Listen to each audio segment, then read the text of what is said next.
Hello and welcome to the Central Co-op County Ground for today's Metro Bank OneDayCup fixture versus Surrey, which is also our tap takeover alongside Shiny Brewery. Shiny are an award-winning Derbyshire brewery based in Mid-innings who have been crafting unique drinks for more than a decade. We have a whole host of cask and keg beers to choose from on sale in our key now.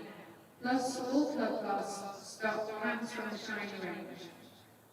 We have a range of food and drink available at the Central Co-op County Ground, including sweet and savoury waffles and delicious wood-fired pizza. And why not wash it down with one Shiny Brewery's tap takeover craft ales, available from the marquee at the Central Co-op County Ground today. The Central Co-op County Ground is a venue for everyone. To find out more about our inclusive and accessible facilities, please contact info@derbyshireccc.com or visit the main reception.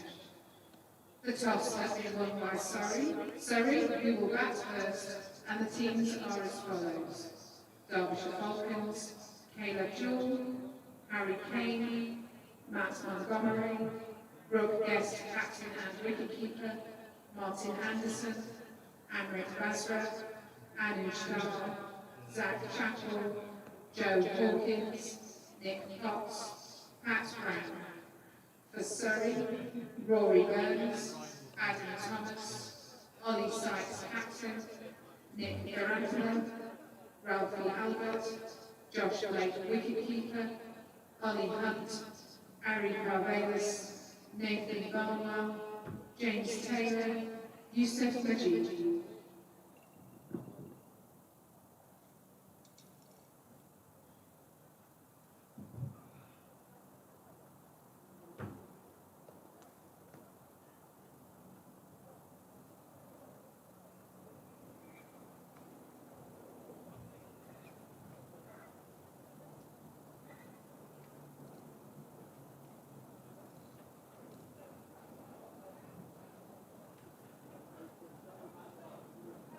In the Metro Bank OneDayCup, Derbyshire against Surrey today, a game that Derbyshire simply have to win if they're to stand any chance, largely because of what we witnessed, Freddie, earlier in the week at Leicester. A remarkable game of cricket.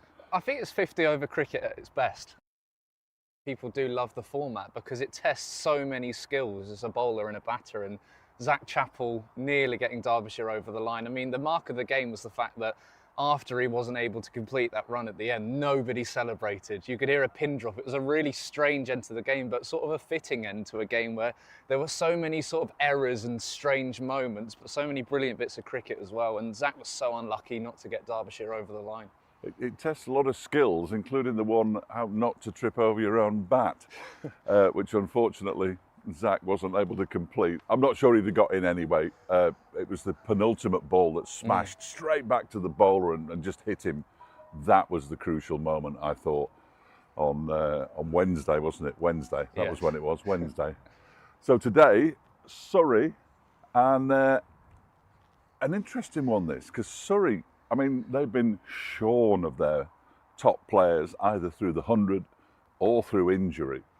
And they're really battling hard, but it's a really tough task for them just to get these young players in and say, well, off you go, lads, you're playing the Metro Bank. I've read yesterday they've had over 40 players in their squad in all formats this season, which is remarkable. I think you're right, 15 players at the 100, a number of their coaching staff as well. And it's the different ends of the competition. I think with Derbyshire, we've seen already with Amrit Basra's 2-year contract that straight away just a couple of games impressing and given the opportunities. Now maybe at a county like Surrey that's a little bit harder, but they have players who've stood up. Ollie Sykes has been playing in the Blast this year. He was the Wisden Schools Cricketer of the Year last year, and they've got the experience as well, former Derbyshire bowler and James Taylor, and then ex-England internationals as well, but they've got a number of injuries too, so it's been a really tough task. We mentioned Amrit Basra, their 2-year deal announced in the build-up to this game, and thoroughly deserved. Batted really nicely at Cheltenham, batted beautifully against Notts.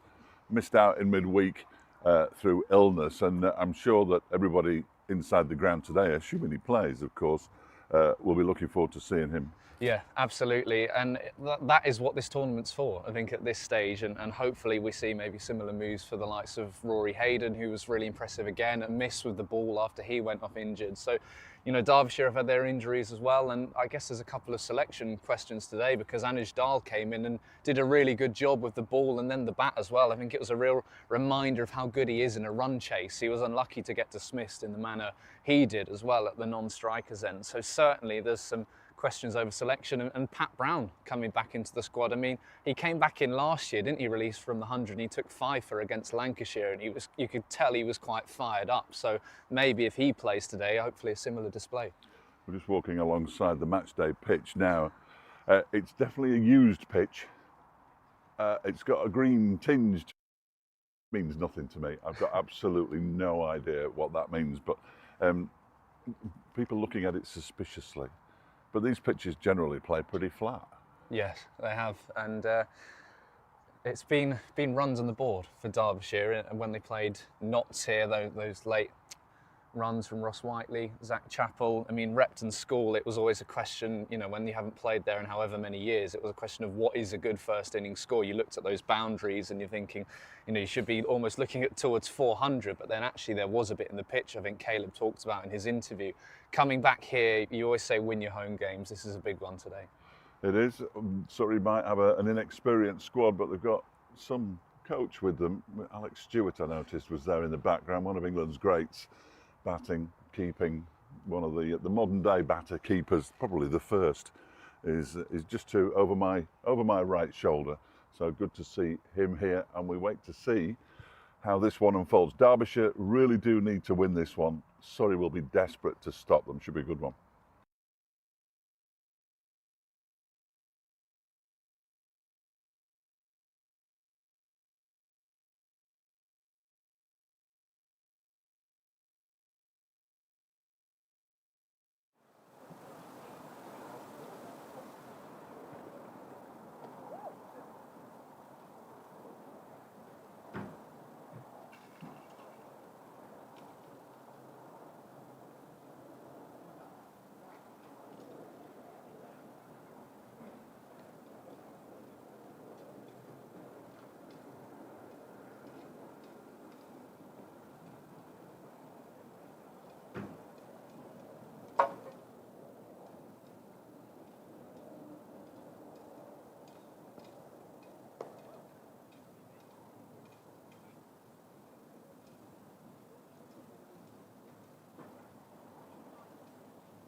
Good morning and welcome to the Central Co-op County Ground for the latest game in the Metrobank One Day Cup, Derbyshire against Surrey today, a game that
At Grace Road after the final ball of that match on Wednesday. It was a sense of pride in the fact that we'd got so close from a position where we'd almost fallen behind and had that partnership between Chappie and Nudge get us out of a bit of a hole again.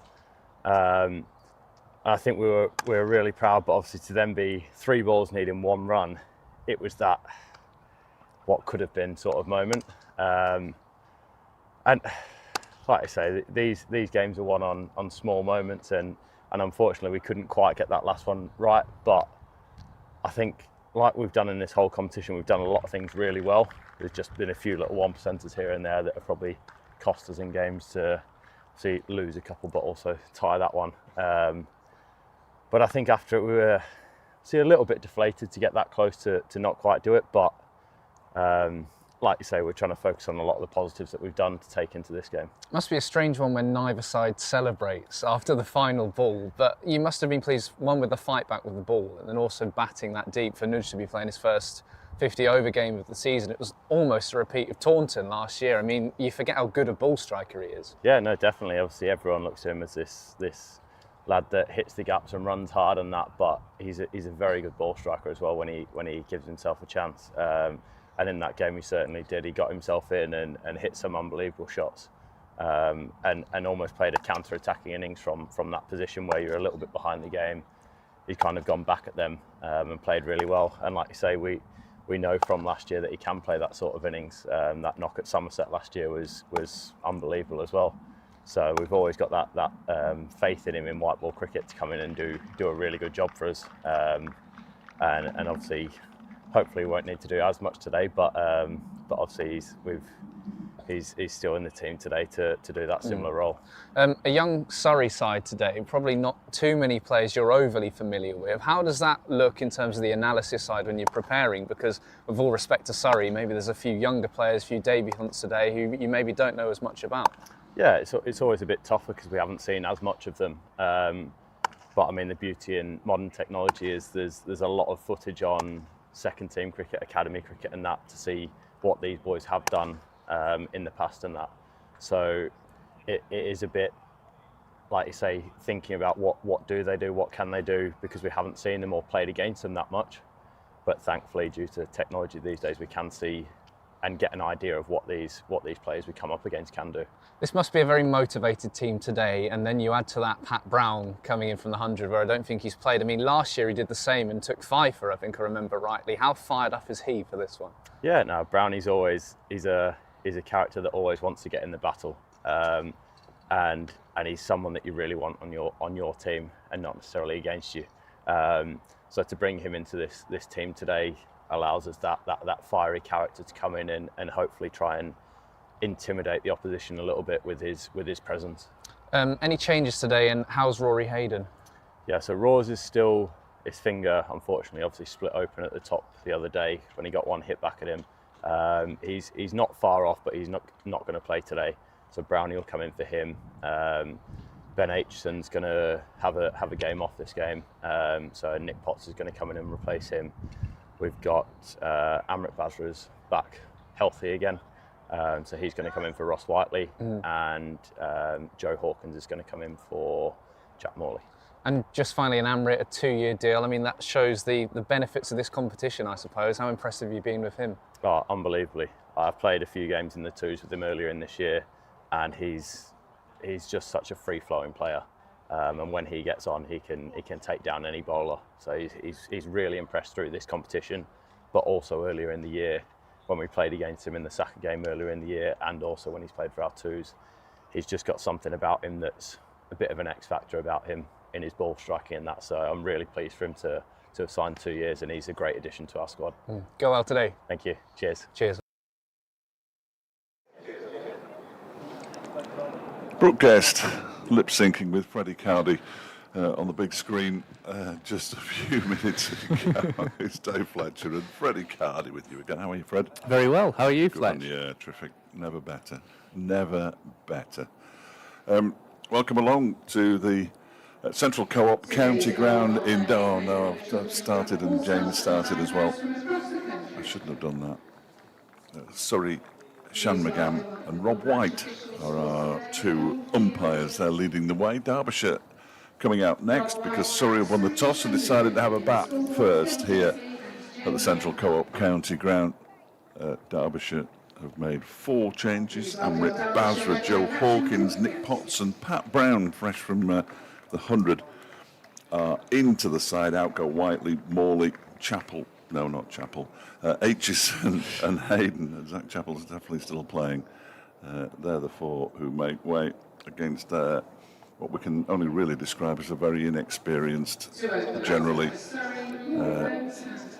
Surrey side. They have been shorn of many of their top players because of the 100. And there's a lot of youngsters out there. And Rory Burns, who's come out to open the batting. Zach Chappell, who was involved at the very end of the game at Grace Road on Wednesday, is going to be involved at the very beginning of today's game here at the Central Co-op County Ground. Anybody who hasn't seen the run out yet, have a look. Man trips over bat. What a game of cricket, Fletch. Couldn't watch at the end. I wish I hadn't. It's just one of those where if Zach Chappell needs 4 to win, you probably back him more because, you know, if he his best game is that power hitting, and when suddenly it's 1 to win, and it was 1 of 3 at one point, and he's hit 1 back at the bowler, he's hit 1 straight to mid-wicket who was in close, and then suddenly the whole field's in. Sean Masood was almost in the way of Rory Hayden. Yeah. Hayden sprinted, of course, with his injured thumb down the other end, and suddenly you're thinking, where's Zach Chappell? The good thing about an injured thumb is you can still sprint with them. He did, yeah. All taped up. Didn't look nice, though. We had to look at it earlier. No, horrible. No, you don't want to describe it. No. Oh. 2 men outside the circle are at third man and fine leg, and the first ball of the day is a wide down the leg side. I suppose it's rare, Fletch, that Derbyshire play Surrey in the first place, but rare, with all respect to Surrey, that you'd make Derbyshire favourites, I suppose. But that's the peculiarities of this competition. Yes, we've got some stats on that. David Griffin's been kind enough to... I took a screenshot. Yeah, me and him have both had wonderful Thursday nights of research. Yeah, no, I just had a normal Thursday where I didn't even think about the game. I think that's the way forward. First run off the bat. Ball tapped in, might be 2 runs as well as it's misfielded by, of all people, Pat Brown, who is one of the finest fielders that Derbyshire have got, and then he overthrows the wicketkeeper as well. 3 without loss. This is the second. I've been covering Derbyshire for various outlets for 10 years, and this is the second time I've seen Surrey live. They won the first game, 2021, had a good side then. Surrey, I noticed that Ollie Pope was playing, 1 or 2 others. They had a really good team. But yeah, twice in 10 years, that's poor, isn't it, really? Left alone by Burns. His opening partner is Adam Thomas, incidentally, for those wondering. 64 on his back. Well, if Derbyshire got through in the T20 last year, they would have had a quarter-final at the Oval, which instead Durham got through. Yeah, nobody wanted that, did they? No, I actually went. I went to that. I was down in London, so I went and watched, and Surrey took Durham apart. So you're our Surrey expert, then?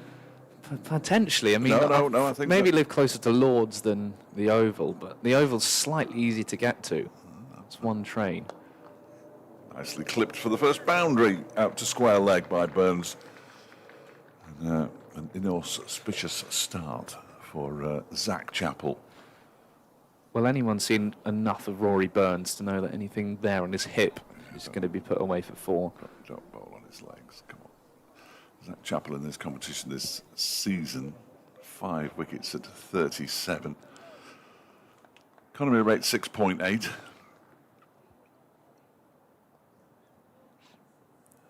in every game so far. And this time Burns can do no more than tap it into the leg side. So no Jack Morley. They're having a look at Joe Hawkins, the youngster who made his first-class debut at Northampton a couple of weeks ago. No Rory Hayden because of that nasty. It's basically a split, not across the thumb, but down the thumb from the nail. I mean, it does. It's turned white and No, it doesn't. it's horrible. So Pat Brown replaces him. Nick Potts is in for. I've written Anderson down. No, it's Aitchison. Struggling with those changes. Yes. Yeah. It's just the one change I'm really struggling with. And Amrit Basra, fresh off the back of the 2-year contract, as they bring in a mid-wicket, rather than having 2 slips. Amrit Basra replaces Ross Whiteley for today's game. Good crowd in. And edged where second slip would have been. Down to third man, who makes a bit of a meal of it down there. Dear, oh dear, that was Joe Hawkins all the way down there in the distance. He got it back eventually. Did they only run 1? I think they only ran 1, 8 without loss. Now the slip's going back in for the right-handed Adam Thomas. I'm not sure whether Caleb Jewell is actually tall enough to have caught that if he'd have been at second slip. Although he might have been at first and Anderson at second, so possibilities, I suppose. Burns with a high score of 20 in this tournament, which is surprising. You look at him as the experienced batter in this side, the club captain. Ooh, good delivery. To finish off the over. 1 gone, 8 without loss. Surrey, having won the toss and decided to have a bat first. There's not much to add. Still people coming in at the far end. Oh, I've got the names of where's that list of names of stands? There is.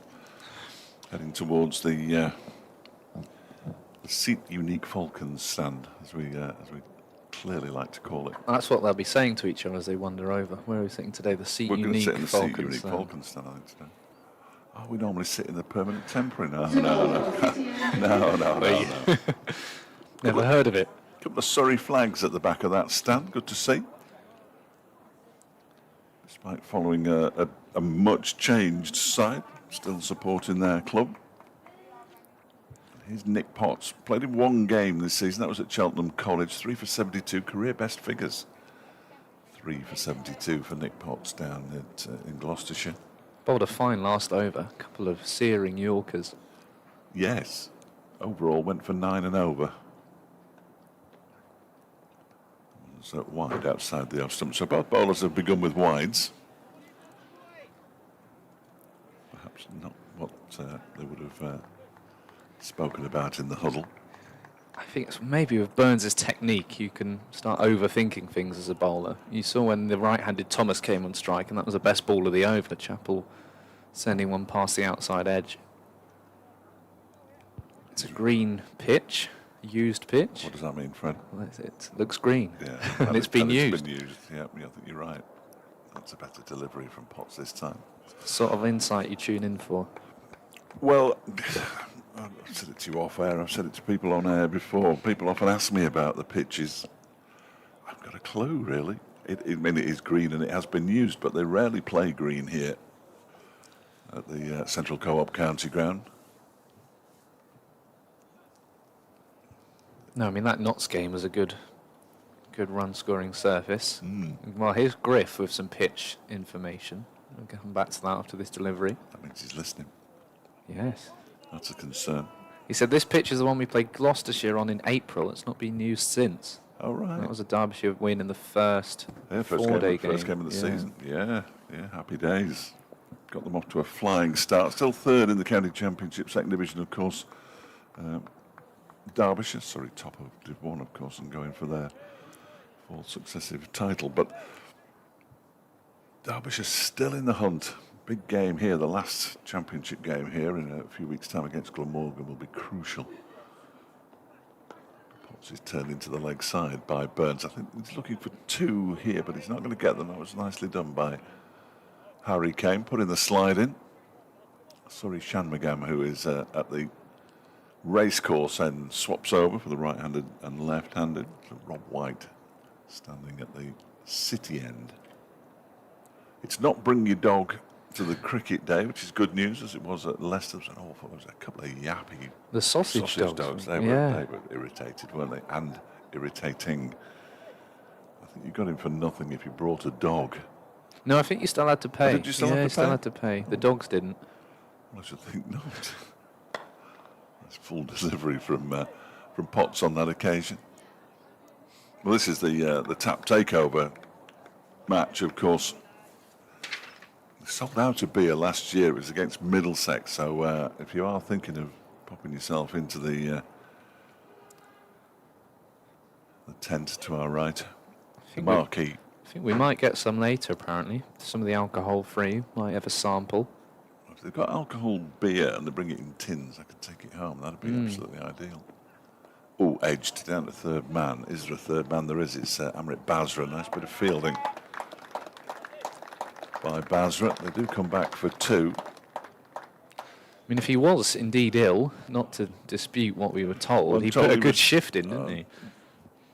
Just be careful how you say shift. I'm told he was ill, and that might have been the issue. So yeah, just a little bit peaky at the toss. So didn't play at Leicester. He was on the field for quite a lot of that first innings. Certainly on it more than Rory Hayden, who he replaced effectively after he split his thumb into 2 separate pieces. That's the end of the over, left alone. Final ball, 12 without loss after 2. Richard West, please report to reception. That is Richard West to reception. So the tap takeover, if you don't know, if you come into the ground, and I would urge you to come down to the ground, you don't listen to this nonsense all day, do you? The tap takeover is it's the Shiny Brewery. It's a local craft brewery based in Little Eaton. They've got a range of their award-winning beers, and there's 2 cask ales there, 4 keg beers. And it says here, Chill, which is Shiny's popular alcohol-free pale ale. Who would have thought alcohol-free and pale ale could have been in the same sentence? Good delivery and not taken. I might have dropped just shy of Brooke Guest. It might not, but it was a definite edge off Burns's bat. Whether we get to see that from head on and whether it carried, there was a definite nick. You could hear it in our headphones. He went quite hard at it. There's the nick. It's sort of simultaneous, isn't it? Trying to gather the ball and it hitting the floor. It didn't really get up. And, half a chance, we'll call it, if that. First false shot, really, from either of these 2. There's another one, sort of leading edge as he tries to turn it into the leg side. Burns, it goes out to cover where Harry Kane is fielding. Nice to see Pat Brown back. Haven't seen him for a while. Been away with the Superchargers. Yeah, repeat of last year's 100 where he's not featured and then come back in for a OneDayCup game, and he was fired up last year when he came back. He had a 5 you say earlier? I think, yeah, 5 for 30 something against Lancashire. I can't remember. Which were his best list A figures, I think. Whipped away down towards fine leg. A chase round there for Nick Potts, who gets to the ball but can't grab it and actually pushes it over the boundary for 4. Burns into double figures, 16 without loss. Surrey in the 3rd over. Just 2 straight again from Chappell to Burns. I think it's awkward for the players who come back from the room. Bless him, Pat's not played at all for the Northern Phone Chargers. Yeah, it took 5 for 37 and a big win over Lancs, and that was the same situation, released to play in the game. Into the leg side towards Caleb Jewell that time. Of course, having started in their respective sides, neither Wayne Madsen nor and Aaron Donald have been playing in recent matches either. So Derbyshire's representation in the 100 is severely down on Surrey's, Yeah. many of whom were playing in a remarkable game last night at the Oval. So left alone by Burns, I think he might have thought it would go further and he might get himself a wide, but not on that occasion.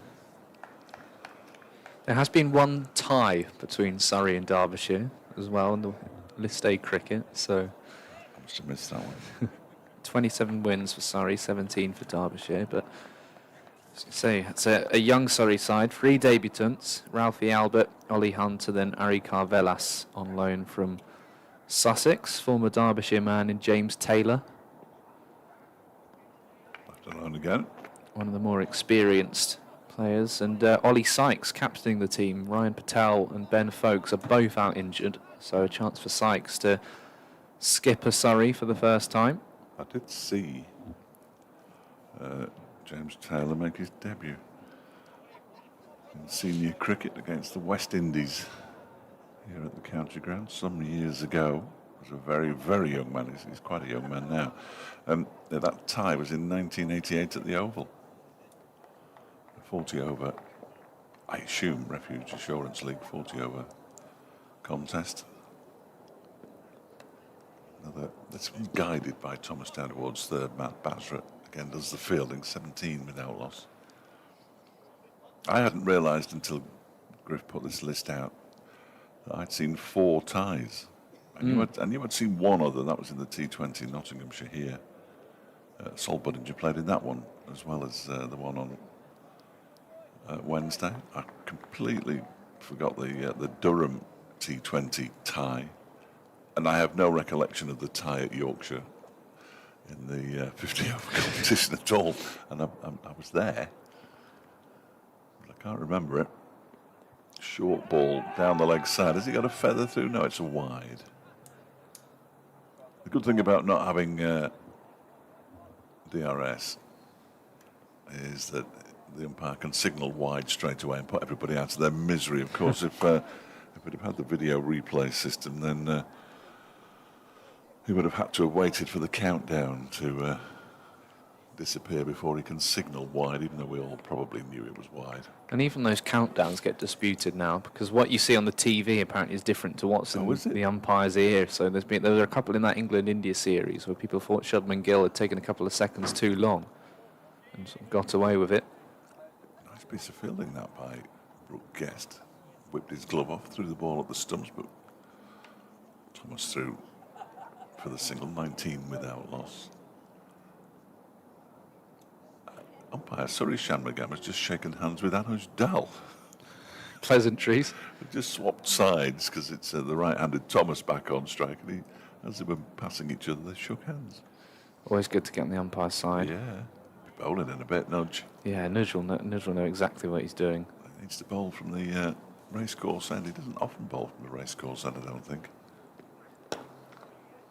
Clipped up to mid-on.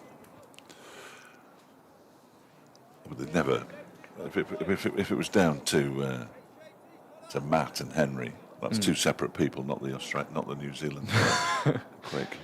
But if it was down to Matt and Henry to coordinate the countdown, then they'd never get it right, would they?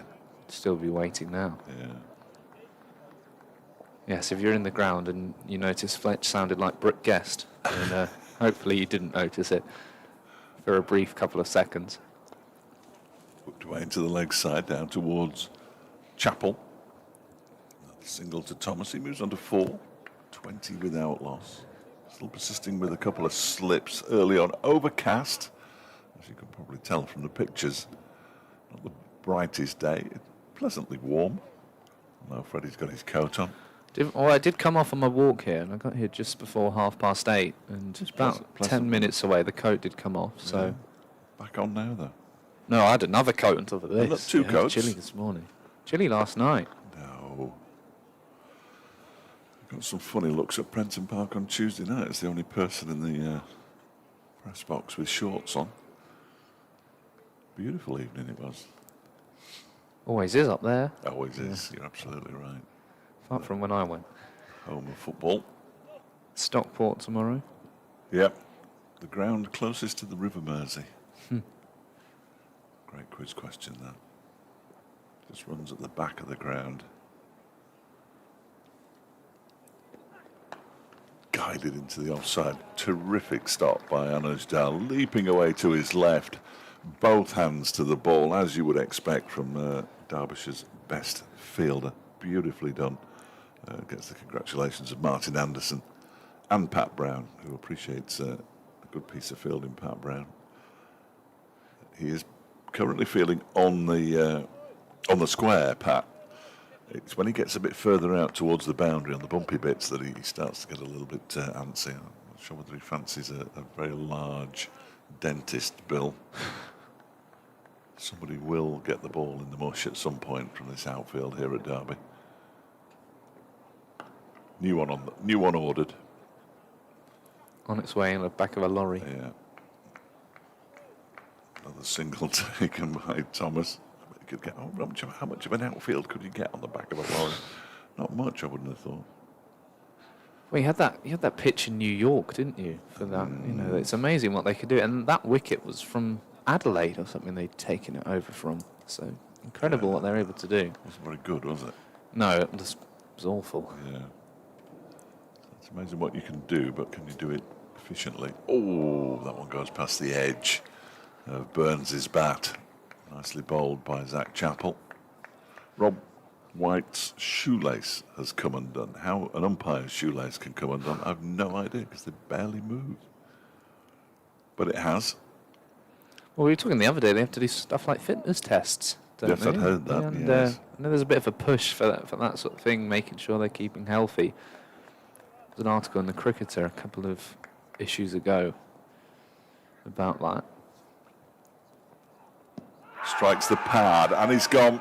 Burns goes, Zach Chappell strikes in the 5th over. Surrey are 21 for 1. Burns pretty much knew it. He didn't, but he looked a little disappointed, but there was certainly no throwing back of his head. 13 off 19 balls for Rory Burns, the most experienced of the Surrey players, and his disappointing trot in this competition goes on. Yeah, surprisingly disappointing, and that's the wicket you want. If you're Zach Chappell, who hadn't quite got his line right to him so far, he beat the outside edge the previous ball, and that's as plumb as they come, really. Burns tucking his bat under the arm, walking off straight away, and He's crossed the boundary, which means we can now watch it on the big screen. That's exciting. Garantler in at 3 instead of Ollie Sykes. Here we go. When you're the captain, you can change those things around, I suppose. No, not that angle. That's the angle we want. And slowed down. Beautifully done. Yeah, that's out. That's a really nice in-swinger from Zach Chappell. He pleaded with umpire White, who raised the finger straight away. So well done to Zach Chappell. And a decent enough start for Derbyshire. 21 for 1 halfway through the 5th over. Zach Chappell's 6th wicket of the competition this season. Yeah, Burns' scores of 3, 15, 12, 12, 20 and 13. Surprising. And you'd sort of be looking to him to anchor the innings, wouldn't you, really? Garantler, his first ball, pushed out into the offside. Pat Brown does the fielding. Now, this is going to be a real test of my... here we go. Oh. The Seat Unique Falcons stand, I would say that's probably a little bit more than a third full, which is good to see. Plenty of people sitting in between that and the Monarch Security stand, the only covered stand here at the county ground. Good sprinkling on the... I should have checked it. Where's that one? That's just the grandstand, which is in front of the Riley Wealth Management Elite Performance Centre, which is snappily named. Grantler defends his 2nd ball as well. See, that's it. So that's the Monarch Security Pavilion. Is the one on the far side of the ground, and where the members are, presumably. There's plenty of those on the balcony. Only the Derbyshire Falcons flag flying. No Surrey flag. Disappointing. Club's forked out for a new flagpole. The defensive shot by Garant. It's been a good over this so far from Zach Chappell, and was a good over from Zach Chappell. 1 run from it, and the wicket of Rory Burns. 5 gone then here at the Central Co-op County Ground, and Surrey are 21 for 1, having won the toss about half an hour before we got underway, and decided that they would have a bat first.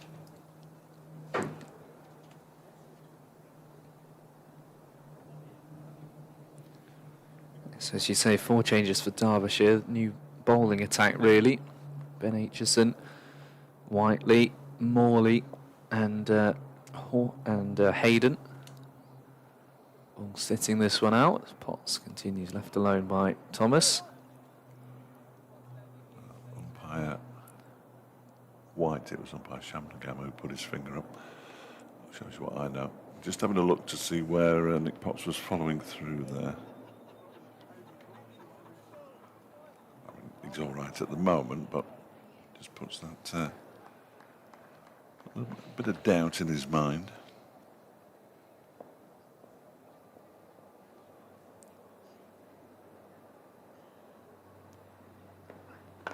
Defended it into the offside by Adam Thomas. Made his Surrey debut in this competition last year. Many of these players have come all the way through Surrey's academy, gone to school and play club cricket in the county. The average age must be in the early 20s this side. As we said in our chat in the middle, we've used over 40 squad players this year, which is remarkable. Incredible. Good chat that this morning. Enjoyed that.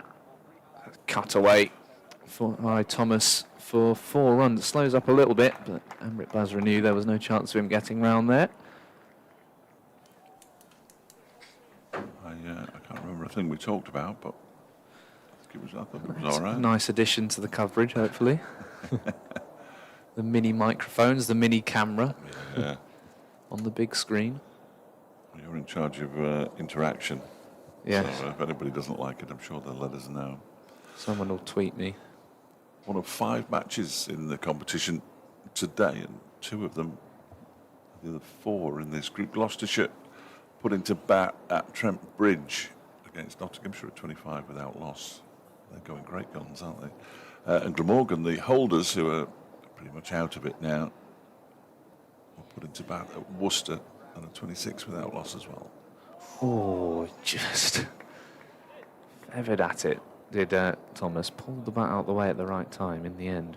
A little bit of uncertainty. It's a game at Scarborough. They love it up at Scarborough, those Yorkies. 6 overs gone, 34 without loss. Yorkshire, they're put into bat by Durham.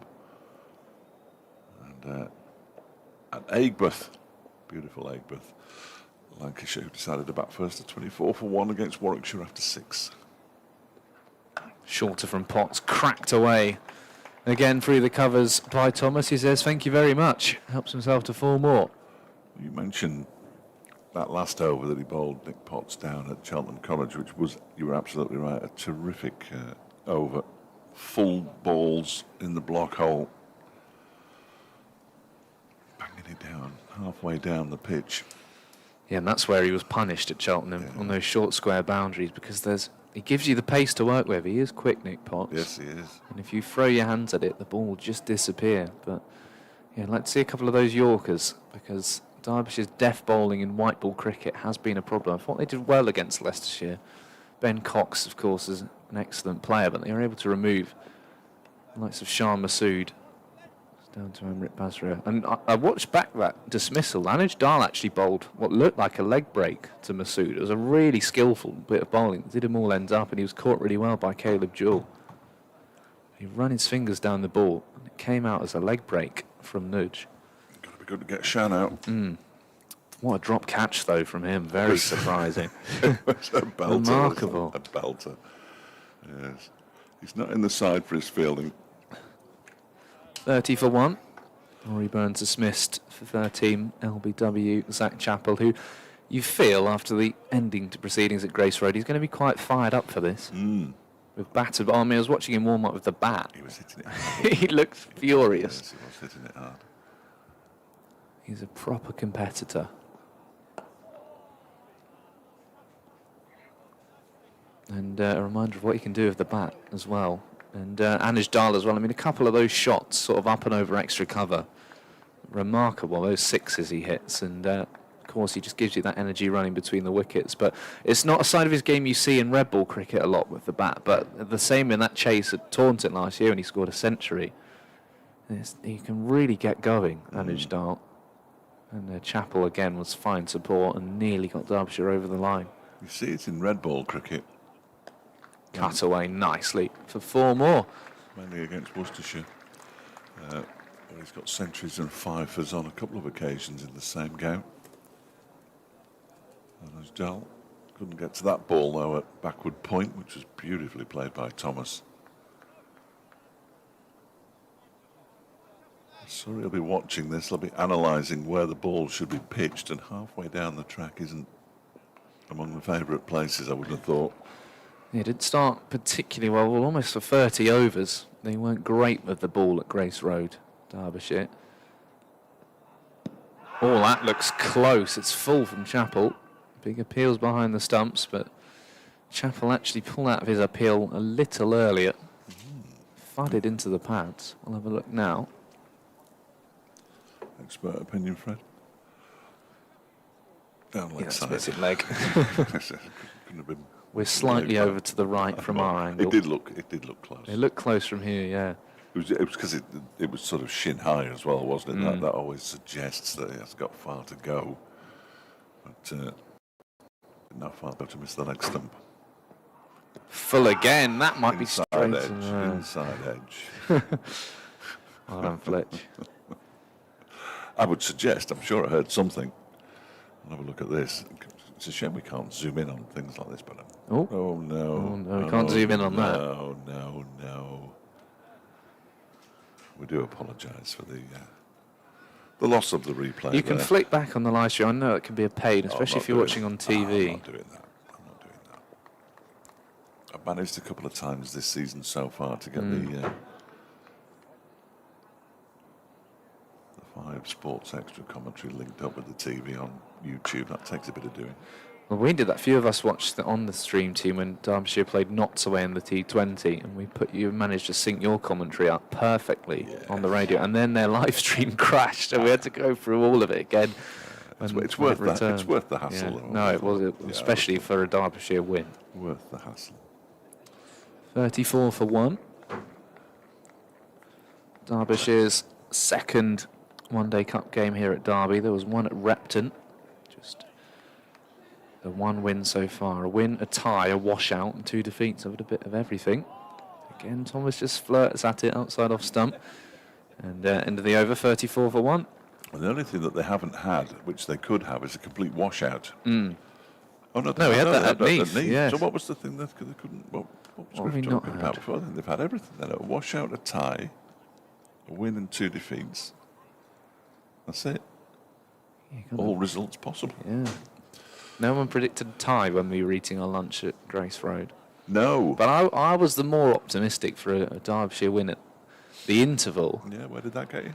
Yeah, well, none of us won. It swung this way and that. Oh, it's a cracking game. Innings. It was a terrific game of cricket. Exactly what you want to see on a pleasantly warm August day. If you're going to watch coloured clothing cricket. Down the leg side from Potts. Yeah, we've had a lot of first ball wides. Haven't we? Yes. So 4 overs for Chappell. This is Potts' 4th as well. I don't see anybody warming up. There's Dal and Brown. Be one of those two, won't it? And there's also potential bowlers, Martin Anderson and Basra, medium pace-wise. Hawkins with his spin. It's all very exciting. And then the Montgomery question as well. Yes, because he of hasn't course. bowled since Cheltenham, as there's another wide from Potts. We'll get this over started in a moment. Which means that out of this entire team, only Brooke Guest, Harry Kame and Caleb Jewell we can definitely rule out. I wouldn't definitely rule out Harry Kame. I would definitely rule out the wicket-keeper, and I would definitely rule out Caleb Jewell, who's going to stand at mid-wicket rather than first slip. I'm just going to check if Caleb Jewell's ever bowled an over. I think No. Has he never bowled anything? Nothing on here, no. I don't think so. Cricket info. Whereas Harry Kame has. Bowled in first-class cricket, Harry. Oh, no ball from Potts. Well, there was an appeal, and there was no need because the umpire's arm was stretched out. I'll tell you what. Now, I know it was a no ball, but Matthew, a replay, please, because that looked very, very close indeed. And he may well have got away with one. No, not that replay. I don't know why we're slowing this down. No, we don't need to slow Maybe it. to look at the no ball, but again, the other angle might be more helpful. So wide, no ball from Potts, and that's a free hit. Here we go. Here we go. Big puff of dust. Oh, yes. Nick Potts. Nick. That looked out. Rob White had his arm out straight away, though. It's the little marges, isn't it? If you keep your foot behind the line, that could be a wicket, and instead it's a no ball and a free hit. Nipped back, hit him in line. The only question was if it was going to go on to miss leg stump. It didn't look like it was. So Thomas, who's got away to a good start. Oh, he's well bowled, Nick Potts. And a little bit shorter. Didn't give him the width to cut. And again, the umpire's saying, just be careful where you're landing. And as you say, Fletch, whenever those conversations are happening, the bowler's then thinking a little bit more about where his feet are landing. Bowls the no ball, was a couple of wides. That was the first legitimate delivery of the over. They'd already got 5 runs from the over with the no ball, the bye that was run from the no ball, and 2 wides. He didn't need to play that shot there, Thomas. Really. Well, it was a free hit, wasn't it? Free hit? Oh, was it? Yes, after the no ball. Oh, I'd well, imagine. he should have hit it then. I'll hit that though, and it's a similar area to all of his boundaries. It's 4 more. It's all a little bit too easy for Adam Thomas. That's a good spot from you, that. I didn't even see the signal. No, neither did I. But you'd you just imagine know it from, is, yeah. from No, you're right. Yeah. You're right. You're absolutely right. I'm an idiot. I didn't say that. No, you can if you wish. Sorry, off to a good start here. They've lost Rory Burns, but Derbyshire's bowling has been a little wayward. And Potts' best ball was a no ball. No one that nipped back in and hit Thomas in front of the middle stump. The umpire's arm was outstretched to cut off the appeals, and you could tell they were hands on heads all round. They knew his foot was behind the line.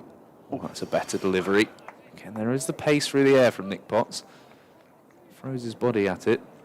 Again, he's just stamping down on where he's landing.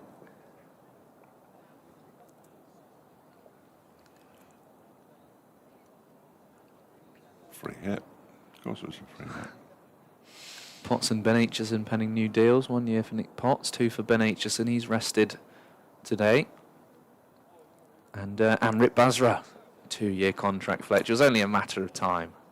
Wasn't it? Yeah, absolutely. Good to see. Defended into the offside. Brown and Anderson round to do the fielding. Sunglasses on the caps of the Derbyshire fielders, not going to be needed for a while. It's a grey morning, Friday. I'm sure those at Shiny Brewery would have been hoping for a scorching hot day to drive up the sails, but I'm sure there'll be people around. It's very colourful, all of their... Oh, the flags out Yes, the back. yeah, you can't miss it. No. Width again, good stop in the covers by Caleb Jewell. That looked destined for another boundary, but he just couldn't get it in front of Jewell. Again, it's short and wide. If you're wondering where it is, you're inside the ground, just listening to the audio commentary that goes along with the pictures. You can do that, you know. I don't know if it takes more battery or not, but you can do it. It's in the marquee, which is just alongside the media centre here. Sit outside and enjoy a beverage. Better on Potts and defended. End of the a long over, 43 for 1. Surrey. It was quite a long over. I'm not even sure they bowled the requisite number of balls in the end either. Yeah, there are a few there people a few down people there. there? Yeah. Drinking some already. Bit early, isn't it? 25 to 12. It's quite, yeah, the line keeps stretching actually. There's some The queuing up. popular down there, sitting down. Chapel will continue. Chaps come hoping nobody will spot him in a fluorescent orange coat. The ice cream van isn't in its normal place. Something else over there. Oh, yeah. Solid block from Garantler, who's barely had any of the strike. I've got me, oh no, I haven't even got my bag that potentially has my binoculars in. It looks like a food outlet over there. That's what I'd suggest it was. There's a nice Labrador over there as well. Or it's maybe selling books or something. It's impossible to tell behind that wall. Little stall, maybe food. 43 for 1. Quiet Central Co-op County Ground as Garantler is fishing outside off stump again. So books or food? Yeah, nothing in between. One of those two, definitely. Yeah, well, look, we've got a camera team over there. Now, if Yes. any of them are listening, which they sometimes do, Well, they should be, then shouldn't they they, could really? help us out They and should be. put a camera on it, or Yeah. even drop me a message would be nice. Yeah, there's enough of them. I think there's one camera that's not working yet, and, so they'll be needing that second one in the middle of the over. Garantler, yeah, to get off the mark, 7 balls now. Joel's just got his hands in his pockets there, just doing nothing. Too chilly for him today. But then, as we always Southern. point out, he is from Tasmania, Yeah. so back there to play his cricket, and then Melbourne Renegades in the Big Bash. I meant Joel. Oh, yeah, Joel's not got a Big Bash deal. He was gutted. He really was. Yeah. Oh, that's a lovely shot. Back down the ground from Garantler. Basra will give chase to no avail, and Garantler underway of a boundary. Yeah, beautifully played. Straight down the ground. He tried to stick his foot out and stop it there, Zach Chappell, but that kind of thing never really works out well, does it? And it's his first runs. Garantler. Straight down the ground. His 5th game of the competition, signed a contract in July. Defends out to point. Chappell's fallen over, this time with ball in hand rather than bat. He spent a lot of time on the floor on pitches in the last couple of matches, Zach. Yeah, some remarkable stills from the live stream as that was all unfolding. You can have had a game of spot the ball. There was at least 3 people flat out. And then just deathly silence as well, sort of around Grace Road. No one sort of knew what to do. No one. It was a good result for no one, really. Maybe Tom Scriven, who bowled that final over, he would have been probably the happiest person. 47 for 1. Oh, we've got a camera shot of the crowd, but we still don't know what's in that stall. But there we go. Proves they're not listening to us. No. Well, there's plenty of members up there. I think they're trying to get camera 2 working. Yeah. A couple of Derby County caps, because they play at home later against Bristol City. Surrey fans in there as well, as you said, and Anuj Dal will replace Nick Potts from the City end. I mean, it's a good day for it if you're a Derby fan. Come down and watch the cricket and hop over to Pride Park later. Come up to Stockport tomorrow. Yeah. Not an early kick-off, is it? No. No, that's good. No. They were last year, I think, at Stock from memory. Again, it's the kind of thing that disappears out of my brain very quickly. I know they lost. Oh, that's a... No, he does that. He always does that. Yeah. It's great, isn't it? Up again. There we go. Oh, I see. Up it goes. Will he do one more? I've never Two's enough. noticed Yeah, that, that's very much his trademark. warm-up. If you've never seen him bowl before, you think, goodness me, this could go anywhere. Yeah, moon ball. Cover in close, driven back to Anuj Dal. It was very unfortunate Oh, run yeah. out at Grace Road on. There was just so many Wednesday. little moments in Yeah. that game where, I mean, if he's not run out there, then I think Derbyshire win probably more comfortably, really. But Aitchison absolutely hammered one out into the deep on the half volley and got caught. Jack Morley. That was a good catch, wasn't it, by Sol Budinger. A slight misfield, and I think it's Matt Montgomery. It's going to run away for 4. Might be a victim of the outfield. Matt Montgomery. There was certainly a certain amount of bouncing going on. Oh yes, it's nearly. That actually could have been teeth out there Yeah. because he was lying sort of done him down out. to try and do the fielding. It's It's done him. bounced over his head. I think they want a helmet. I say they want a helmet. Matt Montgomery isn't the one who wants the helmet at mid-on. I think it's Brooke Guest who needs the helmet. So Pat Brown's gone off to get it, rather than the 12th man who appears to be absent without leave at the moment. Helmet is brought on by Pat Brown, who turns around and gives a withering look to the pavilion. Doesn't want to go near Pat Brown. Here's the 12th man now. Looks like Yusuf bin Naim to me. Well, there should be a few options. It was a bigger squad named for this game. Ross Whiteley misses out. Rory Hayden's here. He'll be saying, "Oh, I can't do anything, my thumb." But he was out and about after that. He tried to have a bowl at Grace Road He and did. just realised it wasn't going to be possible. So he did try and battle on. Went for a net. Tried a couple of times and wasn't to be. Picked up another wicket. That was Sol Budinger, which I think in terms of white ball cricket, that's a good one to pick up again. He's taken some big names. Flicked away nicely for 4 in front of Zach Chappell. And, well, it's a nice timer of a cricket ball, is Adam Thomas. When he hits them, they stay hit, and he doesn't often overhit the ball.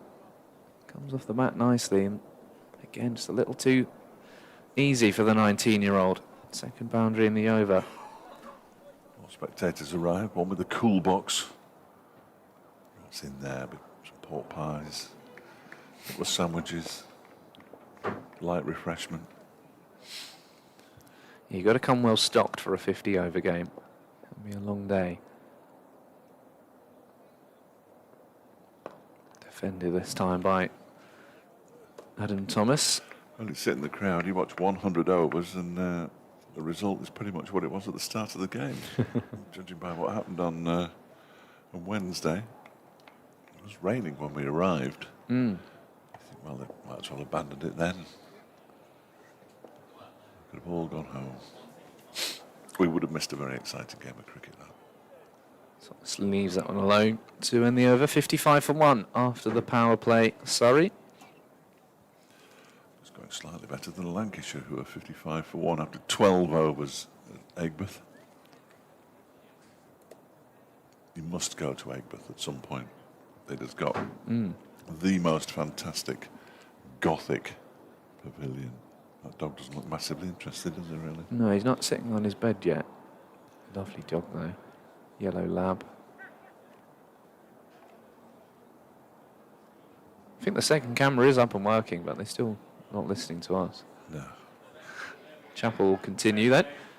Well, there's only one camera person. They're all here today. And they'll expect to be fed. Chappell's 6th over begins with a couple of runs out into the offside. A slight slip there by Pat Brown as he got back to his feet. Good opportunity this for Pat Brown at a difficult time of things in the blast this year. Of course, one day cricket as a bowler, it tests you a little bit more of your all-round game. Imagine he'll get the ball thrown to him fairly soon, and then Derbyshire will hope from him is those wickets through the middle overs, which has been a bit of a struggle for them. He's so well suited to white ball cricket, that. It's been his thing, really. He wants to play red ball cricket, but he burst onto the scene, as so many sports people do. As a white ball bowler, got picked in the England T20 squad after helping Worcestershire win the blast.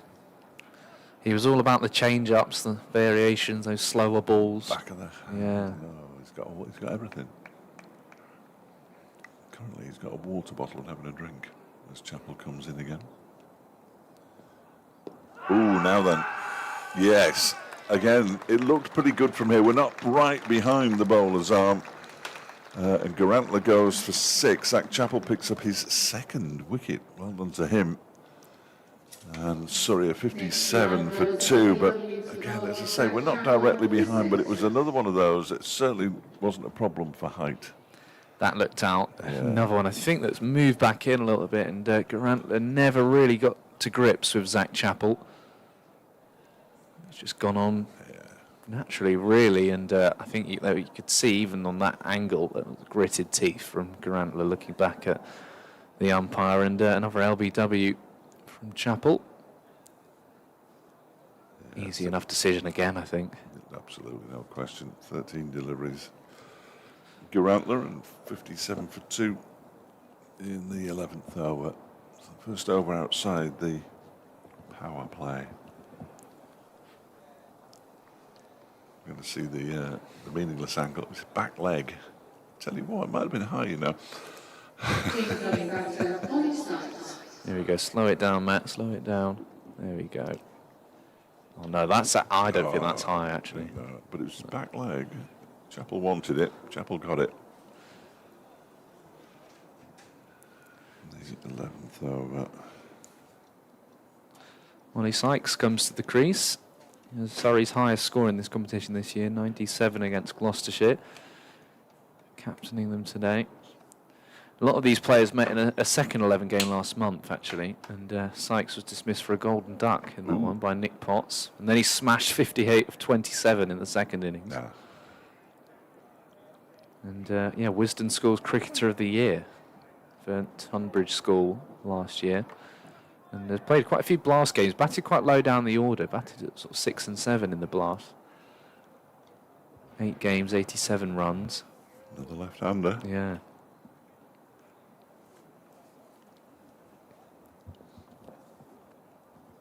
It's 2 wickets for me. I haven't been on particularly good form this year. You can blame the Wasps for that. Well, funny you should mention the Wasps. Oh, yes, I'm surprised. I mean, the comments have been flooding in asking how you are. You can still see where it stung me. Yeah. It's a single taken off that ball. It was really itchy yesterday. It's not too bad today. Second wasp sting of the summer. First one that wasn't on my backside, which was a joy. It was the shock as much as anything.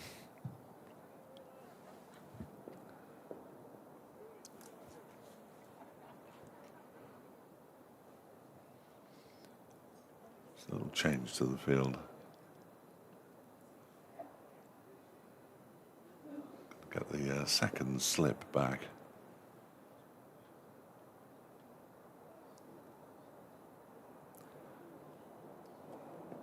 And Thomas picks up another single. He's looking for 2 here. That would be quite risky, I would have thought. Harry Kane had a long way to come in off the boundary, but want to be chucking a 3rd wicket away. A few left-handers in this Surrey lineup for Joe Hawkins to have a go at. Ollie Hunt and Josh Blake, both lefties too. Yusuf Majid further down the order, but a good opportunity for Hawkins. I think he just bowled 4 overs at Cheltenham, ground that was not one as a spinner you really want to be bowling at. Nipped back a touch off a decent length, but kept low. End of the over 11 gone, 59 for 2. Umpire Shanmugam just suggesting to Zach Chappell that his front foot's quite close to the line as well. 6 overs, 2 for 25 for Zach Chappell. I'd be surprised if I'd be surprised if they weren't his best figures, but they're not, because he picked up 3 for 57 against somebody. Who was that against? This year? Yeah. I can't remember. You're right. Not. Was it not? Yeah, we'll go nuts. Oh, isn't that? Not me. Found somebody found. Yes, it was against Notts. 3 for 57. Well done, Freddie. Good guess. Good guess. No, He had a good don't game. tell people it's a guess. You knew that. Dowell to continue from the City end. Fielded there by Caleb Jewell as the ball is pushed out into the offside by Thomas. 31 from 34 now for Thomas. Batted nicely.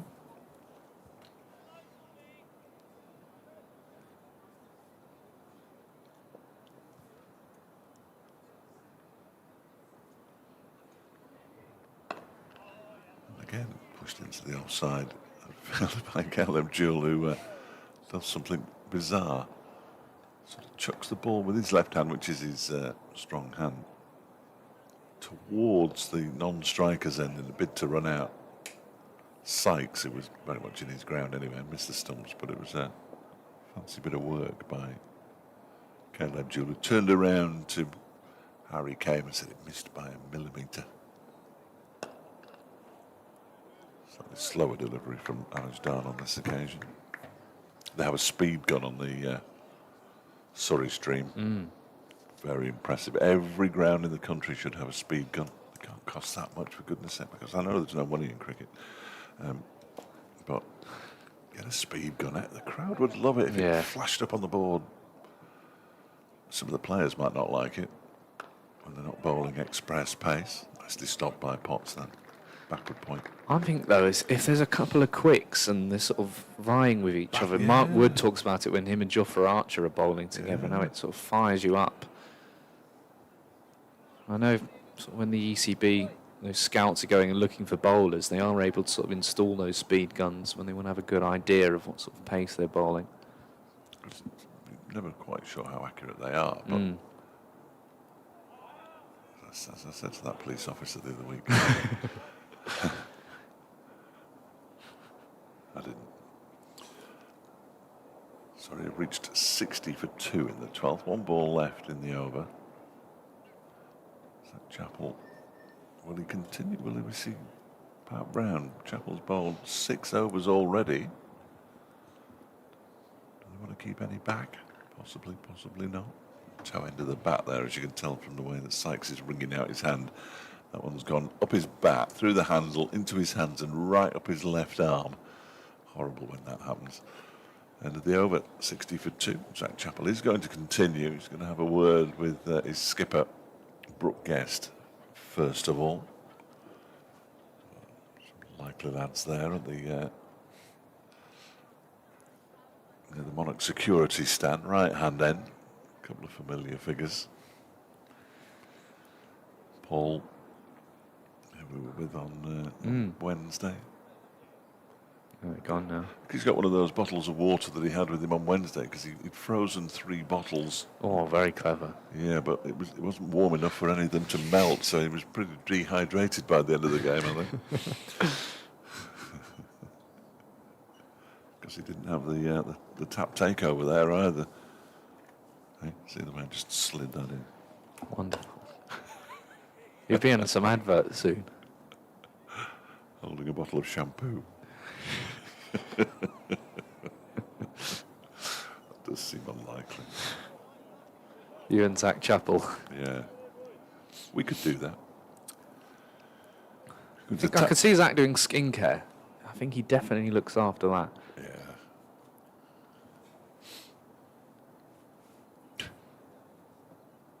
Just after coming out of the gym. He just slipped a bit there, and that's the fingertips from Brooke Guest. His front foot slipped, Zach Chappell. There was a huge cloud of dust came up. Thomas made contact with the ball. He's got 4 runs for it, but it wasn't too far away from Brooke Guest. Went with his wrong hand. No, I mean, he knows what he's doing. The hand that I see what you mean. The hand that you would think was the wrong hand, the goalkeeping style, with the right hand diving to his left. It took one of them to dismiss Tom Moore, didn't he, in the game here against Notts, and that would have been even better there. I didn't really give it the full build-up, did I, on the commentary? I seem to remember. Well, I went big that time. Guided down to third man. It's fielded by Nick Potts. Thomas moves on to 37. It's his highest list day score. Adam Thomas can bowl a bit as well. Medium pace. It's been a difficult time for Surrey. One win so far, and that was a great run chase in a rain-reduced game against Glamorgan at the Oval, where Ben Folkes smashed 47. Just 17 balls. Not with us today, Ben Folkes. I think he's with us, but he's not in the 11. Yeah, he's not been keeping as well. They've given that opportunity to Josh Blake, which I think is fair enough. You know, that's what this tournament sort of is for. He kept in the first game. I think you sense that with some of the Derbyshire changes today, actually. They back the players who've come in, of course, but it's all about giving the likes of Hawkins, Basra, Brown coming back in, Potts, these opportunities. Cut away towards the point boundary. There is Pat Brown. Thomas moves on to 38. Of course, in Derbyshire's case, a lot of these players, there will be others of course, but will be playing in the championship resumes at Lord's early next month. Just need to maintain those fitness levels. Can you imagine if Rory Hayden got a gig at Lord's for his debut? He might struggle with the slope, which is remarkable when you walk out on the outfield. End of the over, 67 for 213 gone. I don't know if you have anything like that in the Staffordshire League. Not sure. No. I think you have to walk quite as far out of the changing room and through the long room onto the field in the Staffs League. Basra, who's been playing in the Northamptonshire League with old Northamptonians. And Zach Chappell's going off. He's been replaced temporarily by Yusuf bin Naeem. So I think we can safely say that's the end of his current spelling. It's a low 5 from Pat Brown. He'll be pleased to have Brownie back. His twin brother. Those two are virtually inseparable. Dahl continues with the ball that's guided down by Thomas to third man, Basra, with his own personal font on the back of his shirt. Just very consistent with the ball, isn't he, Anuj Dahl? Yeah. Very rare he has an off day and goes all around the park. Even if he doesn't pick up loads of wickets, you just know what you're going to get from him. Basra's going to bowl. Excellent. Martin Anderson who told him. Montgomery gets his body behind that one. Basra, who is signed a 2-year contract for next season and the season after, but of course is available for the remainder of this season, all formats. So may well find himself in a squad at Lord's. Whether he plays or not is another matter, but could find himself in St John's Wood in September. Single for Thomas. I lost the ability to speak. Harry Kenner's son was trying to come out. Just brightened up a touch. Strange who has and hasn't bowled in certain games. Montgomery did it at Cheltenham. We haven't seen him since. There's a reason why at Repton, because he was injured like hand batting. But Basra as well, we thought a couple of times may have had a bowl Repton and Leicester and didn't, and it's going to come on before Pat Brown here by the looks of it. You just wonder, yes, Pat, you can go and play for he's taking his sweater off now, incidentally, Pat Brown, as it warms up a bit, just to reveal that protection on his right arm, his bowling arm.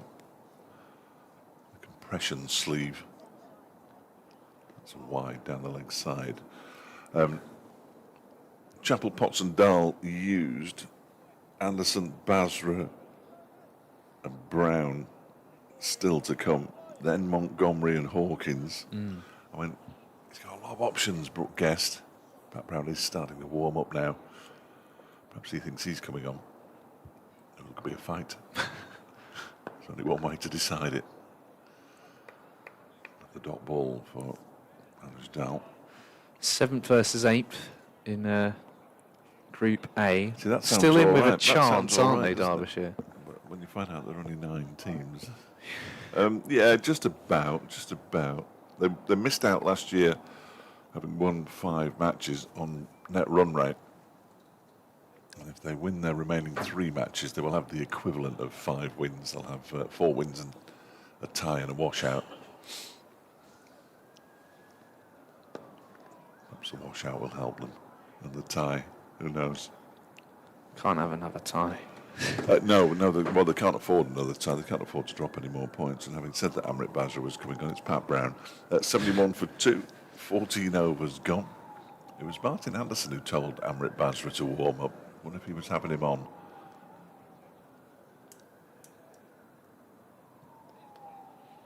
Well, He's just giving him a little look. Yeah, thanks, Matt. Made me look a bit daft there. Yeah, and the commentators. Or this one. Balls on the racecourse end, Pat Brown. Basic error from Jane there, the announcer announcing the new bowler before he's bowled a ball. I don't know where she's learnt that. No, I thought the new way, having been at Grace Road for 100 overs, was to announce the ball after the bowler had started his latest spell anyway. Here's Pat Brown bowling to Thomas. Starts with a no ball. For height, presumably. Unless he has overstepped. No, 1 for the over. Oh, now he's looking at his front foot. It's a bit of both. Yeah. The umpire said when his foot was there, Pat's going, no, it was here. Well, Matt's done the Grace Road style because he put the bowling graphic up after that first ball. Yeah, So. yeah, at least we're keeping it. So this is not a free hit. Well, I think Stephen said that's exactly what the point was. Very good. Very Subliminal. Good. Yes. Taking the mickey. No free hits. We're on the same wavelength. So it was for height. So it didn't really matter where Pat Brown had put his front foot. That was pushed out to the offside. Brown looks around. Thomas has got plenty to say for himself. Quite why he's chuntering away. Same front of shirt sponsors Surrey as Burton Albion. Yeah, Montgomery's having a chat with Sykes as well. Yeah, there's plenty of conversations going on out there. Oof, inside edge into his pads. And he asks if he can pick it up. Martin Anderson says no. That's a Middlesex man not allowing the Surrey man to pick the ball up there. Quite right. Well done, Martin. I approve of that. He chucks the ball to Caleb Jewell, almost breaks his hand. And Jewell's now rubbing his fingers after the ball goes dribbling behind him. Yeah, just injure your best batter while you're there, Martin. On course for 2,000 all-format runs potentially this season. Caleb Jewell, been a terrific success. Hurries Thomas up as well. Plays it down towards Hawkins in the far distance. He's touched the ball about 3 times, bless him. There's Joe Hawkins. He will touch it plenty more in the middle overs, I'm sure. Thomas goes down to his partner and Sykes and tells him exactly what Pat Brown's bowling. He's quick. Watch out. There he comes. Probably the lengthiest of all the Derbyshire run-ups. Oh dear, that might be another one. It's a wide this time. Pat Brown looks at the pitch. About halfway down. That's 2 for the over now, so 1 more will be a no ball. Yeah, he's having a little conversation with the umpire, but I mean, as a batter, you just can't hit that anywhere. It's too short. There's an awful lot of chuntering going on out there. I don't know there's quite so much chuntering. Pat Brown's got his arms apart. He said, what are you talking about? Yeah. By Shannon McGavin, he said, well, that was a wide. You've already bowled 1 no ball for height. Don't bowl any more. You've still got 3 balls to go. There you go. Tucked away down a fine leg this time by Sykes. I think Brooke Guest standing down the other end won't mind having a fired up Pat Brown. No, no. Hasn't played in the 100. Is having a little back and forth with the umpire. Should be well rested. Yeah. Seen him on the telly a couple of times. In the same way that down at the Oval, I keep seeing, what's his name? God, I forgot. I shouldn't have started that sentence because I forgot what his name is. A Derbyshire player? Former. He'll come back to me. Probably. But not particularly quickly.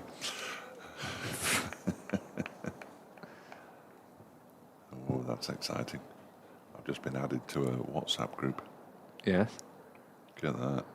BAFC. Oh, very good, Media yeah. updates. Because there's never enough WhatsApp groups. No. Importantly. No. I've got a message from WhatsApp itself this morning about something. No, I never read them. I'm sure they're not that important. Can't be, can they? Again, quick delivery from Brown. Says where we need the speed gun. He just walks away, having completed his over. Just glances at umpire Shanmugam. Gives the ball is given to him because we have a ball at each end in the Metrobank OneDayCup. I noticed in the current series between Australia and South Africa, the new regulation is that you get to the 34th over and then the bowling side decides which of the two balls they want to bowl the remainder of the match with. Because what cricket needed was to be slightly more complicated. Oh, good shot. Cracking shot that over the head of Harry Kane, and Ollie Sykes timed that beautifully. Moves on to 10. That's the first 6 of this Surrey innings. Yeah, really nice pickup.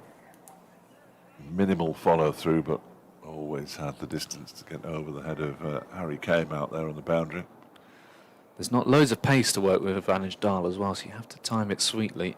Ajmal Shahzad, the Derbyshire bowling coach, round next to Harry Kane. He just wants that sail over his head. Sykes with the most runs for Surrey so far in this competition. I guess the hard thing for these young players is Surrey's, you look at their 4-day side, their T20 side, it's so good and you've got so much international quality that even if you have a brilliant one-day cup, it's then your next step, I guess, can be difficult. There's Montgomery again. Oh dear. Bounces up. Martin Anderson's got over to just check in on him. Smacks him on the right shoulder. Yeah, well done, Matt. How are you? Have a little laugh at him and then walk off again. Anij Dahl's laughing.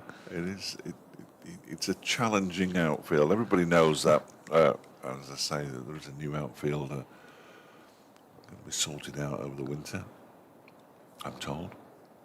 Dahl around the wicket. No run for Sykes. Yeah, there are particular parts of the ground as well that are just worse than others, but you can just tell it's ready to be changed. Yeah. Well, we walked down to the middle, didn't we? And the bit down here, which had to be verti-drained last year, at the start of last season, when they lost the entirety of the Gloucestershire match, first round of games. It was all verti-drained and. Oh, that's huge. Down the ground from Ollie Sykes, and over the rope for 6 more. He's getting stuck in to Anij Dahl. Second 6 in the over. Beautiful.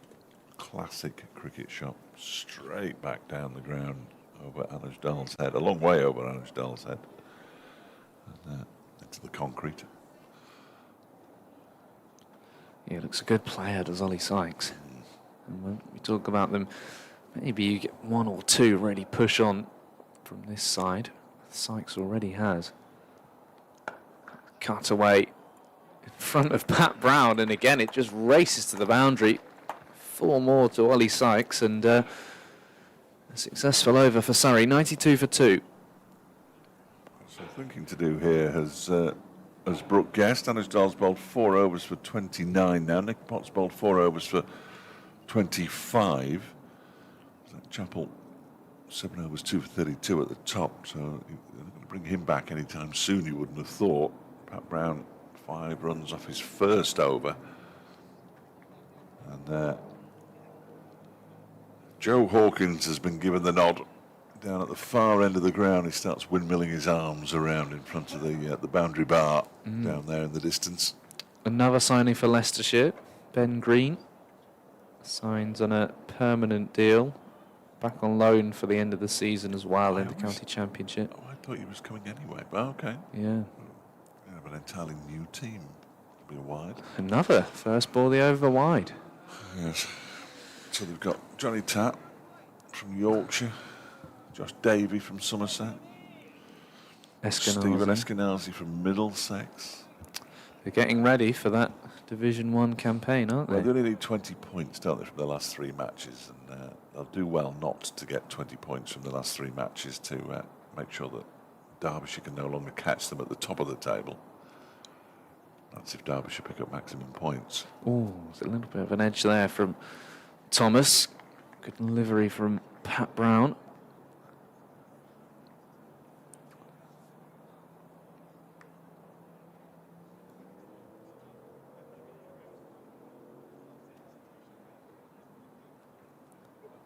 The ice cream van is in the just parked next to another car in the car park. He could be in the firing line now. And the steward fancies an ice cream straight away, unless he's going to see. He's strolling over so slowly as if to go, I'm just checking out everything's okay. What? I'll have a look at the prices and then we'll walk off. What are you here for? He's just said to him. I'm selling ice creams, are you? Driven by Sykes for a single.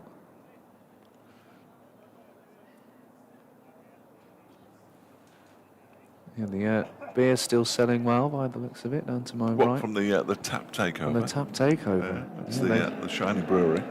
Couple of, big luminous sort of pink and red flags.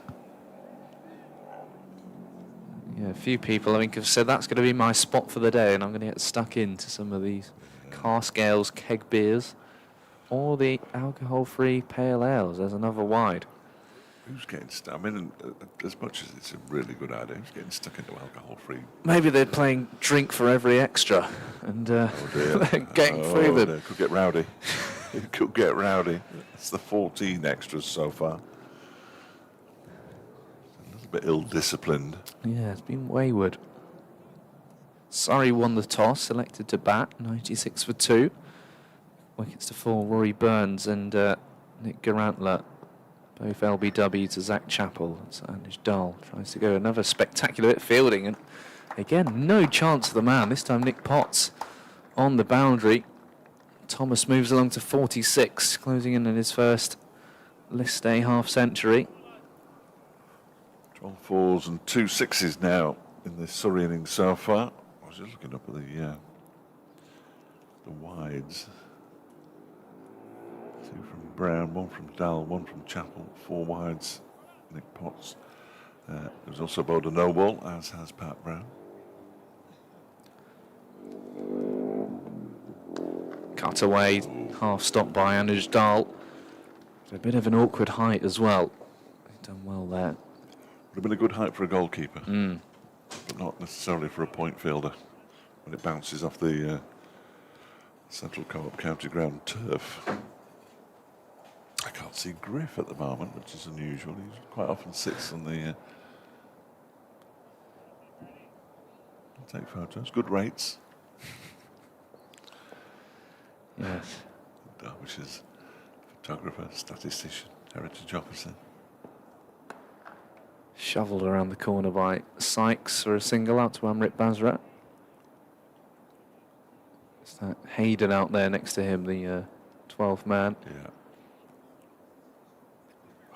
Holding the water bottle in his left hand, I noticed, not his right hand.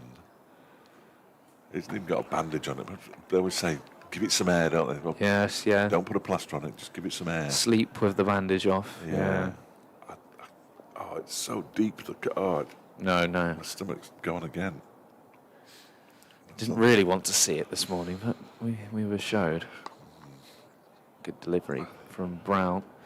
Anderson comes around to do the fielding.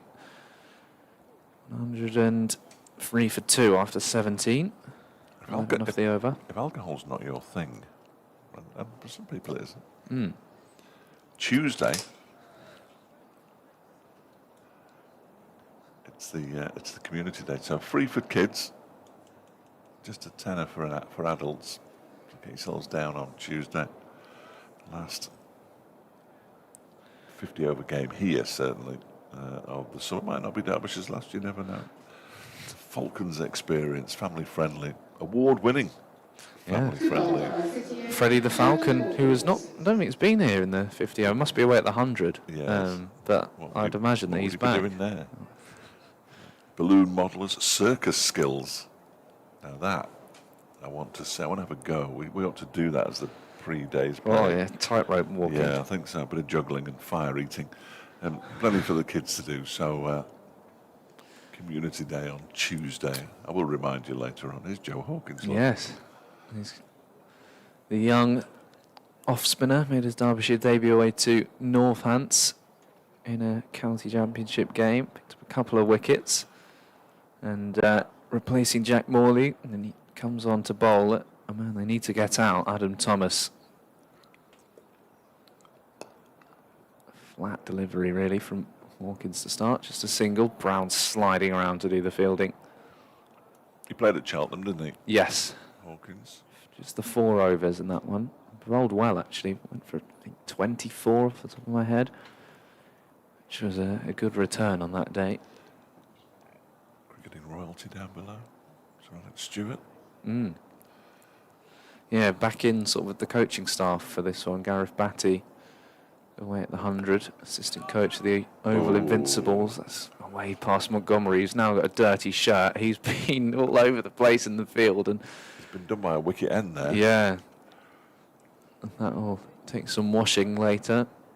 Not to say he's fielded badly. He's just had no luck. The ball has bounced over him 2 or 3 times and into him a couple of times as well. Oh, yeah, it's covered in mud now, the back of that shirt. Thomas defends back to Joe Hawkins.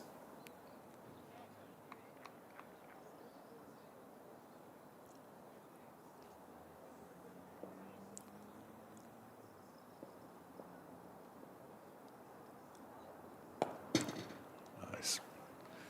Yeah, it's been a quiet first over. Another Staffordshire man, isn't he, Joe Hawkins? Yes. Through the academy here.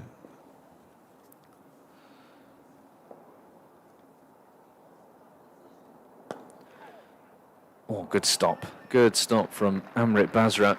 Thomas is itching for his first Surrey 50, and Hawkins and Basra there making him wait.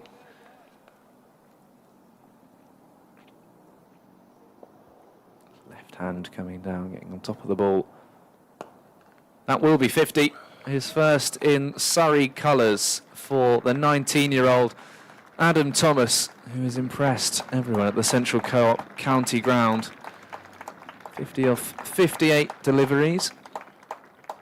And he's a lovely timer of the ball, isn't he? And very important innings after Burns and Garantler were gone early. 8 fours. I just wanted to get ahead of Jane now. I'm just looking down at Matt Montgomery, who's now right in front of us. He's an absolute mess. He's had a torrid time out there with the ball bouncing at him and over him. His back is covered in dust. Anyway, he's at mid-on. Hopefully he'll have a better time of it there. Pat Brown's gone for 16 of his first 2 overs. And it's another wide. The first ball of the over. There's going to be some stats on this. Surely. If anyone's really bored today, let's look at the amount of times we've had a wide off the first ball of an over. They struggle to get into their work, these bowlers. I don't know, but it's... I don't think Griff will have it. You can't help but notice it today. Yeah, no, it's happened far too often, really. The only person who hasn't bowled a wide so far is Joe Hawkins, and he's only bowled 1 over. 15 extras now. 107 for 2. No, sadly, Joe just has to Freddie not get picked up by the Trent Rockets. No, I think he's still in the cupboard somewhere, waiting to come out on Tuesday at the family day.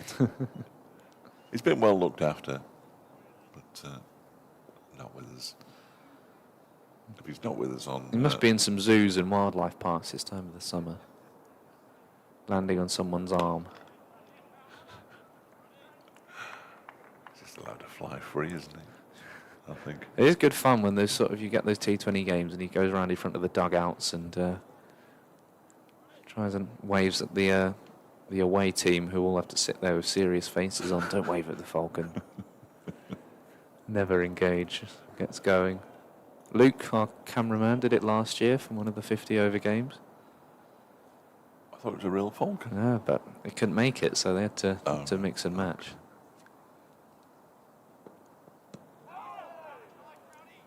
Good response from Pat Brown. Some Surrey fans in the little tiny stand away to our right-hand side, which I'm certain hasn't got a name. Well, I'm not certain, but I've been given it if it has. Gentleman in the white is taking some pictures. Given a wave by Alex Stewart, England legend. The Gaffer. That's his name at the Oval.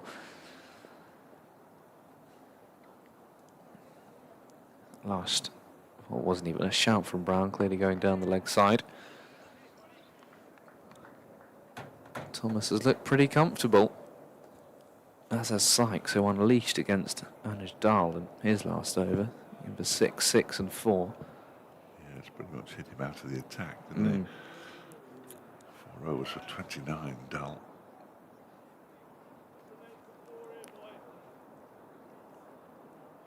Zach Chappell offering some encouragement to Pat Brown and the rest of the team. Big yawn from Martin Anderson at extra cover. Coming in now. You can yawn when you're excited. Yes, of course. I'm told. I can't remember when I was last excited, but he's got sunglasses on, Anderson. yeah. Montgomery's got his on. Yeah. It is quite bright, isn't it? Yeah, Nick Potts was just shielding his eyes there. No, Caleb Jewell, sorry, his sunglasses were on top of his head. Zach Chappell's got a cap on, which is rare. Often he goes without one. Final ball of Brown's third over. It's been a better one, just one off it in a wide. Sykes cracks that straight to Anderson. 108 for 2. Yeah, good work from Pat Brown. 3 overs for 18. Pulled it back a touch. Run rate 5 3/4. Guest goes across to have a word with his quick bowler, Pat Brown. No idea what he was telling him. And now Guest and Hawkins, who could easily be related when you look at the two of them. You like that Yeah, as a lookalike? honestly. You like that as a lookalike, don't you? If someone said they were brothers, or cousins probably, you wouldn't be surprised. Cousins. Cricketing cousins. Distant. Of course, you've got James Taylor for Surrey. Both him and his brother Tom were at Derbyshire at the same time. Yeah. Yeah. Yeah. Tom now at Worcestershire. Fairly sure they both played in that game when James made his debut against the West Indies. A one-day game. Day-night match, from memory. Certainly played a day-night match against the West Indies. They also played a pink ball day-night match, a 3-day-night match.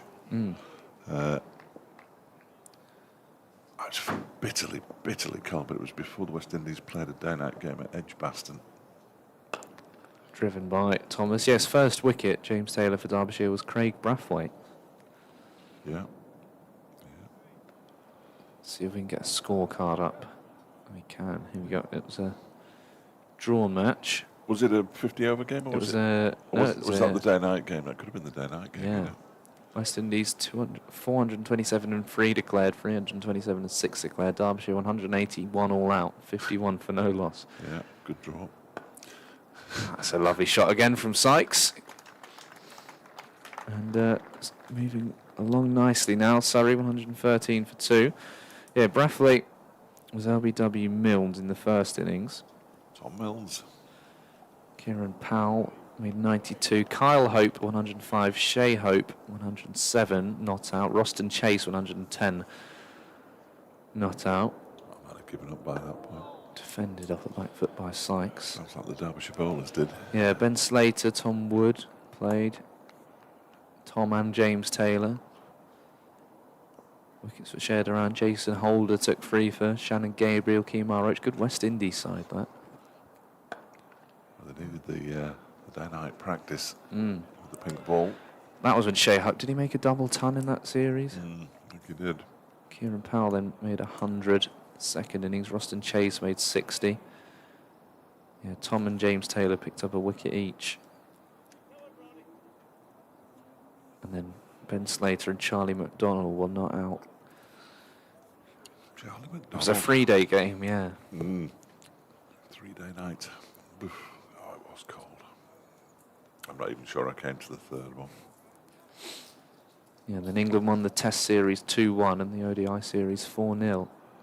So it didn't do the West Indies any good, No. did it? Thrashing, I know it was a draw, but they pretty much thrashed the Derbyshire bowlers all round the county ground.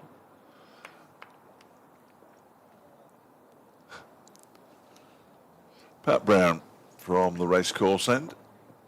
It's edged by Sykes down to third man. It's fielded down there by Hawkins. Over to go down there, it was Martin Anderson who shook hands, I noticed, with Alex Stewart. Rivals either side of the Thames back in the day.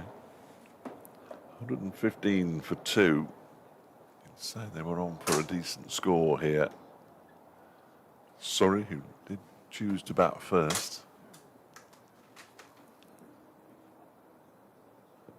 That one is crashed into the offside, but Basra's out there, so Thomas will just get a single. Bit early for that, Fred, isn't it? What are we having here? You turn your microphone. No, don't speak with your mouth I full. can do it. Panashokula on the go. Oh, don't put the commentary cam on now. Panashokula. Was that one of the, was that a freebie? No, I think I bought this one. Paid There for you it. go. Good grief. Oh, nice. Yeah, I haven't Just had- the one? Just the one. Just the today. one, okay. Yeah. As long as we know where we stand. We very much know where we stand. Heaved into the leg side. That's in front of square. Nicely chased by Basra. He just fumble it slightly, but he saves a couple of runs there. Sykes moves on to 31, 118 for 2. Last one of a pack of 4, though, I Was should it? say. Yeah. You had the other 3 as well, did you? Parents had a couple. There we go. Yeah. Very continental. Very metropolitan south. Freddie's not from these parts, everybody. Tell by the way he dresses. Defended by Sykes. My wears a coat on a glorious summer's day like today. This isn't a coat. This isn't a coat. It's a jacket. Better said than coat, jacket. There he is. There's the great man. Alex Stewart. Just testing out the knowledge of the camera people there. See if they can pick out Sir Alex Stewart. I think there'll be one of them who knows who Alex Stewart is, and then You think Phoebe will know then, and the rest of them won't? Is that what you're saying? maybe Jack Brooks. I think Luke might know Jack Brooks. A little more recent, of course. The title with Yorkshire. Brooksy Ferret. On social media. Good man. Jack Brooks. Started off at Oxfordshire before moving into the full-time professional ranks. Elsewhere in Group A, Glamorgan 106 for 1 against Worcestershire at New Road, having been put into bat. Good start for Glam, which just opens the door a bit for everybody else if they can win there. Nicely driven by Thomas, but straight to Montgomery, who doesn't get a bad bounce this time. That was the last ball of the 21st over, 119 for 2. Gloucestershire were going great guns at the top, 121 for 1, having been put into bat by Nottinghamshire just down the road at Trent Bridge. And in the 2 games in Group B, Lancashire 104 for 3 after 24 and a half overs, so approaching the halfway mark there against Warwickshire at Aigburth. And Yorkshire 107 for 2. They're playing Durham at Scarborough. Durham won the toss and decided to field first, or bowl first. Hawkins begins a new over from the city end. Sykes picks up a run out to the point boundary.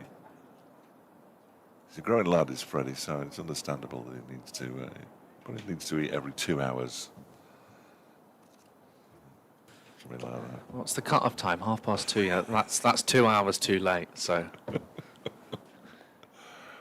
an edge, guided by Sykes. Chappell grits his teeth as he chases the ball down below as they pick up another single. I was fuming the other week because it was Derbyshire v Northants in the women's OneDayCup, and Derbyshire were bowled out a little early. And instead of just having a nice early lunch, which is what everyone wanted, they started the second innings off, got about halfway through, and then they decided they'd have lunch. Yeah, that's how they do it. And we all thought, right, excellent. She's prepared Let's get yourself to stuck in. eat. hadn't you? Well, the chefs had gone early as well. They'd checked the scorecard and gone, no. we need to get on with it. And then the umpires and the Northants skipper said, well, actually, we'll get going. It makes sense. 23 for 2. Nice stop again by Basra, diving to his left. Got both hands to it. Can't prevent the single being taken. Partnership up to 67 now at just slightly less than a run a ball. Plenty of youngsters in today as well. Good to see. Still off school. That's been heaved into the leg side by Thomas for a boundary. Up towards the dugouts. Sir Alex Stewart deciding against fielding that one and throwing it back quite wisely. That's the first boundary Hawkins has gone for. Off the top of my head, but just not looking threatening at the moment, this Derbyshire bowling attack, with the exception of Zach Chappell. He's bowled 7 overs. Just eased into the offside. One-handed stop by Caleb Jewell, who always looks to Harry Kame when he does a piece of fielding. There he is now, and he's having a long-distance conversation with him. End of the over. 4 overs for 20. 3 overs for 18. I beg your pardon. Joe Hawkins. 28 for 2 by my reckoning. 14 fours and 2 sixes in the innings so far. Ring the changes and bring Martin Anderson on as the 6th bowler. To bowl for the racecourse end, Martin Anderson. There you go. Need this partnership broken. You've got Ralphie Albert on debut next, Josh Blake, and then 2 more debutants for Surrey, and Ollie Hunt and Ari Carvelis, and then you're into the bowlers. So Carvelis is quite an experienced campaigner, yes, of course. yeah, on loan from Sussex. A good loan pickup, that, actually. Yeah. He has played for Sussex already in this competition. He's cup tied then. He'll have to do that. Yeah, 5 wickets in 3 games, so the Greek international. Yeah, good player. Good player.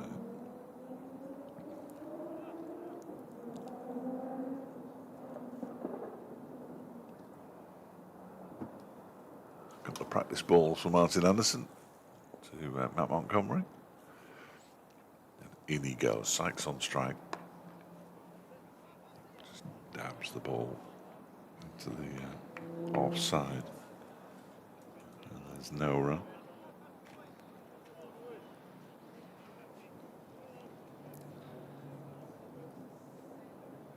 Yeah, Sykes averaging 42 in List A cricket from Surrey, Wandsworth.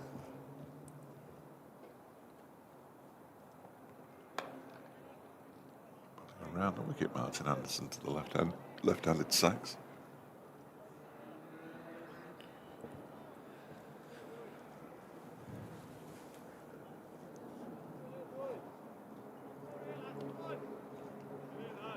A little bit more chat in the field now. It's quite quiet at Grace Road in that first innings on Wednesday. Oh, now he's lifted this a long way into the leg side. That's gone all the way for 6. Good shot from Sykes. Quite straight arms, almost like a hammer thrower. Just lifting it out towards the players' pavilion. Full swing of the bat there. He's taken a liking to more of the medium paces, hasn't he, in this Derbyshire side? He can get his eye in. There's a little bit more time. He's got 40 and 18 of those have come in 3 blows. That's a jab into the offside. Nicely fielded though by Harry Kame out there in front of the old scoreboard. A little bit brighter out there now. Sun trying to peek through. Jack Morley, I think. Is that Jack Morley going to sit down in the dugout? Couldn't tell you. Number 18. Wandering around on the boundary. Jack Morley. Yeah. Never one for remembering numbers. Mainly because I don't care too much about them in football and cricket as well. You don't care? No, it's when people, you know, when my editor says, can you write an article about these players changing their numbers? It's just like, it's really not super interested. No, I'm with you there. A lot of the Burton players changed their numbers over the summer. It's when you get a kit. Well, I know I've had fans text me and say, well, do you know if this player's changing their number this summer? Because I want to get their name and number on my shirt. And if you get the receipt, then when they do change the number, you're able to actually go to the club shop. Oh, really? This is at Arsenal, and change it, and they'll change it over for you. That's quite good. I'm not one for kits either, but as everybody knows, the current Burton Albion kit is the most beautiful thing. And the away kit, which you pointed out the other day. And the second, and the change kit, the blue. Yes, lovely. They have got 3 of the most beautiful kits you've ever seen in your life. I would urge you to go and... Somebody was walking around in a change kit, weren't they? Yeah. That's Well, right, I saw one in Grace Road. Derby Town Centre as well the other day. But the amber and black arbs is just wonderful. Yeah, there was someone walking around in one just after Derby had thrown away a lead against Coventry on Saturday. They play tonight. Hawkins bowling to Thomas, who picks up his 62nd run and no more. Ball out into the offside. 14 fours and 3 sixes in the Surrey innings so far.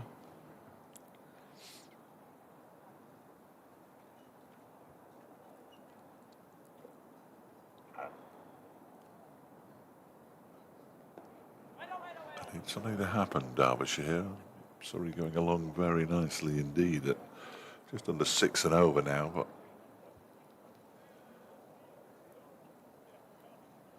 Yeah, it doesn't look like anything in the way of turn for Hawkins. despite it being a used pitch, which I think we established earlier. Ooh, that one thuds into Thomas's pad. It would have gone down the leg side anyway, but a little quicker. It was the last ball of the last over that was bowled by... I don't know if White's got Thomas on strike. It's the left-handed Sykes. who gets struck in the pad again. Yeah, it is definitely Sykes. Should we tell the scorers? Should we? What's going on?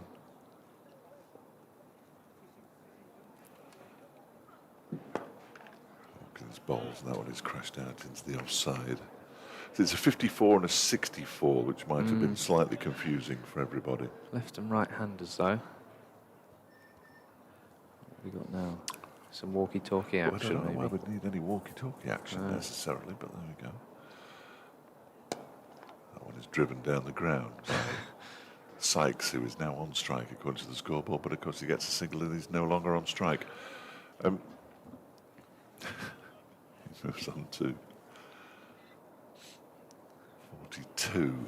Tidy work from Hawkins. Yeah, he's done all right, hasn't he? He's just slowed it down a bit. 5 and over he's been going at over the course of his 4 overs. Pat Brown, 4 overs for 23. If he hadn't bowled the 3 or 4 wides that he bowled and the no ball, it would be considerably better than that. But as you said earlier, Zach Chappell still a standout. That opening spell of 7 overs, 2 for 32. Rory Burns for 13 and Nick Grantler for 6, the 2 men out. Hawkins gone for a couple of 4s, as you saw from that wagon wheel. Sykes 42, Thomas 62. This partnership now worth 81 from 82 balls. What's well, that kit up there? Fred, over to you, mate. Over to you for the. What was it? A couple of Nottingham Forest kits. Really? That's brave. That's brave. The one on the left, I think, is. I think the one on the right might be a trading top as well. They've got 3 cones set up for the stumps. They are wide stumps, aren't they? Then if Yes. there's 3 cones, Those are 2 Forest shirts.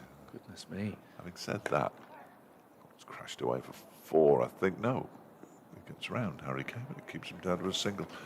If you're from Ilkeston, the north of the county, close to the Nottinghamshire border, Ilkeston itself is, other than Ilkeston town, it's split between Derby and Forest. Long Eaton as well. Yeah. Sort of town. Right, here we go. They're going to both bowl at the same time. Is that a third Forest shirt? No, I'm not sure. No, I think we'd have to draw the line at 3.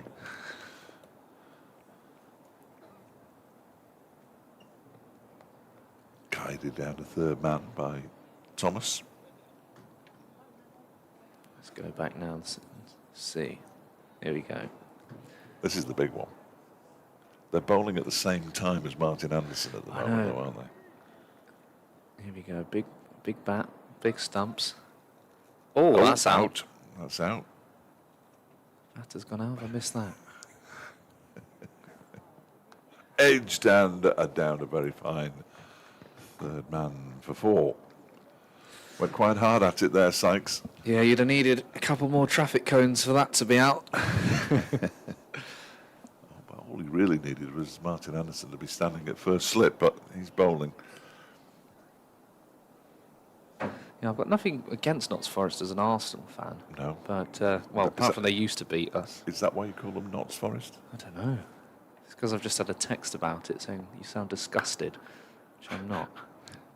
I just think there might be quite a few in this ground, particularly if we go to Pride Park later, who might be.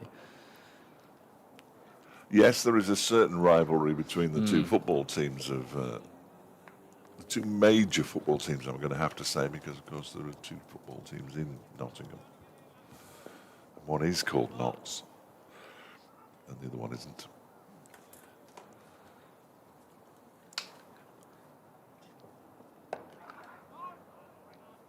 There'd be no excuse for wearing a Nottinghamshire top. I think a Forest top you can just about get away with. I'm not sure about wearing football tops to cricket grounds anyway. It just seems a bit. No, you wouldn't do it the other way round. No, quite. Yeah. That's a good shout. You wouldn't turn up at the City Ground in a Derbyshire top, would you? Not twice, anyway. Would be a turnout. Not twice. 145 for 2 at the end of the over. 25 gone, 25 to go. I'm sure they'll have a little refreshment break now. The 2 teams, Derbyshire's players especially. Zach Chappell's running off, and we know where he's going. Let's have more of this cricket action then, shall we, on the bank, and you can tell us what's going on elsewhere. Lancashire 122 for 3 after 28 overs at Aigburth against Warwickshire. And Gloucestershire at Drinks are 145 for 1 against Oddingshire at Trent Bridge, just up the road. Glamorgan 117 for 1 against Worcestershire at Drinks down at New Road, and Yorkshire 129 for 2 in the 27th over against Durham.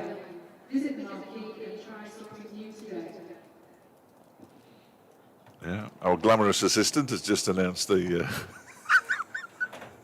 the Shiny Tap Brewery takeover there. Just see how they're modelling the latest pale ale, alcoholic or otherwise. If you want some of that, why wouldn't you? Yes, come here. When's our alcohol-free pale ale? Calm down, Fred. Calm down. I'm stressing alcohol-free. They did run out last summer against Middlesex, though. I distinctly remember. Now, Tom came in to the commentary box last summer and said, "Would you like some?" It must have been Kevin Hand, who I was with. I was listening to that, remember. And we very politely declined, as we're both professional broadcasters, and we were on air. What's that so far? And then it sold out. Yeah. So don't miss out. It will sell out. And don't forget Tuesday's Community Day either. 11 o'clock start, as ever. Last home game for Derbyshire in the competition this season, unless something remarkable happens, and I don't think it can. £10 for adults, children free, lots of activities for the youngsters as well, including balloon modelling, which is always a favourite, isn't it? Making dogs out of balloons, essentially. Circus skills, so bring your hard hat if you want to go on the high wire or the trapeze. Plenty of other fun as well. I'm not sure what the circus skills involves. It'll be some juggling and perhaps some knife throwing. Yeah, Who knows? maybe an elephant. Bit of lion taming. Whatever you do, I think that's allowed. don't put your head in the lion's mouth. No matter what anybody tells you, just don't do it. If you get a whole trapeze set up from the floodlights. It could be really good fun. Yeah, just midway through the innings. I think there should be a couple of bowlers who are good at juggling, or fielders. Well, of course, Lewis Deployed famously juggles before he goes out to bat. With 3 balls, which I always thought was very, very, very entertaining. The drinks break is finally coming to an end. Who is that kneeling down on the boundary's edge away to our left? Can you make him out? I can't quite make him out. Not sure what's going on here. There's something happening to the left Achilles foot, heel. The camera can... Nick Potts, maybe? The camera aren't listening to us, because I asked them to show more of that bank cricket, and I've been completely ignored. I didn't think we'd seen much more, but they should be showing that now. A bit of treatment going on the boundary's edge, and what we're seeing is the 2 batters putting their helmets back on. You could be right with Potts, though. Oh. Putting his sock back No, on now. Poor piece of production, really. That, Well, I isn't it? can't be everywhere. I can't be on the cameras and I know. commentary. I know. no. If you'd have been on that, I'd be straight on that. Yeah, But- we no, know. there'd be a Labrador somewhere. I think, is it Brown? no, No, he hasn't got the stick. Brown's The Brown's running Brown's on, running yeah. onto the field at full tilt here. I think it might be Potts. You know, I think you could be right. But I'll keep an eye on him and we'll see who it is. 25 gone, 25 to go, 145 for 2. Sorry, and Hawkins to continue. Yeah, well, Ollie Sykes looked to get stuck into Joe Hawkins. I wonder. Good man. Oh, that's a great shout from you. It was Nick Potts. There we That's go. excellent work from you. Long on, long off. Deep mid wicket. Because he's not somebody you recognise instantaneously either. Sykes defenders the onside. And deep extra cover as well for the young spinner, who's already bowling more than on his list A debut into his 5th over. Around the wicket to Sykes, turns this away to Anish Dal as the sun comes through the clouds at the Central Co-op County Ground.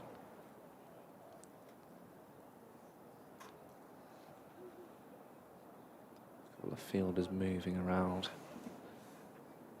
for the right-handed Thomas, list A best of 63, his first Surrey half-century.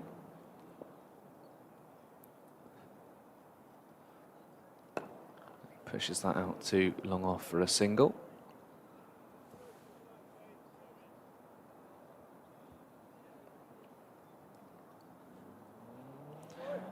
Really valuing their wickets, these two as well, Sykes and Thomas. Sykes is the captain, and if you're Adam Thomas, you've not really been troubled too much too far.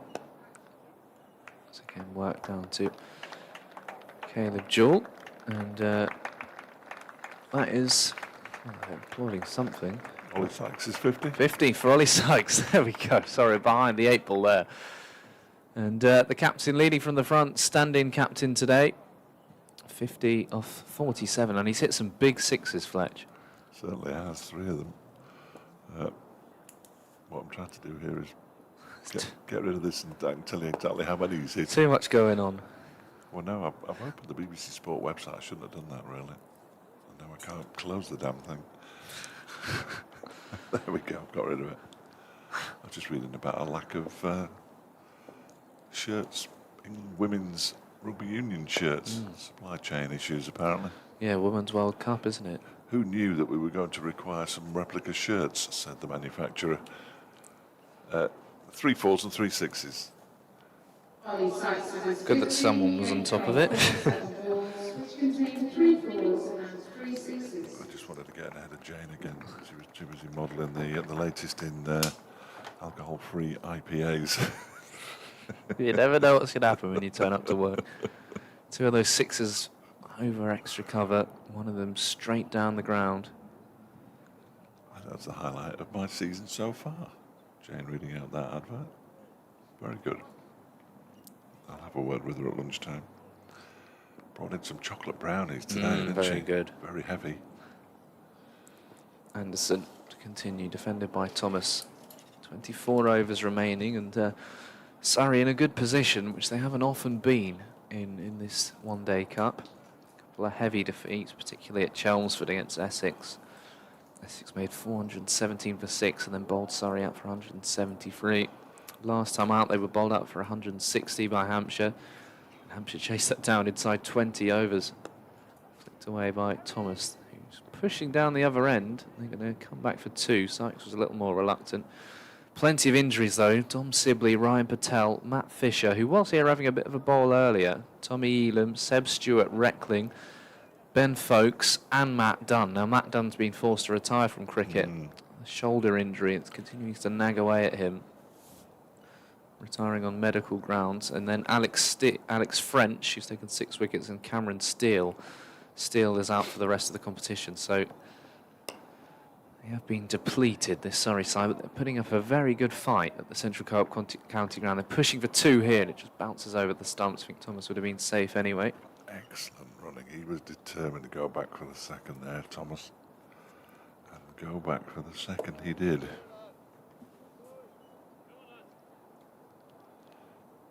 Yeah, they can't, well, they have to win this one, Derbyshire, to stand any chance.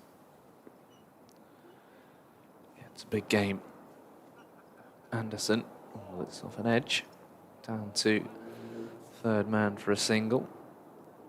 Sykes is 5th, list A 50. Never scored 100 in this format. Nova, of course, is Adam Thomas. 97, the partnership of 98 balls, so they're going along at a good rate too. Burns and Garantler both gone LBW early to Zach Chappell. Do you bring him back, Fletch? He's got 3 overs remaining. Just to break the partnership.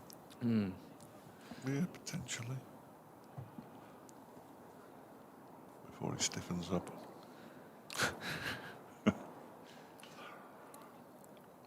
Feel with this side, the likes of Brown and Potts will be in action at the death. Well, I want to know, and we ought to ask somebody really, why Montgomery is no longer bowling. Is he available to bowl and just not being used? Or He was bowling in the warm-up earlier, so yeah, it's a question. Amrit Basra, who bowled 3 overs, I think, at Cheltenham College and hasn't bowled since.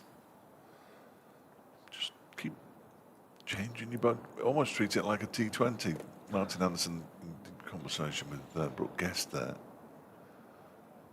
It's a little peculiar because Montgomery does bowl a lot for knots in the blast. Yeah. And well, he picked up a wicket at Cheltenham as well, so I'm not quite sure as to why. He did injure that hand batting, as we said, against Worcestershire at Repton. He was bowling in the warm-up here, so Hawkins has bowled well, though. The feeling as one of 2 backward points. So a little bit of flight, and Sykes nudges it down to Basra.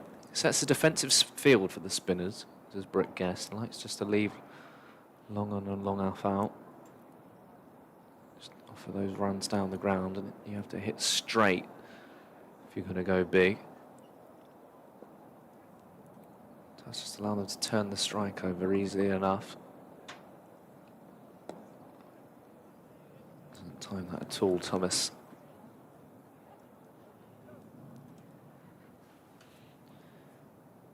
The last wicket was in the 11th over, so Surrey going along very steadily. And that's gone for 4, and that's the 100 partnership between Sykes and Thomas. And Derbyshire just looking around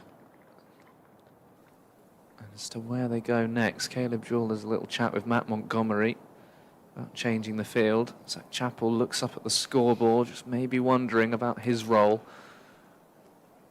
It's all a little flat out there. Certainly is, and we haven't reached the 30 over mark yet, and they're comfortably on course for 350. Surrey, if not more. Oh, that's in the air.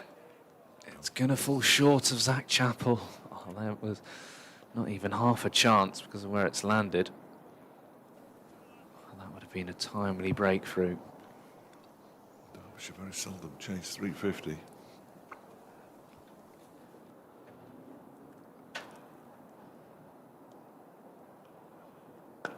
Sykes cracks that one away out to Pat Brown.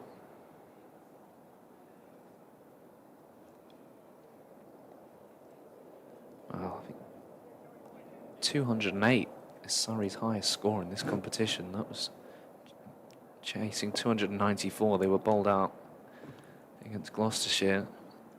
So they look like they're comfortably on for a far better score than what they've enjoyed so far. 162 for 2. There'll be some fight back if they didn't make 208. Yeah. Fight back by Derbyshire, that is. Gary Hickinbottom, Derbyshire Disability Cricket. They beat Surrey last Sunday at Collingham to win the National Pursuit Championship. Well done to them. Close game, he says. Gary often in contact with us about the Derbyshire Disability team. Well done to them. Looks like he might be going for one more season, he says. He did win the player of the match in the final, I know. Anderson will continue around the wicket. Sykes punches it off the back foot out to Harry Kane. There are just spells, though, in the game where Derbyshire can look very flat and suddenly the wickets come and they get right back into the game. It was similar when Lewis Hill and Rishi Patel were going well at Grace Road. And then both of them were out in the 90s, weren't they? And suddenly Derbyshire was a really good fight back in those death overs. They need something similar, full from Anderson and defended by Thomas. Looks to me like he changes his action between red ball and white ball, Martin Anderson. Doesn't bowl much in T20 cricket, but... I think Nick Potts is warming up down at third man. I wouldn't be entirely sure. It's a long way away. That's dabbed down to Anuj Dal. Yeah, that's him. So I don't know why I whispered then. I think the other question with this Surrey side is do they have the big power hitting to come in at the end and make this into a really good score? And maybe that's why these two have really put their value on their wicket. We'll find out. Yes. Defended there again. Not, as you said, they've not been in this position, have they, this season so far? So yeah, they've been very much on the back foot batting. Doesn't help the middle and lower order when they're coming in and wickets have fallen. There's not many on the board, but if you're striding out with 180, 200 on the board, different kettle of fish altogether. Cut away to Dull. Yeah, nobody after these two has made 50 in the competition, so Derbyshire just need, they'll break this partnership and maybe open things up a little bit more, but they need Sykes to stick around in particular. He can hit a long ball in this evidence.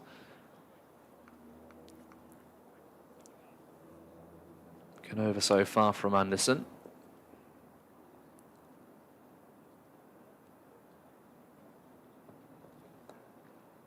Turned away. Could be 2 here, could even be 4. Hawkins gives chase. Oh, and he's done really well. Just stuck a hand out and kept the ball in.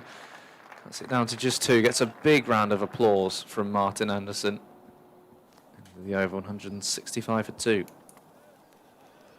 Bit about Albion news that I've been itching to tell you about. Well, the man who scored the goal at Tranmere on Tuesday night, Ben Whitfield, playing as a right wing-back despite the fact that he started last season as a striker, has joined Barrow after Burton agreed to terminate his contract. So Whitfield, who spent the second half of last season on loan at Barrow, has now returned to Barrow permanently as one more person leaves the Pirelli Stadium. He's among the leading scorers this season after his goal at Tranmere. Gone out on a high.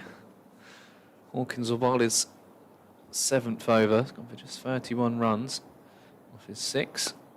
Sykes plays this away out to Pat Brown for a single.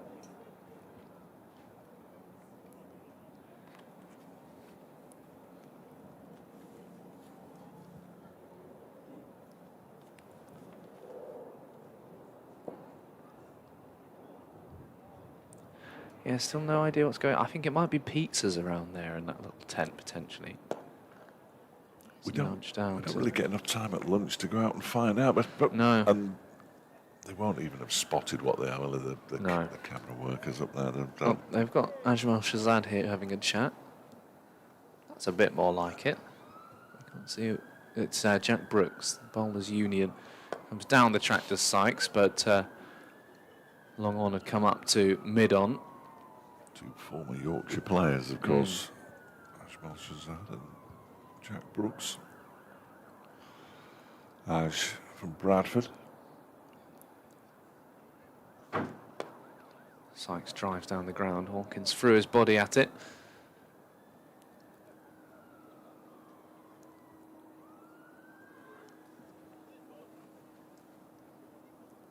Because next to the little tent that may or may not be selling food or books is something that arrived. It's a trailer. It's one of those. That is definitely a food outlet, but I don't know what it's doing. Hawkins coming around the wicket now to the right-handed Thomas. Whatever it is, and this will excite you, in between the two dugouts is a very excitable Labrador making its way towards the... perhaps it's a big reader. I didn't clock the trailer. That would make things different. There's a trailer behind the white, Yes, I see behind it the now. white wall. End of the 30th over, 168 for 2. Hawkins has kept things nice and tight. 20 overs remaining.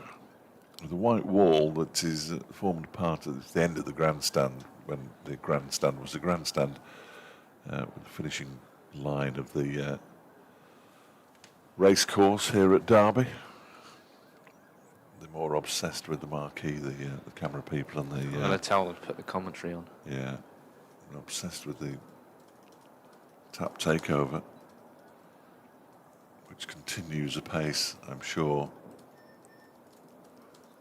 Away to our right-hand side, and Martin Anderson is going to continue. 4 overs for 24, 168 for 2 with 20 overs to go. If they don't score 330 plus now, Surrey will be disappointed, I fancy. They said used to be double it at 30. It's more like 32, 33 these days with the big hitters, but if you double it at 30, 350 is definitely on. Anderson gets hammered into the offside, and that's beautifully fielded by Amrit Basra diving to his right. Good shot by Sykes for nothing. He's had a run of ball, 56. Thomas 78 off 96. Partnership 111. Seems a long time since Derbyshire took a wicket, mainly because it was. And there's 6 more. He's just swiveled on that one, Sykes. That's a brilliant shot. His 4th 6 to go with his 3 4s. And it's easy as you like out towards the just slightly backward of square. Cameraman's or woman. It is man, isn't it? They've got a player here, sorry, haven't they? Yeah, Goodness me. I think so. Anderson then just pushes that down the ground. There was a long on. Just bowled a little too straight to him, though. Especially with that field they've set, fielded close in on the offside. 6. 4 6s. It's ridiculous, really.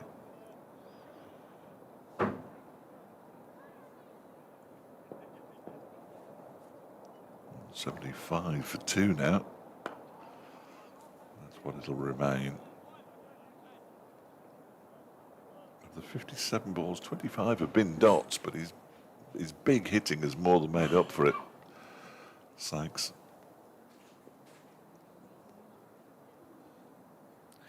Yeah, that again, you see Montgomery, the back of his shirt. I wonder if we'll come out to bat in the same one.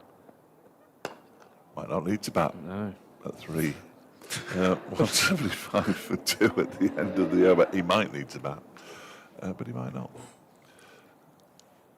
Asking Pat Brown, or at least Guest is asking Pat Brown something, and Brown has decided to come in and hold a slightly closer range conversation. He's pointed at something. Here we go, got the dog on here. This is excellent. Is it? It's getting some interest, isn't it? He's panting a little bit, so maybe it is warmer out I there. think it's warm out there. Yeah. Yeah, gentleman in the straw hat having his lunch. Oh, don't do that.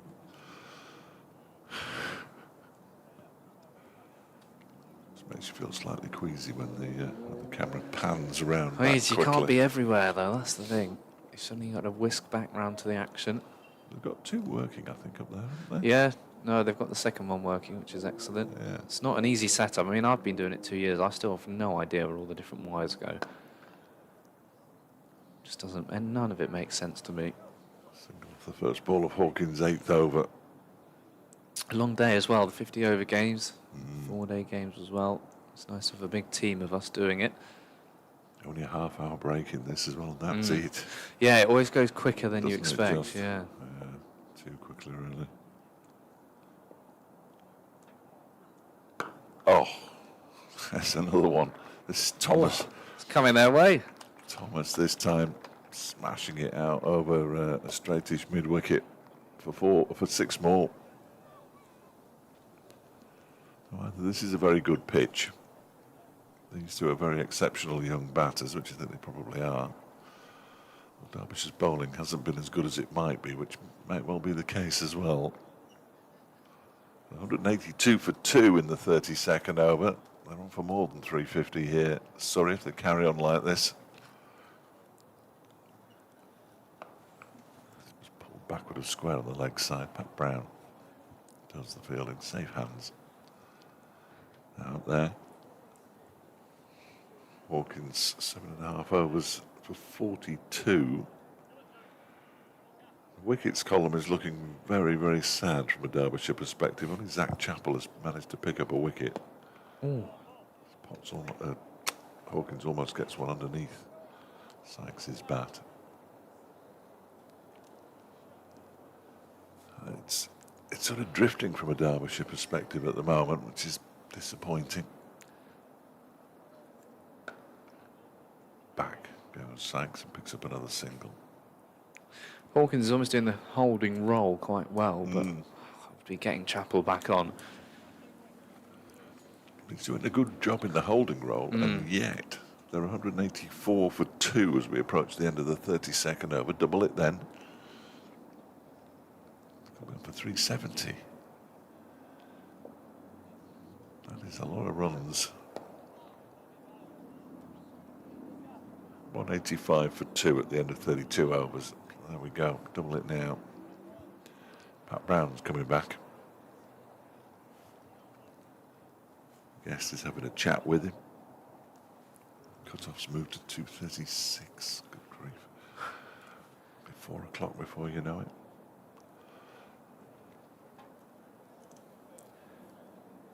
Here we go then. That's a wide down the leg side, isn't it? The Nottingham Forest Invitational. To bowl for the racecourse end, Pat Brown. Change of bowling. Chapper's going to bowl there in the shorts. Is definitely in charge of the whole game, I would suggest. So Pat Brown, who's bowled 4 overs for 23. Will he start with a wide? Strong tash, as ever, Pat Brown. There's a variety around this place today.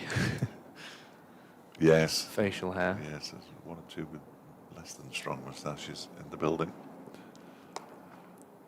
Pulled into the leg side by Thomas first ball, moves on to 87. Joel knows who he is. Hats off to him for actually turning up with it, though. That's very brave of him. Some people just set upon him almost immediately. Rather amusingly. Not quite up to the level where we'd require HR. Clipped nicely into the leg side. Kind of duel with the fielding. Out mid-wicket.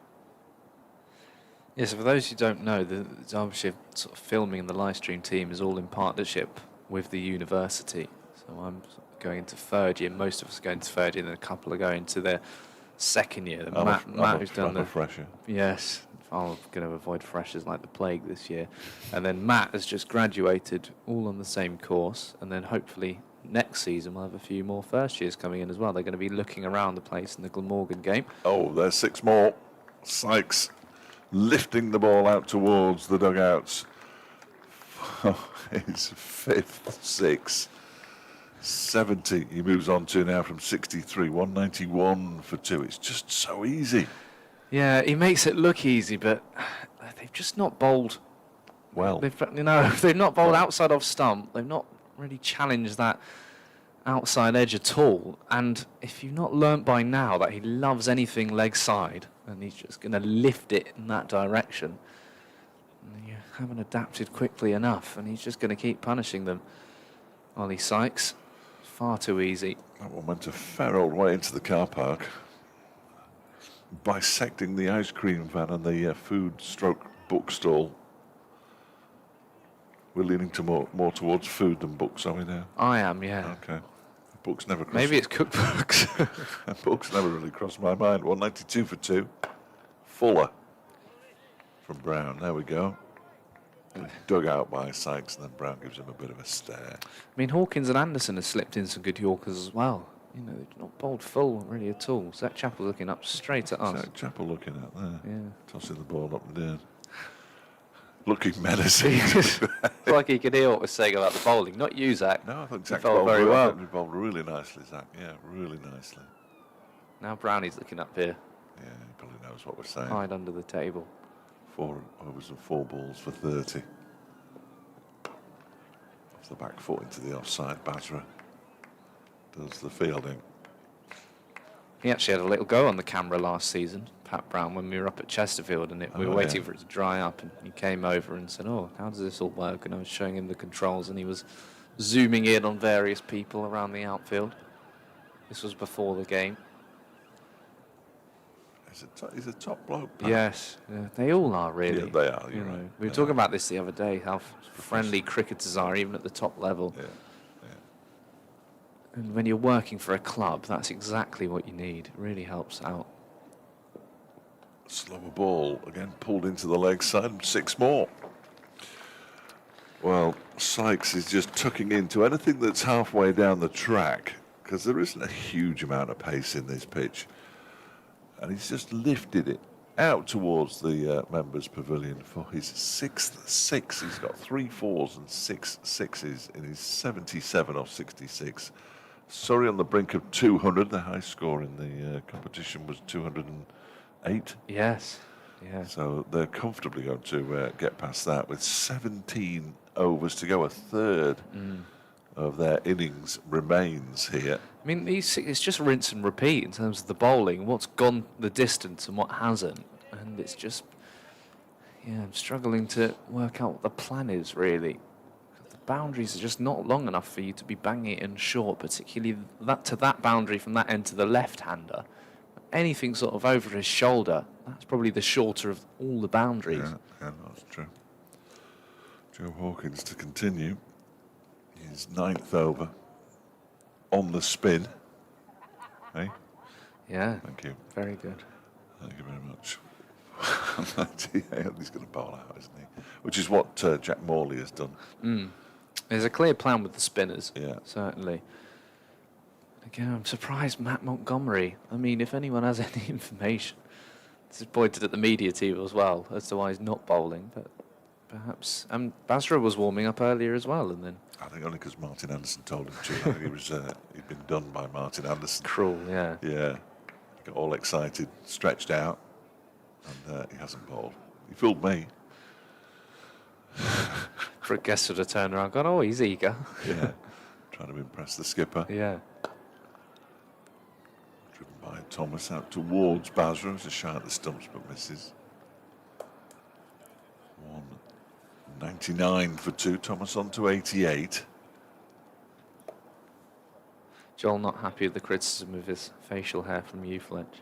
Oh, he's listening now. Yeah, Isn't he? they are. That's the worst bit to be listening to. Just as I started to talk about him. I didn't criticise his facial hair. There's 4 more for Sykes. Just leans back and drives it over the head of Caleb Jewell, who's in at extra cover. And out to the boundary for 4. Pizzas Pizzas. In between the two dugouts, the two chaps there are Yes. having pizza, so I think you've cracked it. Fantastic. You have cracked it without any photographic evidence whatsoever. Eventually.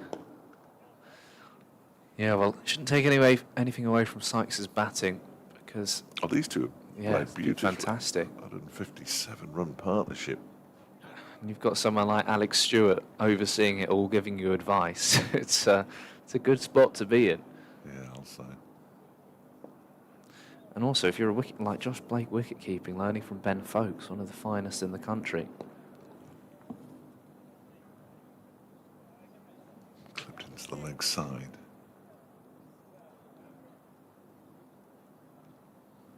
Final ball of the over as well. He's bowled at 9 overs for 51. Joe Hawkins. When you think that the overall run rate is 6.0 something. Much above 6 is 6.03, something along those lines. And he's done pretty well. Pat Brown's going to continue 5 overs for 36. I'm just trying to tempt fate here, if I possibly can. Yeah, you've had a couple of good curses this tournament. Well, I'm going for the ultimate curse and looking at the highest partnership for the 3rd wicket. We had that at Leicester, John Mallet, the photographer, standing up to get Rishi Patel's 100. He did it twice, didn't Yeah. he? He did it twice. It was very amusing. There we go. Highest partnerships for Surrey against Derbyshire for the 3rd. Oh, good grief. Fantastic. They've got no chance. 301 to the 3rd wicket back in 1994, Thorpe and Ward. So that's not going to be broken. Sun out. Brown, oh, driven in a slight misfield there by Basra. That's going to go all the way for 4, I fancy. Yes, it does.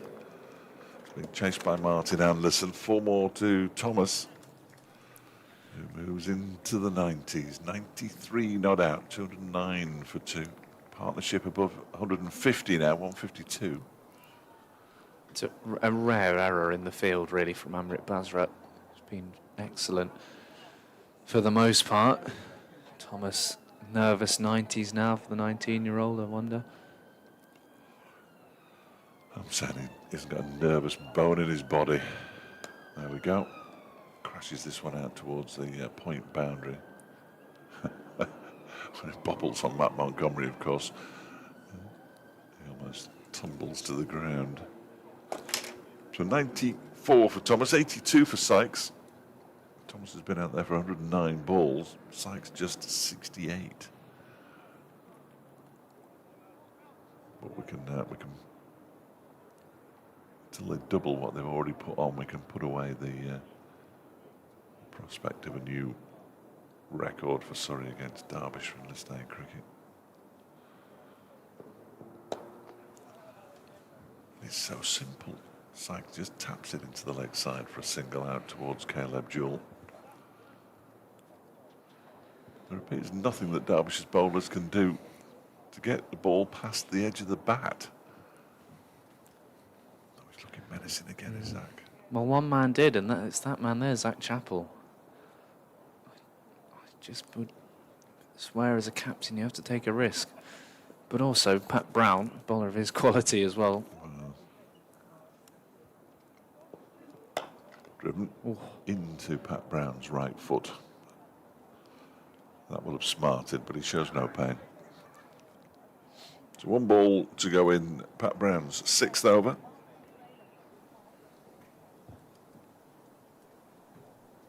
Crowd is very, very quiet. There is a crowd here. It's a good crowd. Majority, the vast majority, not particularly enjoying what they're watching. Other than some beautiful batting from Sykes and Thomas. Yeah, those Surrey fans who made the trip up would be delighted. Imagine that was an early start for them. So it kept a little bit low from Brown, I wonder. He just hurried Thomas a bit there, didn't he? And he got his bat down on it. End of the over then. We have got 15 overs remaining. And Surrey are 211 for 2. The interesting thing is, as you pointed out earlier, we don't really know, and apologies to the Surrey supporters who are watching, will be screaming at us at this point. Still to come, players who've not got 50s in List A cricket. And therefore, these two, will they be able to go as hard as perhaps they might have? I suppose the sample size is small anyway. as well, isn't it? Yeah, But, yeah. you know, Ralphie Albert on debut, Ollie Hunt on debut, and Josh Blake, the wicket-keeper. Final over for Hawkins. Sykes looked menacing as he came down the track, but then just punched it down. Fielder in the deep. Thomas then, 94. Gee, toss it up now if you're Joe Hawkins. Tempt him. They're bringing long off up to mid-off.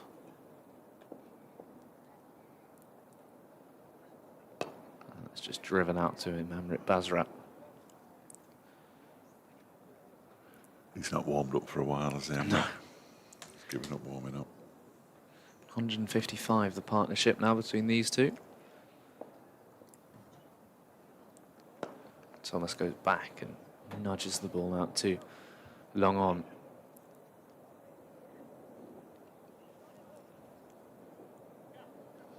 I made this orange juice at 5:30 this morning. Early start. Do you think there's any artificial colours in that at all? It's day glow. Oh, Oh, there we Sykes. That's huge. It's bouncing out into the Monarch Security Services stand. Have I got that right, Fletch? go. Just hang on a sec, I'll just check. Yep. Excellent. Which is Monarch Security stand. We don't Oh. need the services bit, apparently. That was a nice shot, wasn't it? Yeah. Really nice. Unusual for Sykes. He moves into the 90s now, just 71. Just his 7th six. Goes back and works his way to square leg. And his T20 best score is 44 not out, but as I say, he's been batting quite far down the order. This has Yeah. been an opportunity at 4. Get some time out. Yeah. It'll come out with a score at 57 for 2 in the 11th over. Good scores, 50, 97, then run a kind of a bit lean, 10, 13 and 7. Started the tournament really well against Leicestershire and Gloucestershire.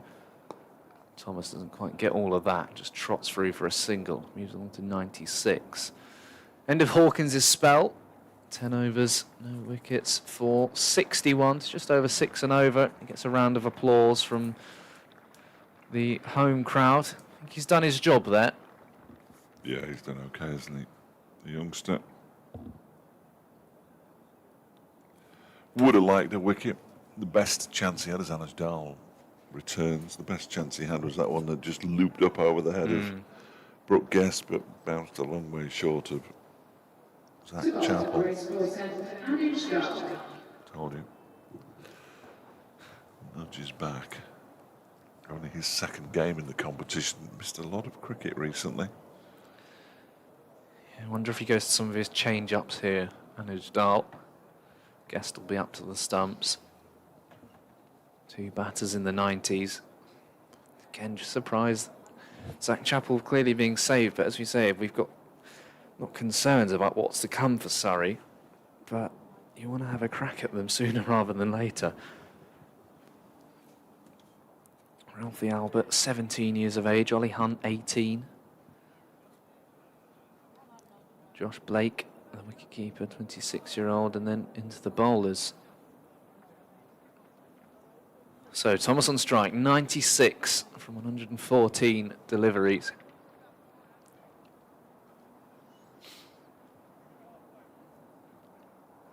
Long on, deep square, deep cover point.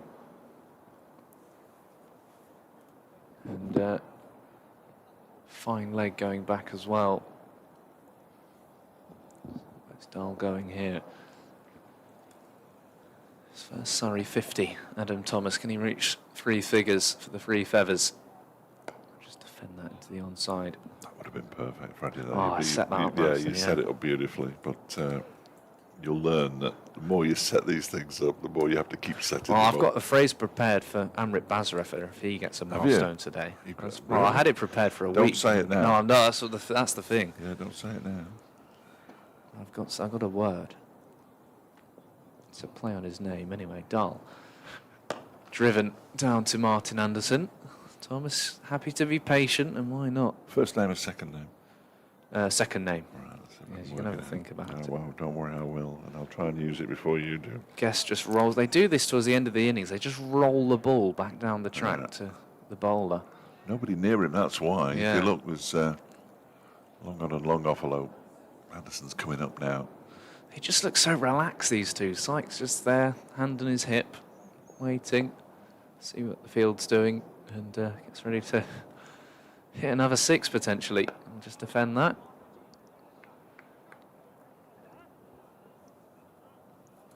Yes, I think I'd be relaxed if I was on 91 not out. He's got more runs in this innings than I got in my entire... Yeah. 91 more? Yeah, not far off. Yeah, not far off. I wasn't a particularly good batter. Yeah, made 97 at Guildford against Gloucestershire. That's his list A high score. Record's being broken. Slammed away to Anderson. They'll come through for a quick single.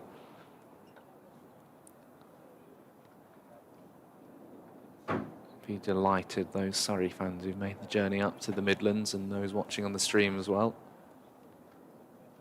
Seen a lot of success in the last few years, but not so much in white ball cricket. They made 3 consecutive One-Day Cup finals as well, Surrey. Lost all of them. Oh, to get to a One-Day Cup final. Dahl to Thomas, goes back and again punches down the ground. They're happy to do it in singles, these two.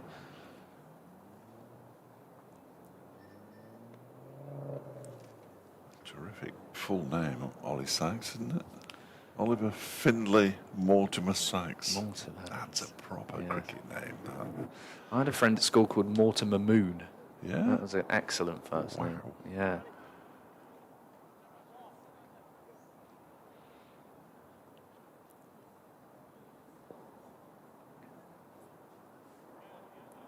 Dahl around the wicket to Sykes. Drives out to Martin Anderson, who'll come round and mop up. They'll come back for 2. Both of these batters now 1 shot away from a century. End of the over, 226 for 2. Adam Roger George Thomas. 2 away from his century. Never known your middle name, Fletch. Martin. Martin. Very dull. Yeah, very dull. My mother's maiden name. I'm afraid that's as good as it gets. 19 years and 47 days old, Adam Thomas. Martin Anderson replacing Joe Hawkins. Thomas on 98. Sykes, a positive veteran at 20 years and 169 days. Club shop is open. Right inside the ground. Seen a couple of people walk out. Not with anything, but it is open. Yourselves in there. You'll have a look. You'll have a look round. I'm told they have my size, so if they've got my size, they've got yours. Should we say if Derbyshire do get through to the quarter-finals, you will get a One-Day Cup shirt No. with Fletcher on the back? No, we won't say that. Burton at all. Albion shirt, Fletcher on the back? Well, no, but no, certainly not with a name on the back. That's awful. Your own name. Yeah, that's awful. How about the criticism of the Burton shirts? It's because they're black and amber. Players with double-digit numbers, Yes. the white on the amber is quite tricky to spot. I never think of the commentators, Fletch. There should be a panel on the back of it. It's down the leg side. Now, is there any bat on this from No, Thomas? I don't no, think there is. No, you're all It's right. leg byes. You're all right. Save it, Freddie, save it. I'm still thinking of the Badger one. But I can't. It comes from the first 3 letters of his name. And it's a more modern cricket word derived of something. That really doesn't narrow it down. Just be 1 there for Thomas. If you 99. if you call it Badrit ball, You're not far off. I'm gonna have to leave the commentary position for good. Oh, you're not far off. I was trying to hide it. But it's going to come out anyway if he gets anything. If he gets to a landmark.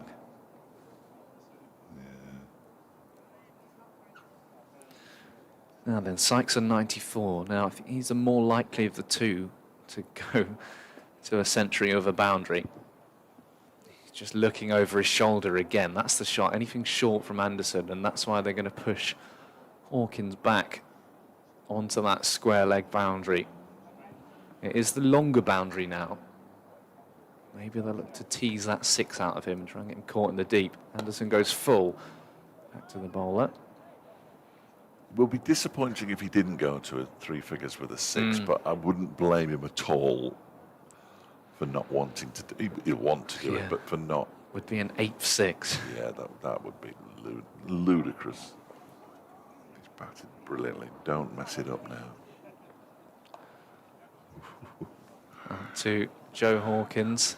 They were trying to tease that sort of shot, especially with the pace off from Anderson as well. You just get to these little milestones in the game, and it actually can be helpful for the fielding side because you can just slow the runs down a little bit. Yeah.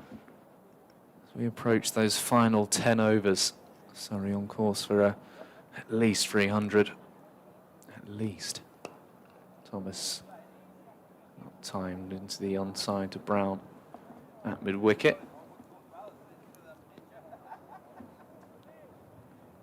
One ball left of the over, they're keeping them waiting.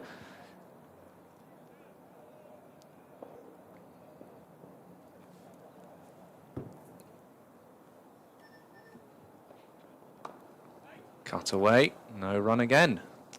230 for 2, 12 overs remain.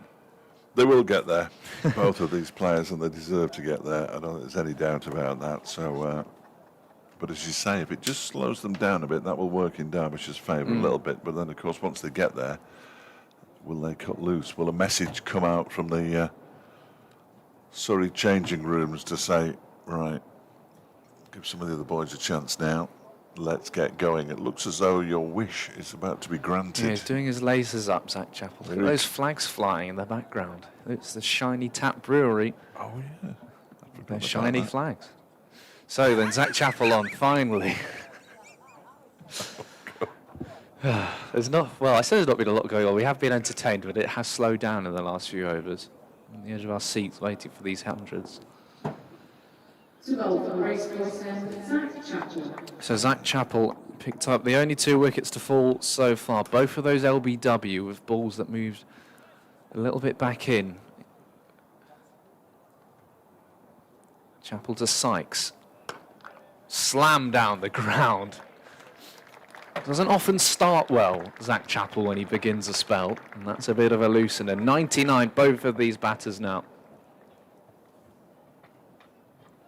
177 run partnership between these two, both on 99, and certainly one will get to 3 figures in this over. Will they both? Chappell over the wicket. Sykes will turn that one away around the corner and bring up a magnificent century. It's been splendid entertainment. His first List A century for Surrey, raising his bat and all corners of the ground applauding the 20-year-old. Captain on the day as well, that extra responsibility, and he has entertained Fletch. Certainly has. 4 fours and 7 sixes, a strike rate in excess of 120. And now the field closes in on Thomas. We get another Surrey player go to 100.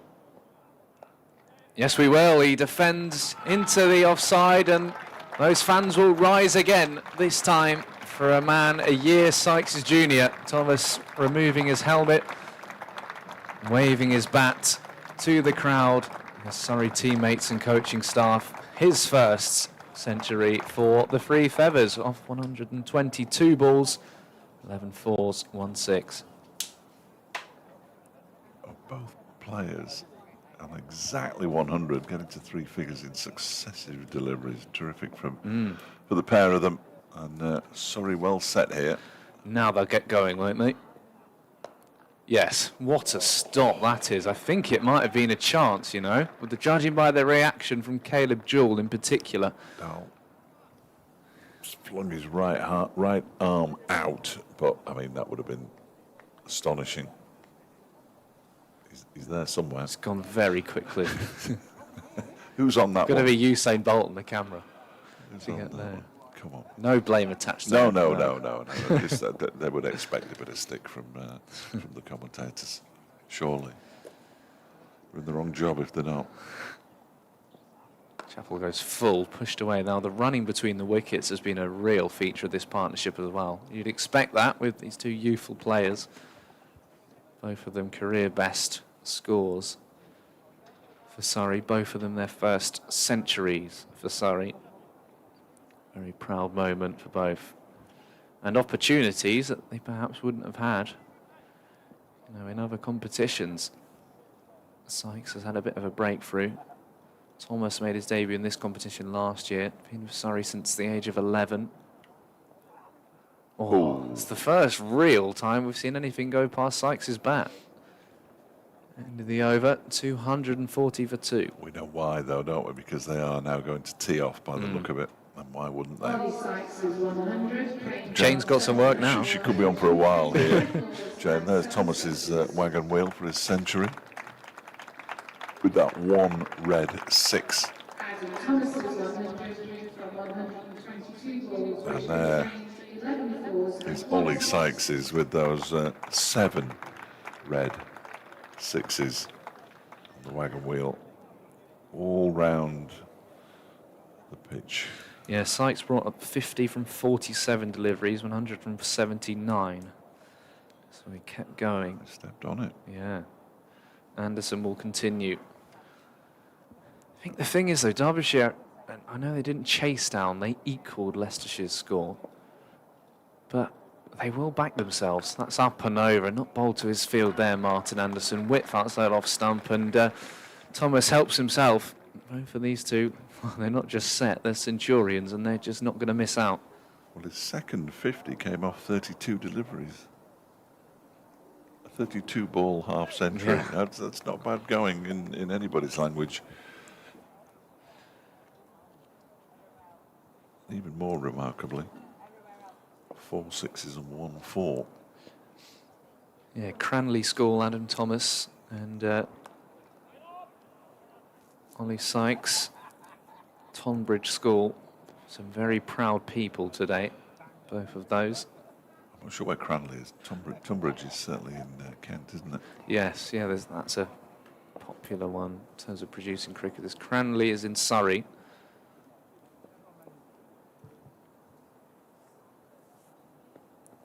Thomas goes back and goes down the ground for 4 more. Martin Anderson's had a difficult time with the ball in this competition, and that's continuing, unfortunately. Well, they're treating the Derbyshire bowlers pretty much with contempt here. These two youngsters. Surrey were perhaps always going to have a good day in this competition. Quite why they had to choose the day they came to the Central Co-op County Ground, I've no idea. But at the moment, you just can't see either of them getting out. Will that be the curse? Hopefully. No, easy enough again for a couple more. Good fielding in the deep. So then with the bowling figures, Zach Chappell has 2 more. He should bowl them pretty soon. Nick Potts has 6 more.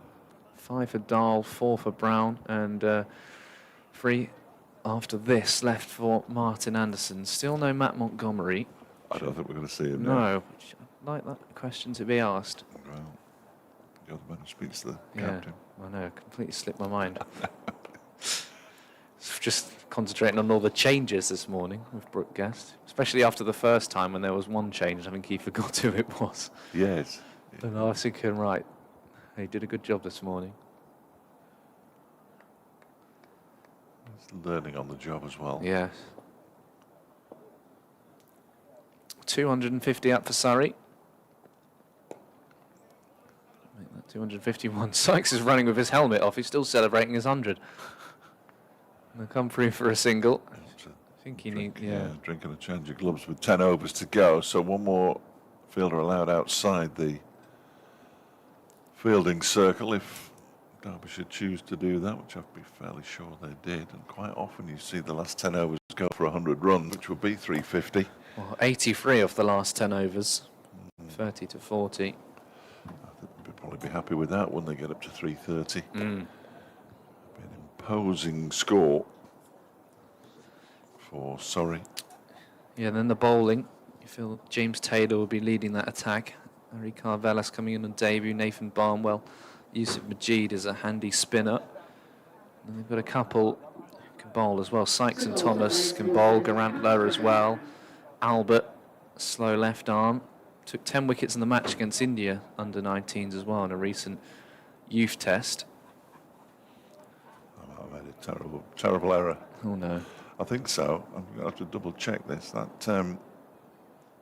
partnership record was in first class cricket. I feel like a fool. Oh dear. Highest partnerships against Derbyshire by Surrey.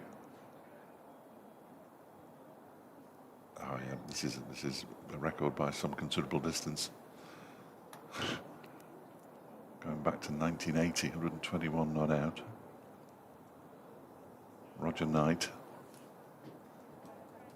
And David Smith.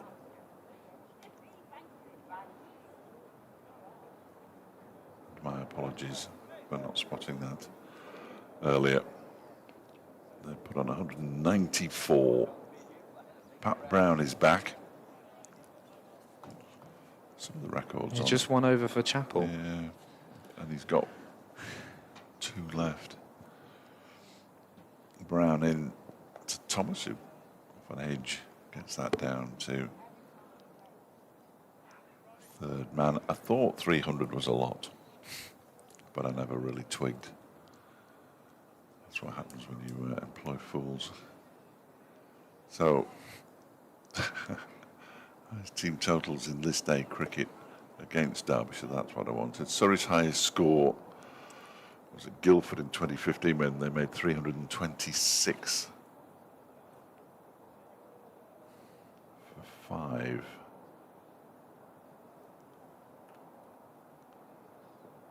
Probably, that's wide down the leg, so that's a poor delivery really from Pat Brown. Tried the slower ball, didn't quite work out for him. Yeah, we don't see as much of those change-ups these days. I know he's someone who joined Derbyshire wanting to play more red ball cricket, took a hat-trick for the England Lions over the winter, but maybe he's gone away from a bit of what makes him such a good white ball operator, Pat Brown. Derbyshire's high score against Surrey's 294 in this day. Driven down the ground by Thomas for 4. Beautiful shot, and it was some ferocity as well. Dear, oh dear.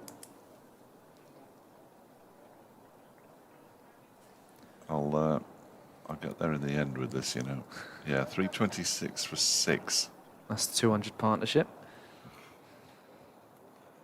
Better make a note of that, really. I suppose. 480 balls. Yeah, Rory Burns, Nikhil Garantler went early and just said over to you, chaps. That's been launched down the ground for 6. Big hit into the sight screen. Well, we said go to your change-ups, and Brown did. He went to the slower ball, and he still got pummeled down the ground. Second maximum for Sykes, for Thomas rather. To go with his 14 fours, he moves on to 123. Partnership up to 207, 264 for 2. James Bracey's made 150 for Gloucestershire.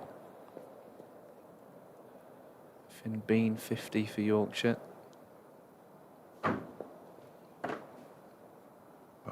Both of those eclipsed by this partnership. There's a slower ball and a swing and a miss from Thomas.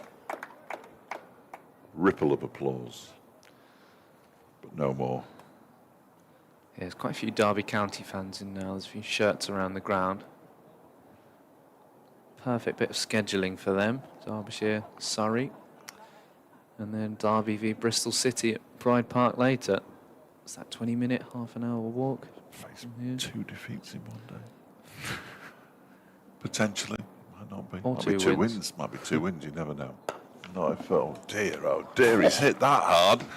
Thomas, there's another 6 out towards the extra cover boundary this time. That's a terrific shot. Well, I said to Brooke Guest this morning, when you're coming up against younger players who maybe you've not seen as much of, how do you go about doing your research and your prep? And he said, well, there's enough on the internet now where you can know about these players. I'm not sure the way Derbyshire have bowled to these two, there's any real sort of plans. No. Because everything is just going around the ground at this point, and the confidence is just so impressive. Thomas waits, clips this up to long on. 6 was his 3rd. Between them, they've scored 10 6s and 19 4s. Pat Brown takes his sweater off umpire Shan McGann.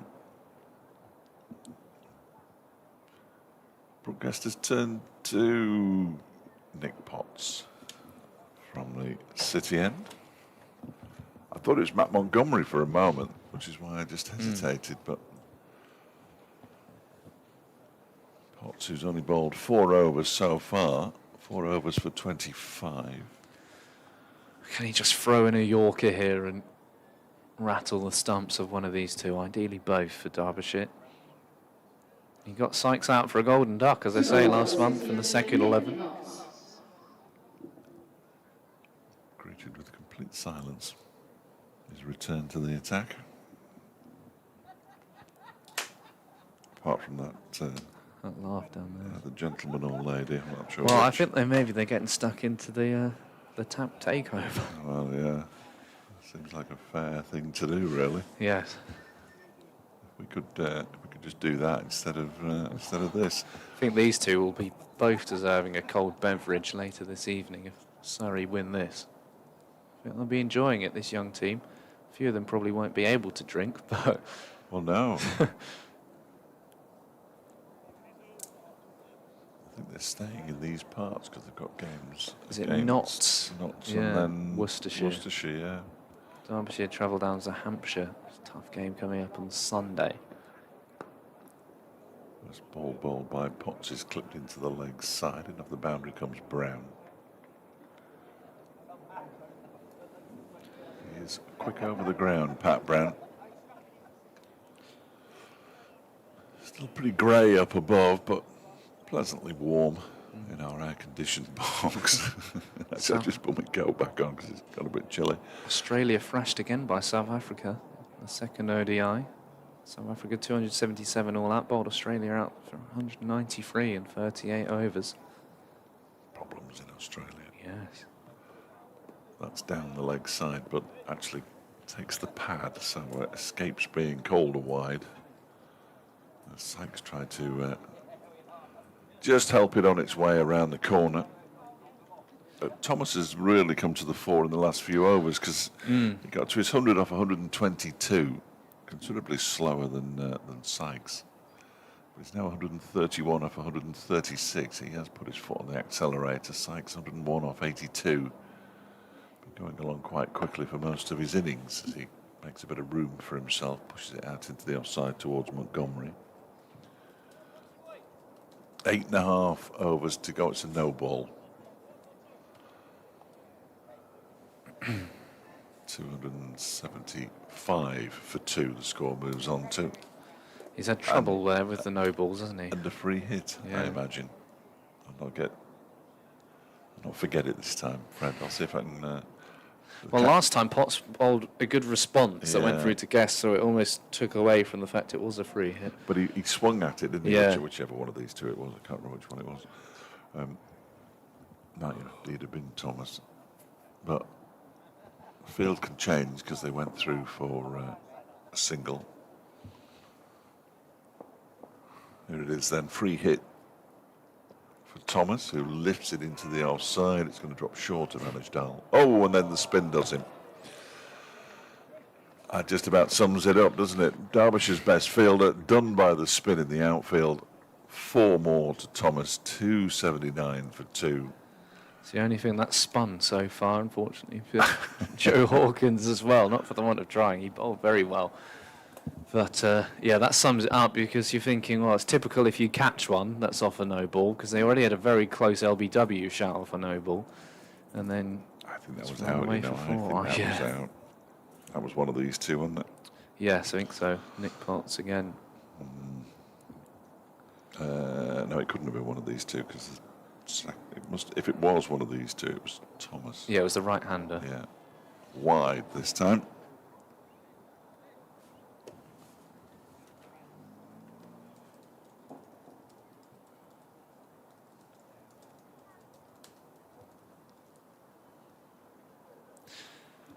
Well, a lot on this game for Derbyshire. This is basically it in terms of their knockout hopes, and this has not been an encouraging 42 overs so far. But they do bat deep, as Zach Chappell proved. Maybe just a little bit of support around him at the end, they'd have got over the line, or if he didn't trip over his bat. But I'm not sure he'd have made that single That's anyway. a wide. Somebody's frustrated down there, but that was. Well, he's claiming his foot slipped as it landed, Nick Potts, but I'm afraid. But he's clearly had problems bowling from that end, so again, maybe if you bring him back on, do you recognise that and say, have a go from the racecourse instead? I'm not sure. Well, Caleb Jewell has got more experience, not necessarily at bowling, but more experience than Potts, has a word with him. What will he produce this time? 281 for 2. Oh my word. That has been launched over wide, long on for 6. Well, it hung in the air for a moment because Martin Anderson looked interested, but the sound of the bat was magnificent. I feel about the chief executive possibly down there. Somebody who certainly looks a bit like the chief executive. Yeah. And looks like me as well. 287 for 2. He wants to check his arm there. I'm not sure he's got the arm that he used to have. 24 extras now as well.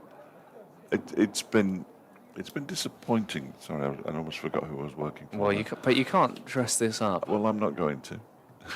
You're not one to be fair. That was another short ball. This time he has trouble reaching it, Thomas, though, so they're just going to get a single. Yeah, the chief exec does enjoy these commentaries, which is probably why he's on the other side of the ground at the moment. Yeah. 288 for 2. We've still got a ball left of this Nick Potts over. What's that, 17 off it? I'm just going to count them. 15, 16, yes. Good counting, Brad. Had you written It's my over by over maths, yeah. Oh, well, yeah, that would help you. Sometimes helps. Yeah, that's excellent work from you. I don't do that kind of thing. Far too complicated to do the maths. I'd spend my entire time doing the maths. Nobody would. Well, perhaps people wouldn't mind. Oh, and he's just got a little under edge on that. Fielded by Hawkins. And Nick Potts has now bowled 5 overs for 43. 289 for 2 at the end of the over. 8 still remain. And, well, if Derbyshire win this game, it will pretty much prove that it's a flat pitch. I'm not sure that it is entirely flat. I don't think there's a huge amount of pace in it. And I don't think banging it halfway down is necessarily the way forward. It doesn't often work. Members of the board having a walk around the boundary. I can see Ian Morgan, the chairman, 1 or 2 others. Just gone past the old scoreboard. Anderson replacing Brown. Martin Anderson. Yeah, Hawkins is the only one, and Chappell opening up, who've had actually long spells of the ball. I don't mind them changing bowlers, but when they're changing bowlers, mainly because you've got to take somebody out the firing line, that's never a good thing. Basra unsurprisingly loses his cap. The finest head of hair at the club, bar none. Amrit Basra. Yeah, the fan club is still, it's going to fire up again, hopefully, second innings. And the suggestions for the cap with the curly hair sticking out. I think I'd wear one of them. Swing and a miss from Thomas. bails removed by Guest.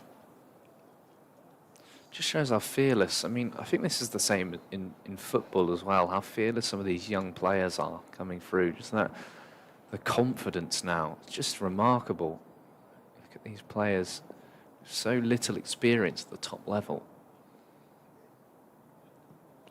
All for Derbyshire. 6 more. Out towards the Just missed a pint. tap takeover. Away to our right in the marquee. Thomas's 5th 6. Moves to 148 now off 141 balls. 4 away from 300. Break the partnership and you can take a barrel home. I'll have a go. I'll have a go. I'd probably I wonder if my leggies would get anything. I reckon I've Probably got not. as good a chance as anybody, really.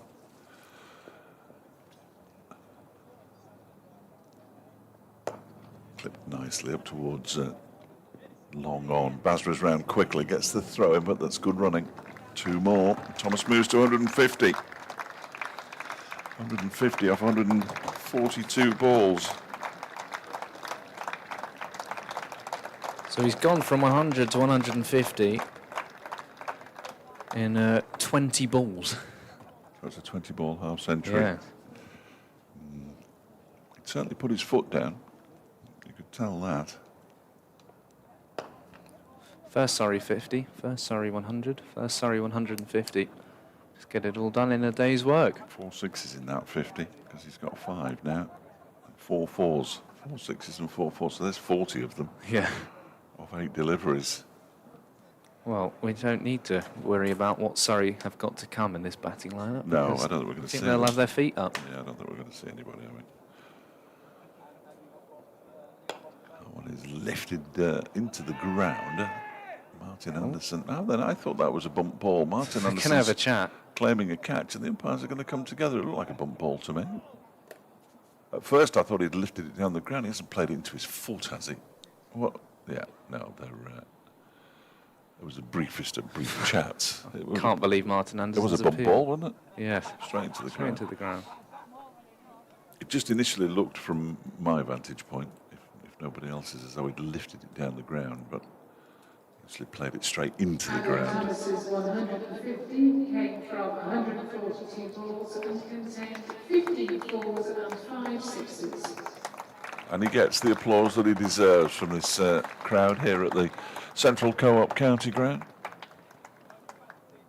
Sorry, might be wishing they'd sent a photographer. Yeah, plenty to capture. And we've got 7 overs remaining, 1 shy of 300. And at this rate, I mean, 350's on. If they keep striking like this, 242 the partnership.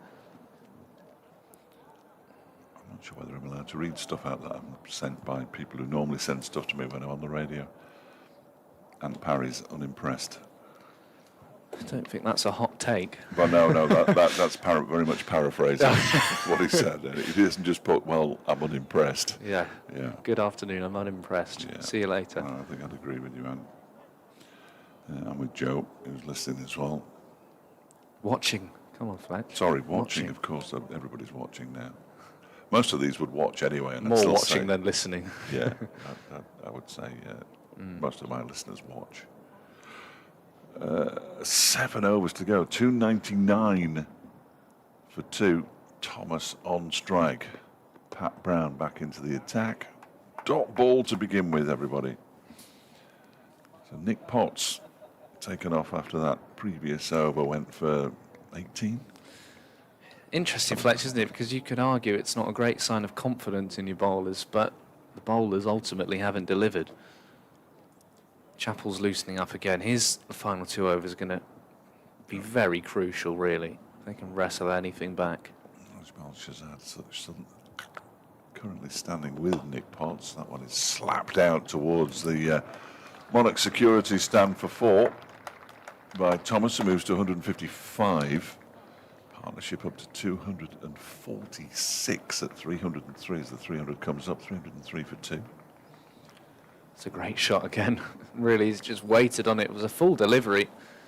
And he's just picked his moment again, Thomas, to slam it through the covers. Zach Chappell and Brooke Guest talking about how they're going to get out a 19-year-old and a 20-year-old. They're probably not.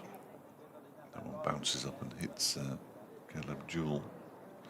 Got his right hand to it. Yeah, ridiculous to sit here as a 21-year-old and you cannot bat or bowl and just watch this unfolding. It's been so impressive. But can they talk, Freddie? Wow, sure. In proper coherent sentences. Don't need to, and you can hit a cricket ball. You get paid more for that. Well, there Paid is more that, for yeah, hitting these there is that. sixes. Don't be too down on yourself. 6.5 overs to go. Pat Brown's got 2.5. Anderson's got 2. Dal and Potts have 5 each, and Chappell has 2. Well, it's skewed off the edge, but they've got to the time of their innings. It's 4 more, incidentally, out to third man, where they can do that, and nobody would begrudge them it because they've earned the right to swing the bat. Sykes moves on to 108. Yeah, it's interesting because Sykes has been the main ball striker really in this partnership until late, and now he's been almost starved of the strike. He's just watched from down the other end. Both of them superb strike rates as well. You know, you can often see someone makes 150 in one-day cricket. It can often be on sort of 200 deliveries, but they've just motored on. Slower ball from Brown is pulled for 4 by Sykes, who moves to 112. Back-to-back boundaries. He had 2 men back there, and he's just split both of them, Ollie Sykes. But I don't think there's a lot of pace in this pitch at all. It's coming on nicely, and it's not troubling them. For a pitch that hasn't been used since the opening day of the season, it looks very worn still and has no pace. The pitches with pace are towards the players' pavilion, so further to our left as we're looking out from the media centre at the racecourse end. Final ball of Brown's 8th over. Wide of the off stump. No ball. Oh, it's a no ball this time, not a wide. So 2 more to the total, 314 for 2. And a free hit. Yeah. It's going well. Garantler 6, Burns 13, extras 27. Sykes 112, Thomas 156.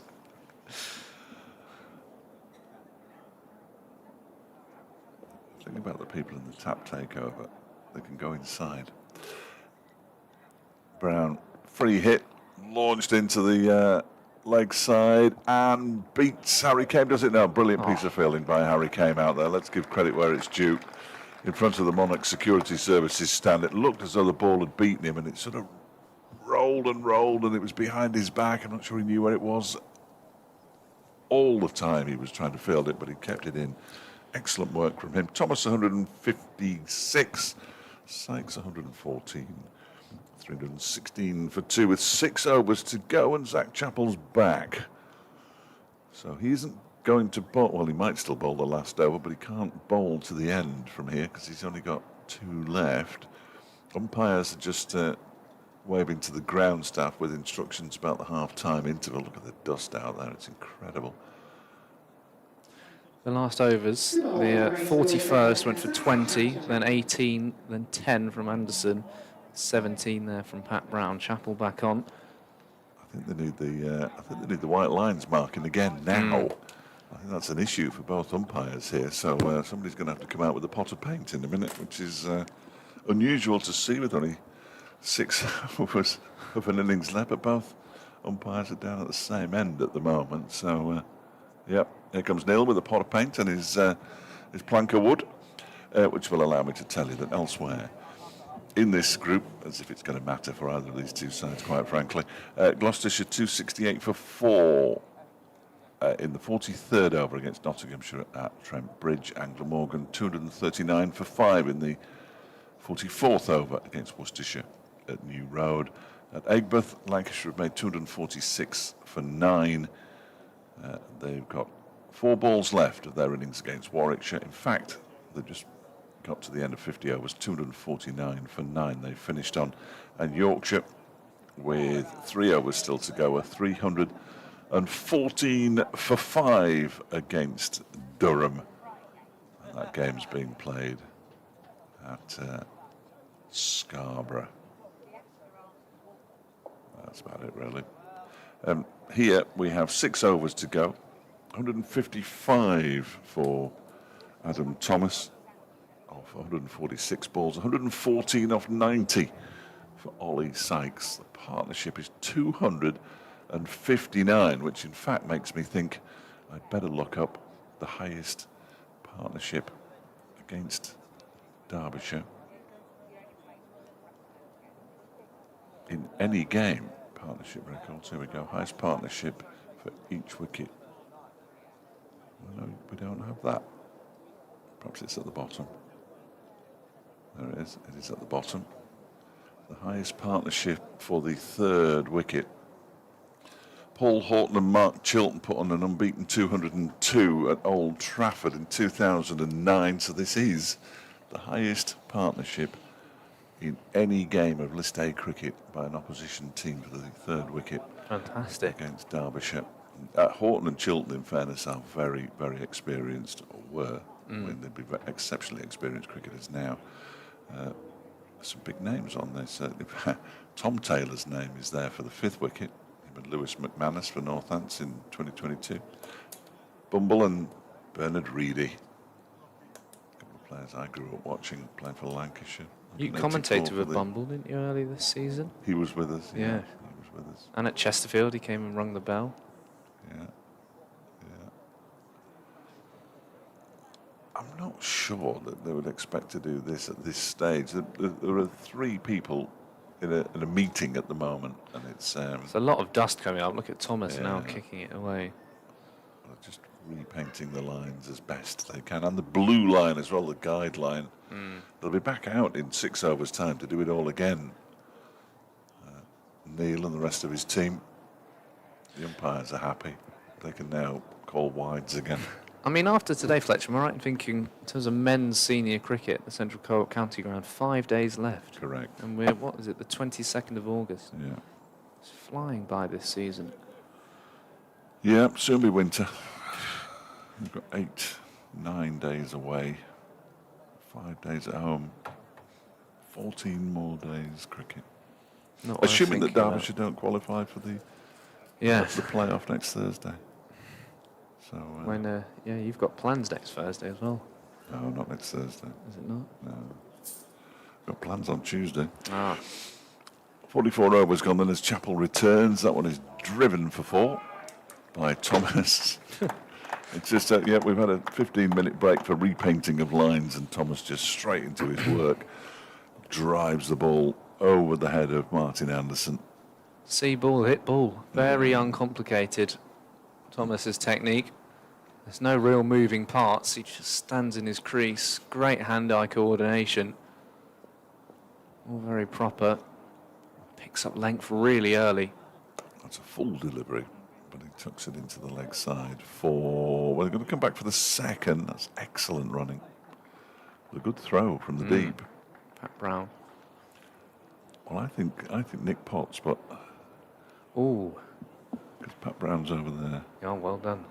Yeah. It's Doesn't the matter. sleeve. They've both got Yeah, the black sleeve on their bowling Yeah, arm. yeah. Pat's not wearing his cap. Doesn't often wear a cap, does he, Pat? Chappell's figures standing out, not just because of the wickets.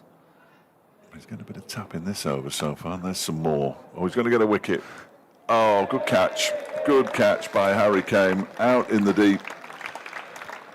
And Adam Thomas's innings comes to an end. He's made 162, a magnificent knock, it has to be said, of 149 balls, caught on the boundary. Having added 265 for the 3rd wicket with Ollie Sykes. And he gets the applause from the crowd, and that's nice for the young man. He just acknowledges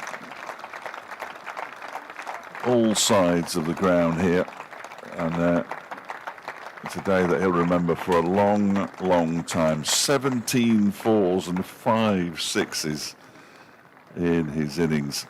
Absolutely terrific stuff And from Sorry, Fletch. Adam Thomas. No, you carry on, mate. Applauded by all of those Derbyshire players as well, many offering him a handshake on his way off. His previous best score for Surrey was 34 against Glamorgan in that rain-shortened run chase. He's made 162 of 149 balls. All the talk coming in was an inexperienced Surrey side who struggled in this competition, and they are in a really good position now with Josh Blake coming to the crease, the left-hander. And yeah, what a knock, and what a partnership as well between those two. Still have Ollie Sykes there as well, importantly. In 34 overs, they've put on 265. Wow. 34 overs. Just let that one sink in, everybody. Still 5.3 overs remaining as well. And I can tell you now that I'll say Thomas at some point in the next 3 balls. The first ball to Blake is clipped into the leg side.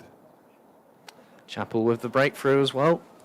Well, his figures are 3 for 47 from 8 overs and 4 balls. Look spectacular. You needed 2 of him today.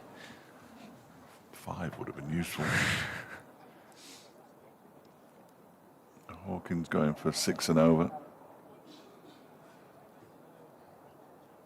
On a pitch that didn't really help his off spin. Sykes, 114 not out.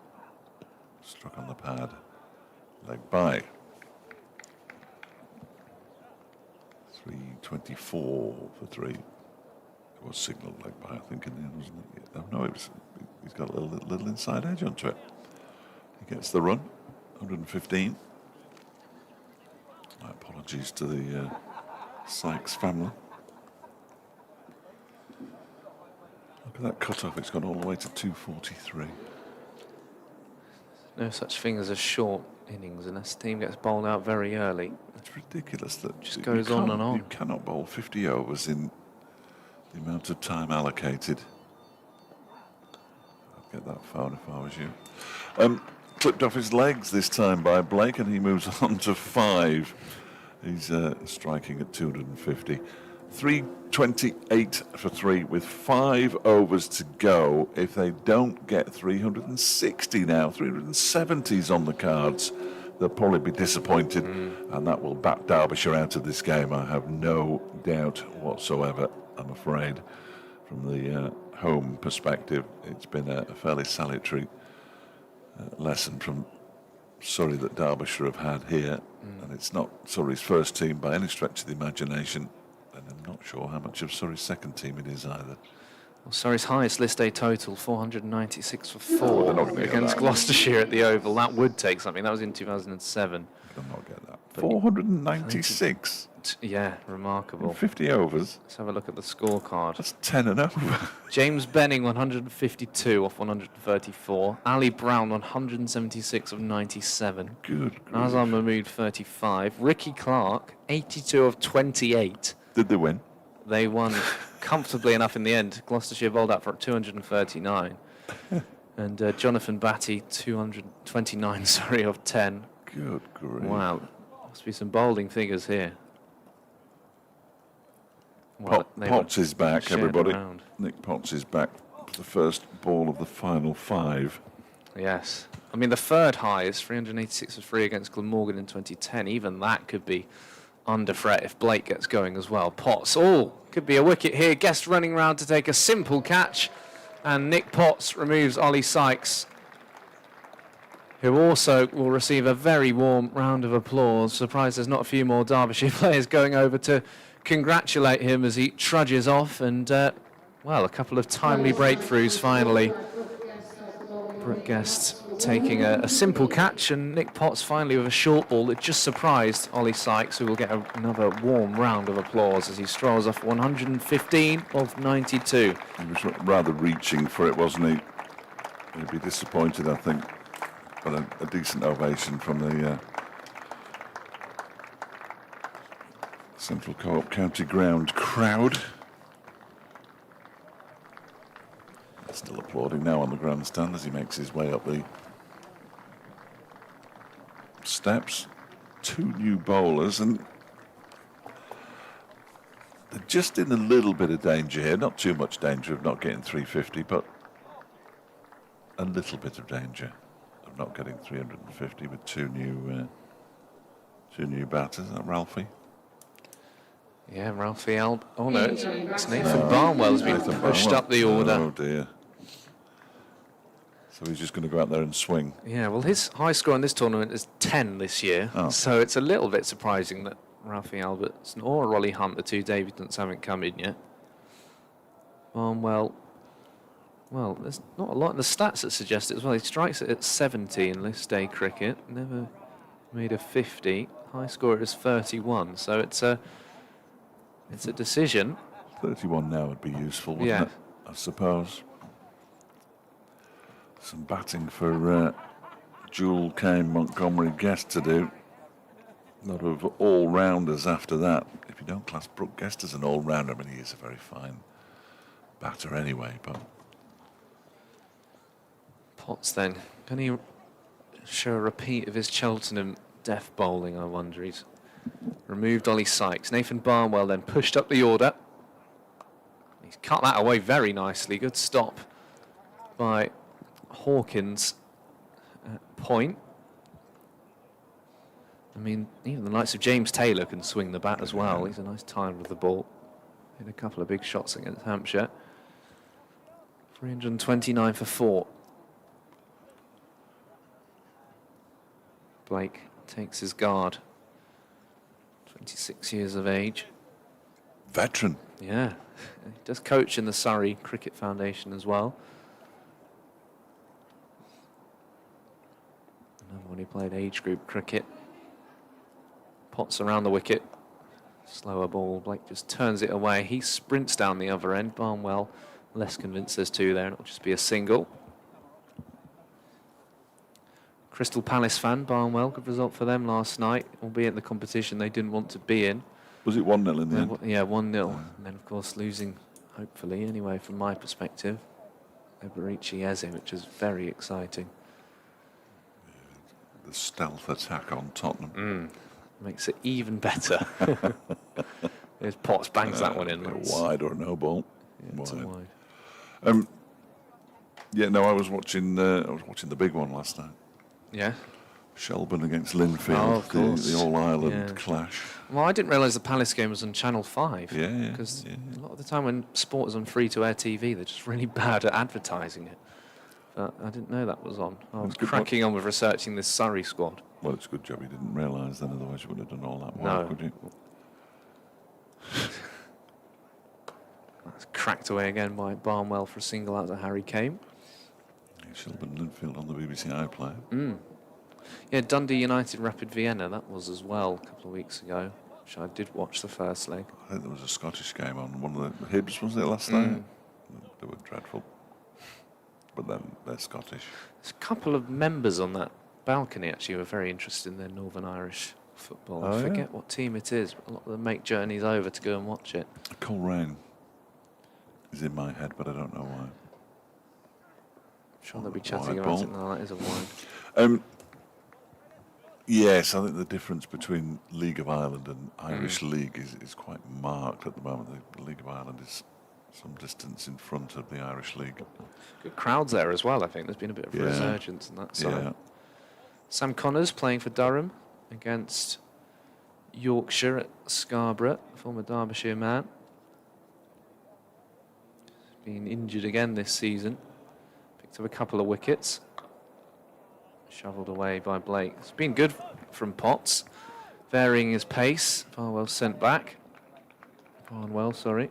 Think of the Leicestershire Football Club. Yes, he's definitely not a football club. No. Is that where Barwell is? I've never known where Barwell is. Yes, never yeah. been. It's near Hinckley. I've done Okay. quite a few games there, actually.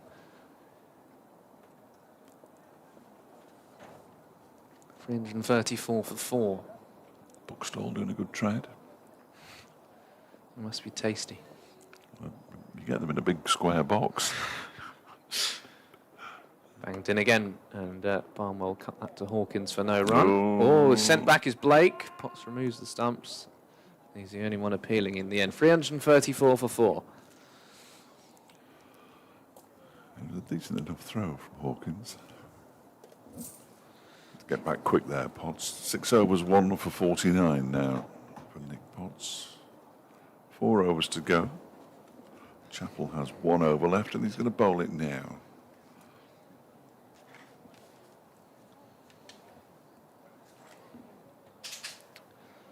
You never know, we might get another tie.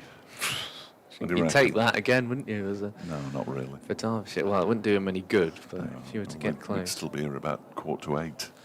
What are can you pull up Derbyshire's highest list A run chases, Fletch? No, No? no. That isn't one of the stats that I was on Cricket Archive. That's the I kind of thing see. we have to get from Certain person. David Griffin. Good full delivery again. No, I can't. Of course I can. The highest that Derbyshire ever scored in List A cricket is 366 for 4 against the combined universities. I don't know if that was a run chase or not, though. It wasn't. They set 366. So I've got to look at the next one. So that was a record third wicket partnership against Derbyshire. Yes. And it's also Surrey's record list A third wicket partnership. Remarkable. That wasn't a run chase against Cornwall. That wasn't a run chase. The Derbyshire Cricket Board one wasn't a run chase. Blimey. What about that one? Nope. 30 extras now. Yeah. That wasn't a run chase. Chappell to Barnwell, banged in. Nobody in close there at mid-wicket.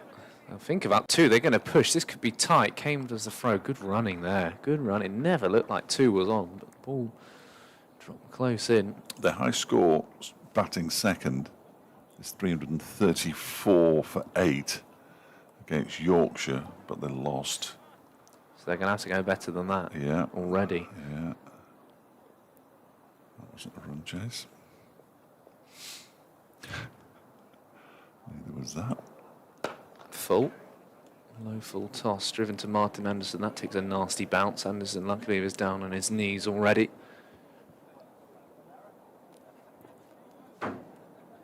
This isn't looking promising, Fred. No, but then records have tumbled in this Surrey innings, haven't they? Here we go. So the highest successful run chase was, I couldn't remember that, last year at Taunton. Swung away up to Pat Brown. Again, they're going to look for 2. They will push for 2. Throw comes in from Brown. And they chased 317 to win.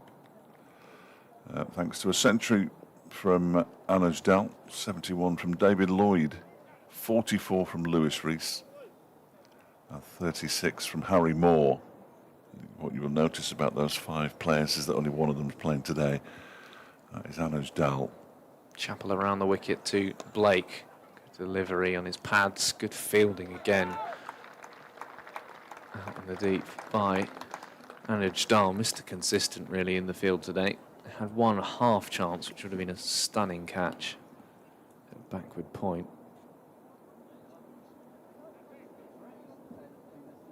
There's a couple of overs without boundaries. 3.1 overs remaining. 342 for 4. We'll flick back to Surrey's highest scores at the end of this over. Banged in. Has it taken anything? It's not. It's another wide. Good appeal from Chappell. Rather optimistically appealing there, Zach Chappell, unfortunately. Bless him. They've gone past 357 times in this day cricket. Sorry.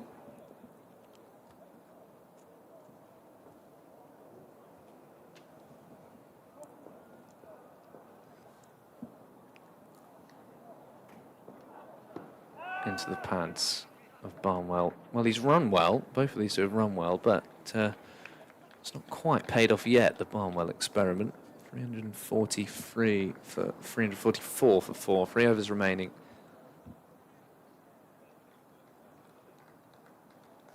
2, 3, 4, 5, 6, 7, 8, 9, 10. It's the Oh. joint 11th highest score for Surrey. We just had a great shot with a stick out on the bank, away for 4. Perhaps they should go out in the middle for the second half. Well, if you can hit that with a stick, then with a big bat in your hand, you'd be laughing. Time that perfectly. Nicely captured by the camera team just in time. Brown then, 8 overs, 0 for 79. Will bowl his final 2 by the looks of it. Come back in from the 100 where he hasn't played. It's not been his day so far. Thank you, Nick, for your email on the subject of Pat Brown. I would tend to agree. It's a tricky one. Tricky one to read out. Well, yes. Brown from the City end. Wide. Yeah, a lot of frustration from down below us there, collective. Well, it's been poor, hasn't it? Yeah. There's not going to be many happy faces in Derbyshire, from a Derbyshire perspective, at lunch anywhere in this ground. 18 wides and 4 no balls. Yeah, well, the plan seemingly has been to bang it in short today. Yeah, that's going to go down a bundle, isn't it, really? As suggested by the scoreboard. That's full and slower. That's well bowled. Barnwell swings himself off his feet in the end. Well, Ralphie Albert and Ollie Hunt are both waiting eagerly. 2 debutants. Be interesting to see the reaction of the crowd as the players leave the field. You don't often get... It's looking the other way if you're in the crowd, I think, when those players are walking straight past you. But now that the 2 main protagonists in Adam Thomas and Ollie Sykes have gone, they would have obviously had a terrific ovation. Good shot from Barnwell. He's underway there with his boundary around the corner. Brown's torrid time continues, unfortunately. As you say, Thomas 162 of 149, Sykes 115 of 92. Surrey's highest ever List A partnership for the 3rd wicket. That's good. It's not good. It's great for Surrey. It's terrific for the young team. Yeah. But This must be fantastic for all of those Surrey fans. They've needed this. Well, down to long on. And then it's over to the bowlers, where you'd suggest there's a touch more experience, especially bringing in Ari Carvelas. Over to them to do the job. Just they've not played a lot of, sort of first team red ball or white ball cricket with the exception of this competition. it's only the 9th time that Surrey have got to 350 in a List A game. I would take their best score against the Netherlands. Twice they've done it against Glamorgan. Twice against Worcestershire. Driven out to Chapel. Slight misfield, won't cost him anything. First time they've done it against Derbyshire.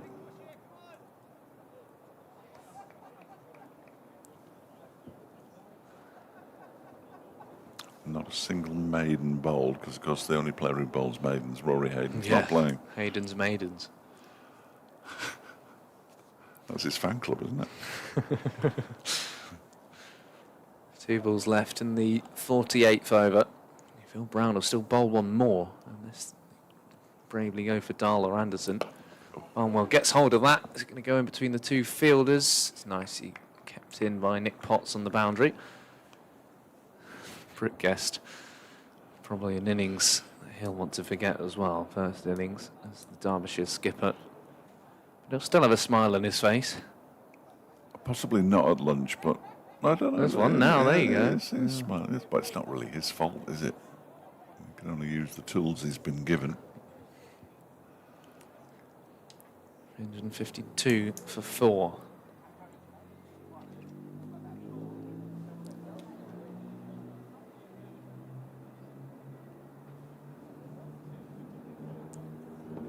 Blake comes down, shovels it away into the onside. And again, they're going to push back for 2. The running has been excellent.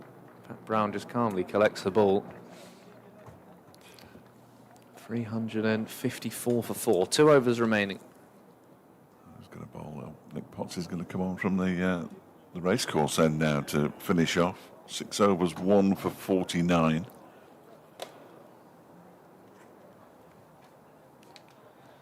So then who bowls the last over? Pat Brown Yeah. or Martin Anderson or Anuj Dal. There's Griff. So he's waiting to take the pictures of the players coming off. I think that many of those will be getting an outing on social media. In celebratory mood. No, none of those will be on socials. I think he's got the 2 youngsters as they left the field. Lunchtime might be a good time. I think most of this innings has been a good time to get yourself into the marquee for the tap takeover, though. God, if I went in now, I don't think I'd come out. No, I think I'll be in there for a while. Even if you don't fancy any alcohol, I've got that chill on. Shiny's popular alcohol-free pale ale. What's that all about? Barnwell lifts this one away. Should be out. Anderson, oh no, it's fallen short of him. Judge went for that too early. I did. Been a very good catch. It looked like it was carrying.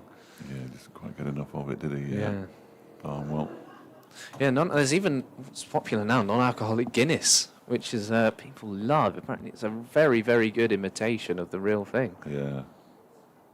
Does it give you that buzz, though? Oh, yeah, I wouldn't know. I'm not a Guinness drinker at all. I don't mind a pint of Guinness. I can drink Guinness. Potts, Barnwell slams this away, falls short of Chappell, and throws in and hits the stumps. Potts was thinking, I need to get out the way, especially with the Chappell's. Yeah, he holds his hands up now. Good throw. Yes. Only ever hit the stumps when the batter's in now. Mm. They're the rules.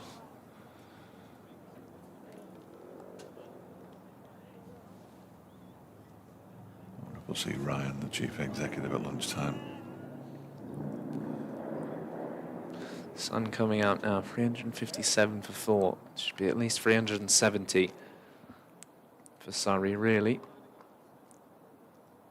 Better length from Potts. Swivels on it, does Blake. None of these two have got really going, have they? Both scoring better than a run of ball now. Yeah. Which is all you can ask, I think. It does show why that partnership was just so important, because it's not an easy place to come in and score straight away. You had to get your eye in. They defended the good balls when they were there, and then those dried up. Slammed, it's through the hands of Zach Chappell for 4. That will go down as a chance, I suspect. It will, and he stood there with his hands on his hips, Nick Potts, but I'm sure it was a wicket-taking delivery, in all honesty. He leapt, he's a tall man. Could he have timed the leap any better? I'm not so sure. He does take a spectacular catch, Chappell. Yeah, he's got good hands. 362 for 4. Banged in, that's going to be... Wide. Oh, no. Oh. One for the over. And a dot ball. Most controversial decision of the day. The 49th over. It looked wide, didn't it? Here we go. Oh, no, they've had enough over there. They're going for lunch. The Real Madrid fan practicing his pull shot.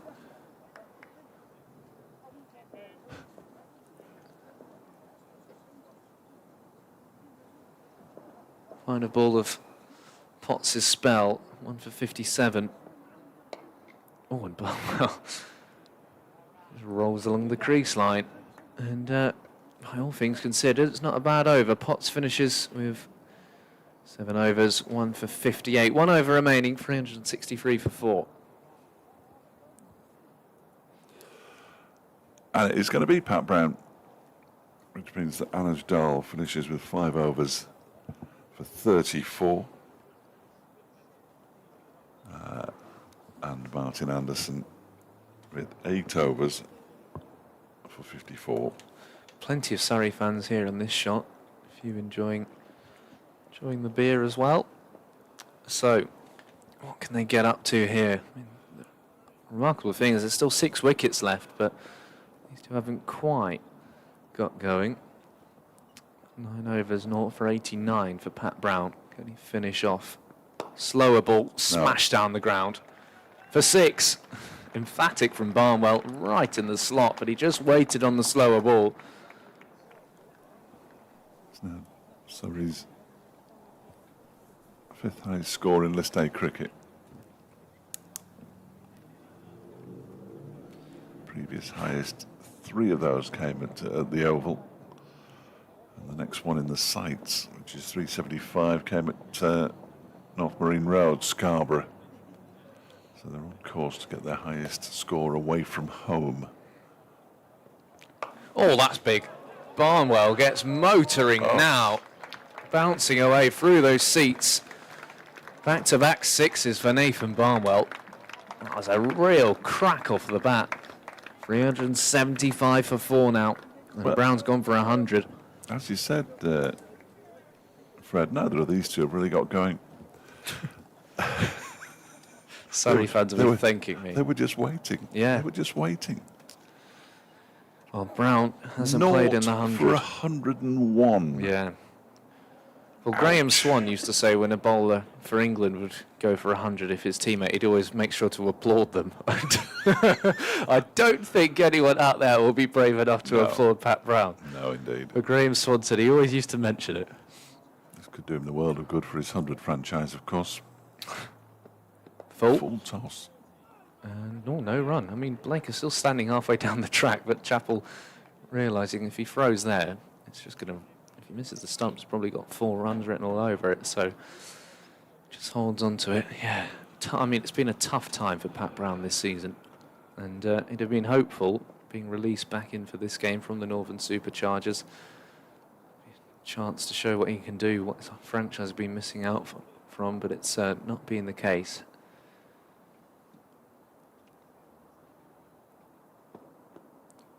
Wide. And that now is Surrey's highest score away from the Oval in List A cricket. I'm not sure they're going to get to the 386, which is the 3rd highest, and they're certainly not going to get to near the top 2, which are 496, as you mentioned before, Fred, and the 438 for 5 against Glamorgan in 2002. It has. I mean, the records are tumbling on a day where not many were expecting them to. Barnwell's now 31 of 18 with those couple of sixes. Brown goes full. Barnwell gets hold of this, and it's one bounce over the rope. No chance for Nick Potts. 2 balls remaining. 380 for 4. 6-6 wide 4. The partnership as well. 52 off 27 in no time at all. And the Barnwell experiment has worked, so... He's done well, hasn't he? 2 balls to go then. And they'll go and lie down in a dark room. I think this is his highest List A score, so again, everyone is continuing to be dished out new personal best. That's going to fly away up and over short third. Watch the spin. Kane giving chase. In fact, it's Hawkins, and that's 4 more. 6-6 dot wide 4-2-4. It's like cracking the Enigma code. Certainly not binary. No, that would have been useful, wouldn't it? And, well, Barnwell, Matt's just texted, and this is an excellent point. So Barnwell has the worst List A bowling figures this year in this tournament. He's gone for 112, and now he's the man inflicting the damage on Pat Brown. Final ball of the innings. Barnwell goes up and between the 2 fielders, and now Pat Brown has the most expensive bowling figures in this year's competition. Nathan Barnwell removes himself off the top of that unwanted leaderboard, and Surrey finish on a mammoth 388 for 4. That is a remarkable innings from Surrey. A team that arrived and people were saying, well, who's he? Who's he? Well, we all know who Adam Thomas and Ollie Sykes are. Now we know Josh Blake and to a larger extent Nathan Barnwell are as well. 43 off 21, Nathan Barnwell. Terrific knock from him at the end there. And Josh Blake, the skipper, the wicketkeeper rather, was just happy with his 15 off 10. Surrey's highest score in List A cricket away from the Oval. The batters leave the field now to applause. Jane doing what she can to drown out any unnecessariness from the home supporters. And they're going to walk off as a team, I think. Brooke Guest is trying to make sure that everybody catches up with them before they leave the field. Yeah, the difference between the Surrey and Derbyshire fans, as you can imagine, is huge. Look at all that dust coming up from the wicket now as they've got the leaf blower on it. It's like a sandstorm. 388 for 4. 115. Ollie Sykes, terrific. Adam Thomas, magnificent. Lots of sixes, lots of entertainment. But 388 for 4, well, Derbyshire are going to have to start breaking records if they're going to chase that down.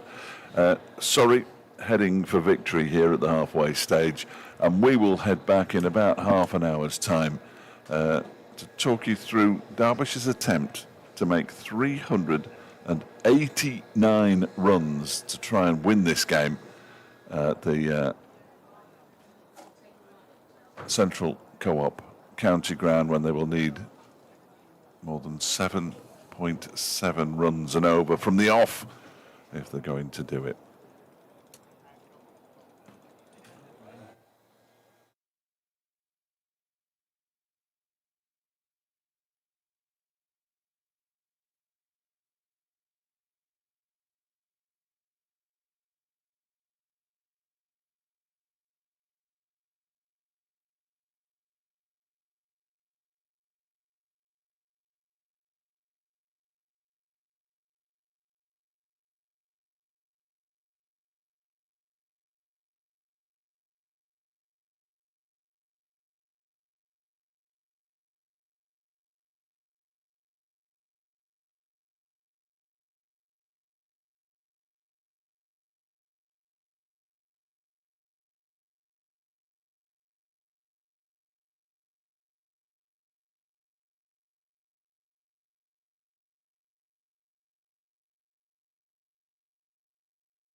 Welcome back Opening the batting for Derbyshire, Harry Kane and Caleb Jewell. to the Central Co-op County Ground, where Derbyshire have got a bit of a challenge on their hands here. Surrey very firm favourites. 389 is Derbyshire's, let's say, target. We'll call it a target for now, shall we? 388 for 4 from Surrey, the highest List A score against Derbyshire in their history. Adam Thomas's 162, the second highest individual List A score against Derbyshire, only battered by Andy Umeed's 172, not out for Somerset here 2 years ago. Thanks to David Griffin, as always, for the statistics, and I'm sure there'll be one or two more before the day is out. Derbyshire openers, Harry Kane and Caleb Jewell are out there, and I'm not entirely sure what they can do, in all honesty. Fred? No, I mean, 137 of the last 10 overs. The thing is, it's easy to sit there and say that's where the damage was done, but it was all through the innings, really. Outside of that first batting power play, it was truly remarkable. Pat Brown with the worst bowling figures in this year's competition, and the man who previously held that record was the man who did some of the late damage, Nathan Barnwell. You know, two Surrey players scoring their first ever centuries, one with 150 in the case of Adam Thomas. There are going to be some career best scores, really, and maybe a ton or maybe even a double ton, a few of them. James Taylor, first ball down the leg side, wide. And that'll help too, because Derbyshire bowled far too many of them. Oh, yes, let's have a look at that. That gives us something to look at, doesn't it, really? Rory Burns only made 13. Missed out a bit there. 19 wides, 4 no balls. Derbyshire in 50 overs. A couple of slips in place. Ollie Sykes is one of them, and the aforementioned Rory Burns the other. Taylor used to playing. I say used to playing. He didn't play an awful lot here before he was told he could leave. Went to Surrey. His brother Tom went to Leicestershire and then Northamptonshire, and now he's at Worcestershire. Two very good cricketers from that crop that oh God, I'm starting to sound like I'm on the radio again. Just rein it back, Dave.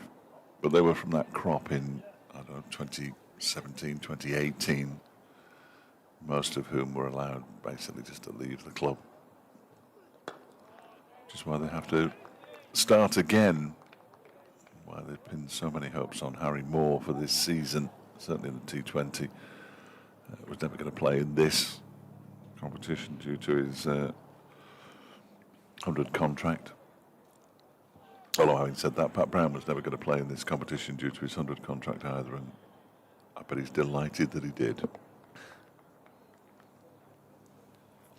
Went for a few. Yeah, and it's not the sort of performance that Northern Superchargers are going to think. Let's get him into the We team. better get him in for tomorrow's game, or whenever they play. They certainly play next Tuesday.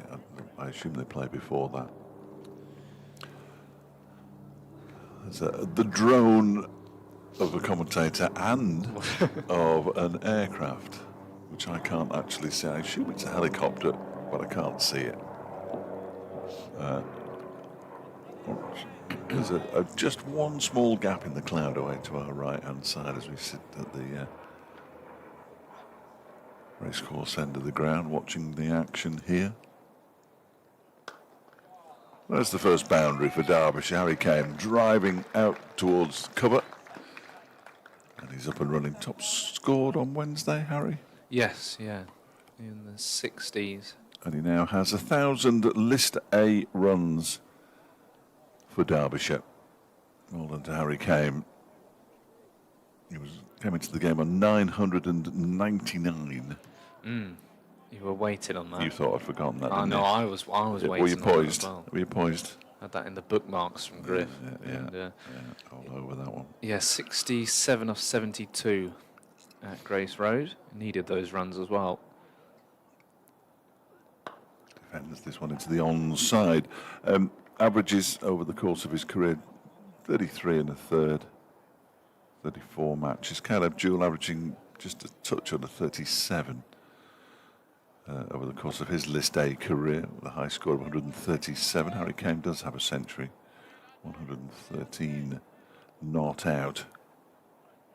It's his highest score.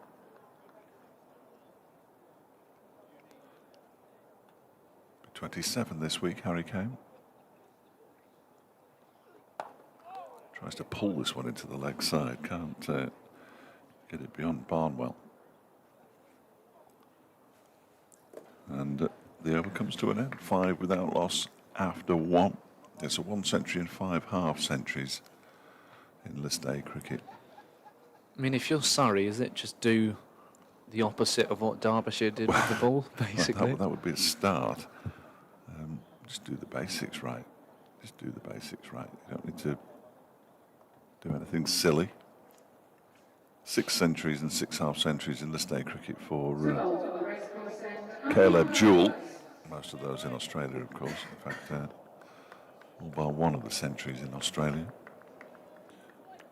He will know there's a massive value on his wicket here. He needs to get, upwards of 150 almost.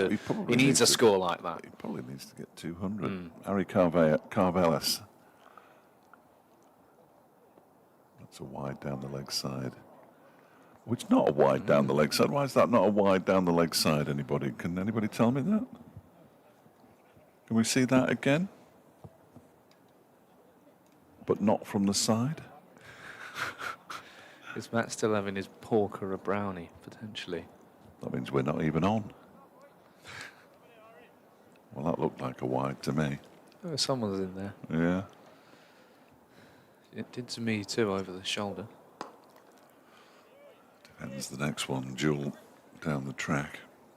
We'll perhaps get excited a bit later on, who knows, but at this early stage it looks reasonably unlikely.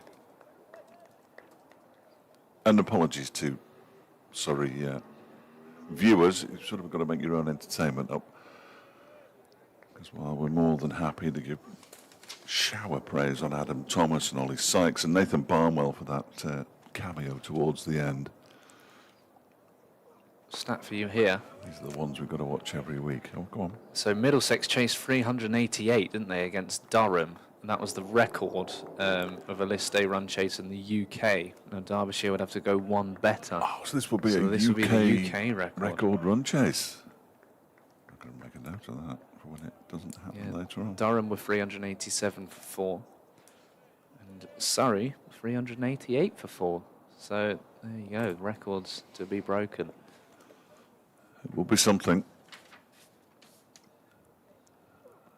So good that we both made a note of it. Yeah, just in case we forget. You just never know. Because, if Derbyshire do get there, then there'll be notes and stuff flying absolutely everywhere in the pandemonium.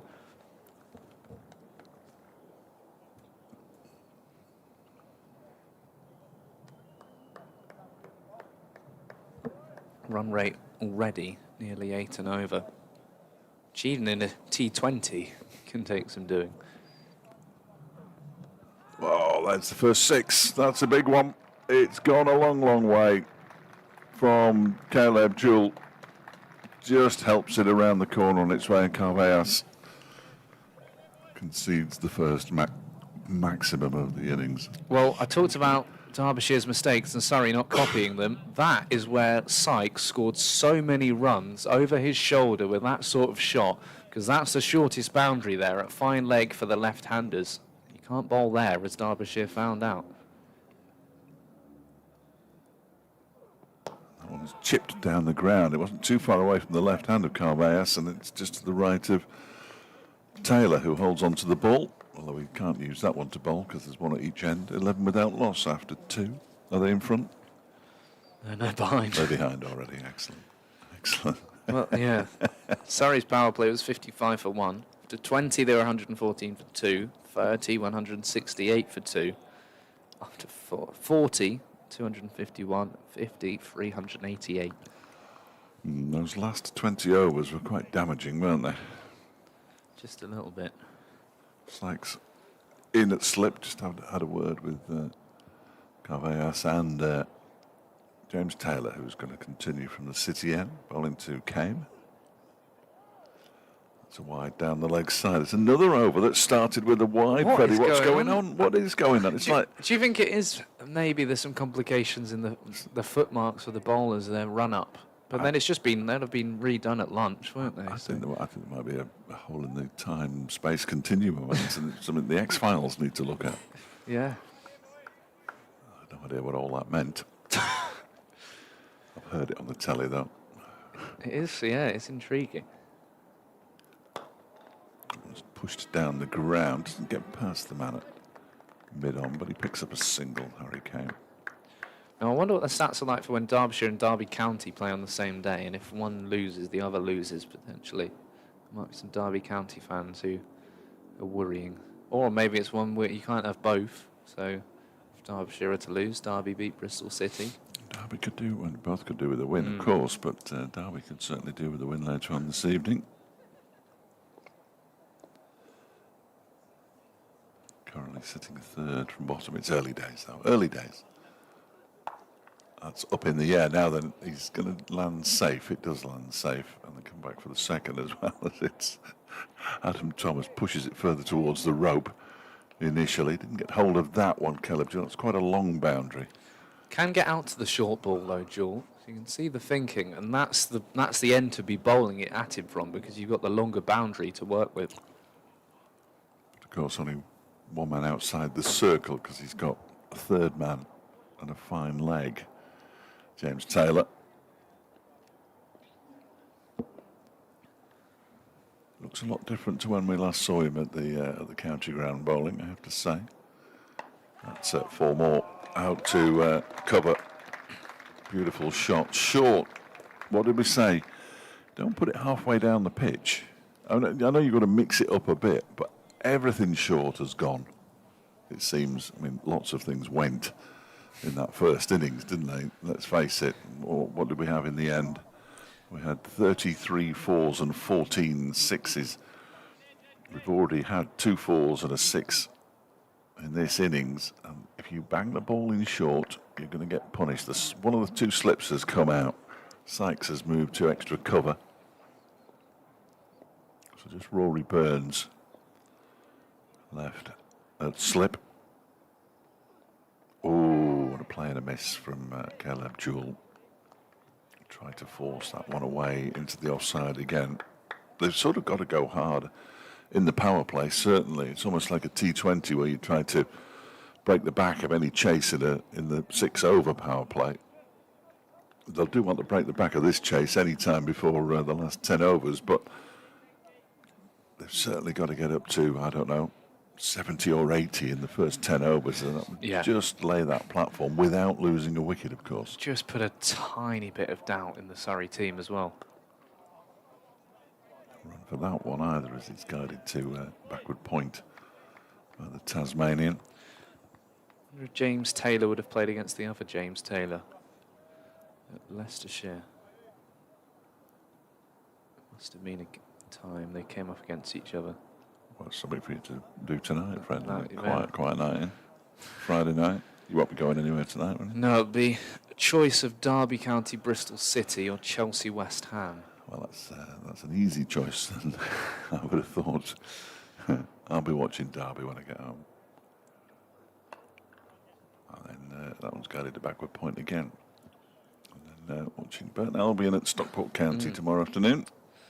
Yeah, Mikulova v AFC Rushden and Diamonds for me, which I'm looking forward to, because I think I can walk. It's a bit of a walk from home, but I don't mind. You can the ground, walk but to Mikulova? Yeah. Can you? Sort of 50 minutes, I think. Is it? Yeah, from where I'm living. It's a long walk, that. Yeah, stretch their legs, and then hopefully get a lift back of someone for the Arsenal game, or I'll watch it there. I'll 5:30 kickoff. I have to park in the car park right behind the away end at Stockport County. Edgeley Park? Yeah. Yeah. To double its size, apparently. Well supported club, Stockport. A lot of Manchester City fans used to follow both, but I think some have made the decision just to follow Stockport. Carvallas in wide and through to the keeper, left alone by Harry Kane. Derbyshire ahead of where Surrey were. I knew they would be at some point. Everyone cheered. 19 for no wicket. It's in the bag. I don't know what's been dragged on here. Looks like somebody's. Presumably one of the kits where they were doing some bowling, but there's wheel marks on the outfield down below us. Two bowlers seem to have got their range now. Kane just knocks that into the leg side. No cut-off time. Just be here forever. We need to know what the cut-off time is, which at least gives us a clue as to what time we'll finish. And then it just gets pushed back anyway. I can't afford a late cut-off time on Tuesday. Well, I have no evening plans Tuesday. If you have to shoot, you have to shoot. Burton Albion cannot wait for you. Well, they won't. Derbyshire versus Essex. Tuesday. Essex had a bit of a resurgence in this competition. Free for kids, though. Yes. £10 in. Not back at school yet. Circus skills and model ballooning. So it'll all be kicking off here on Tuesday. Yeah, it's going to be sights and sounds everywhere. Yeah.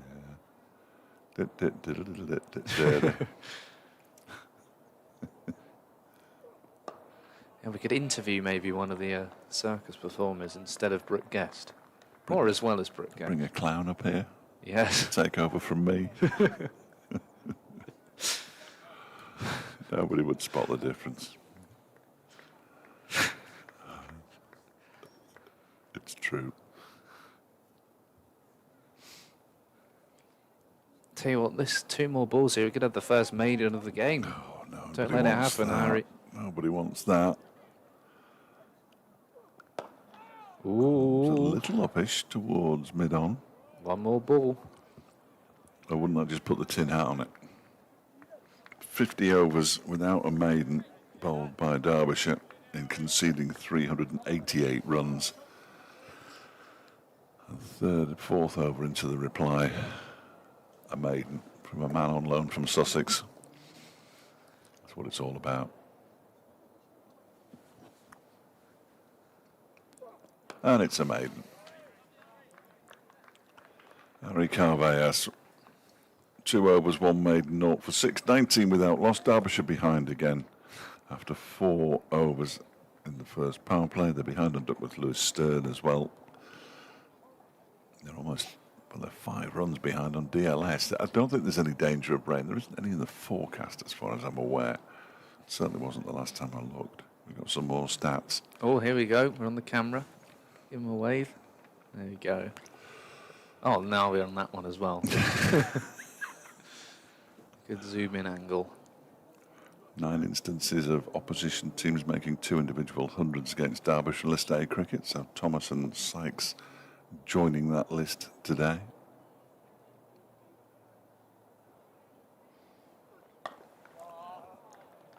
Four runs for Caleb Jewell. Again, too short. Yeah, it's remarkable how many teams start off without a man on the cover boundary to Caleb Jewell and just realise sooner rather than later, actually, we're going to have to take a slip out, move things around and have a man out there. Because you just can't afford any width, any errors in line. Well, they're going to stay without one. Third man and fine leg, a wide fine leg. And the men out.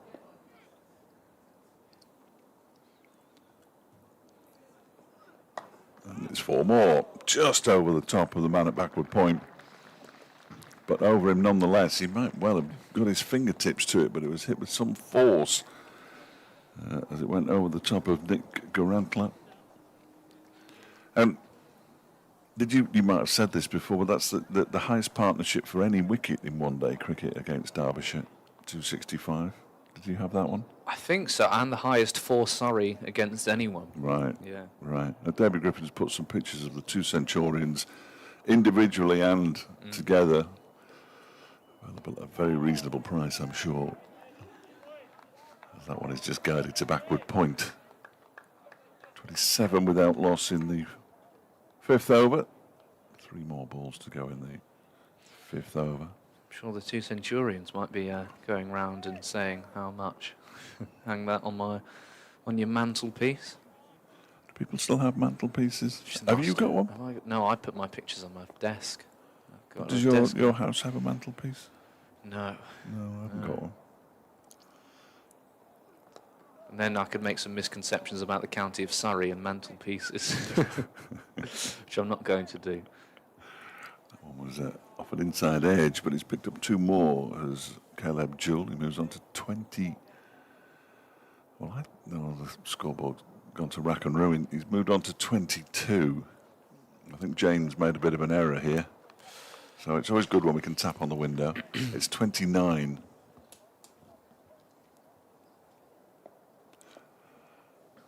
There was, 2 extras. He got 2. Here comes Taylor again. That one is guided. That'll be 4 more possibly. It's been chased down by Garantler. And they come back for 2 more. So Jewell moves on to 24. 31 without loss after 4 overs and 5 balls because I've miscalculated. Not for the first time. Well, not for the first time this season, certainly. Potentially not for the first time today. I like this from the Surrey Twitter admin saying they didn't have time to make a 150-run graphic for Adam Thomas because he got there so quickly.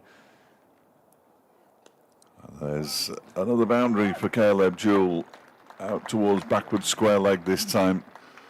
Can't bowl wide and short outside the off stump. Can't bowl too full on his legs either.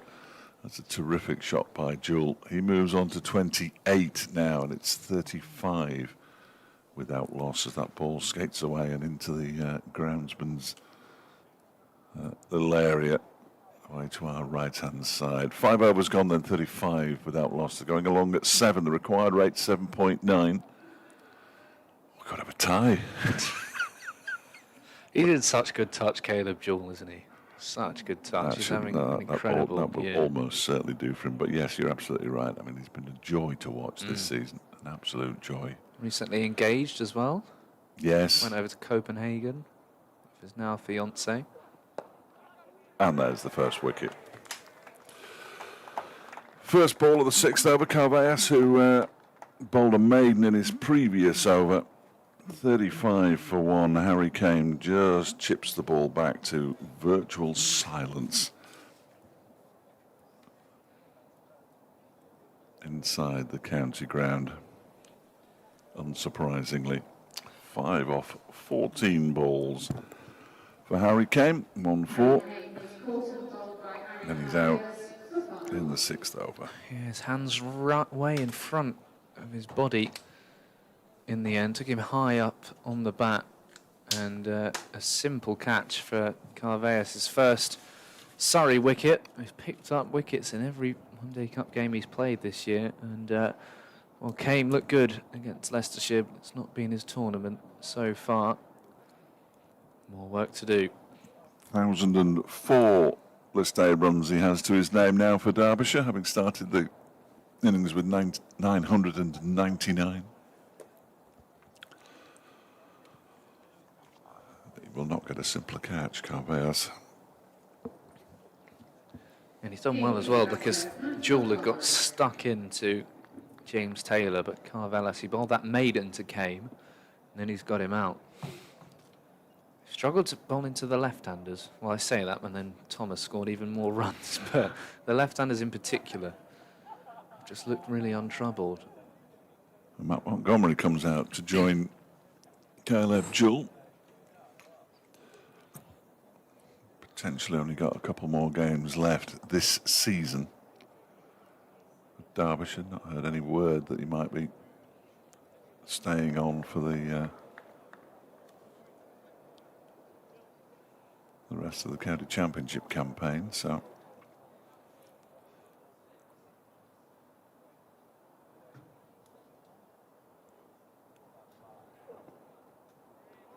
leaves the first ball alone. Come on, Fred. Oh, it's me. Well, It's it was me. before. Sorry. And I thought I'd jumped in, but you didn't look like you were going to say anything. No, I've drifted off.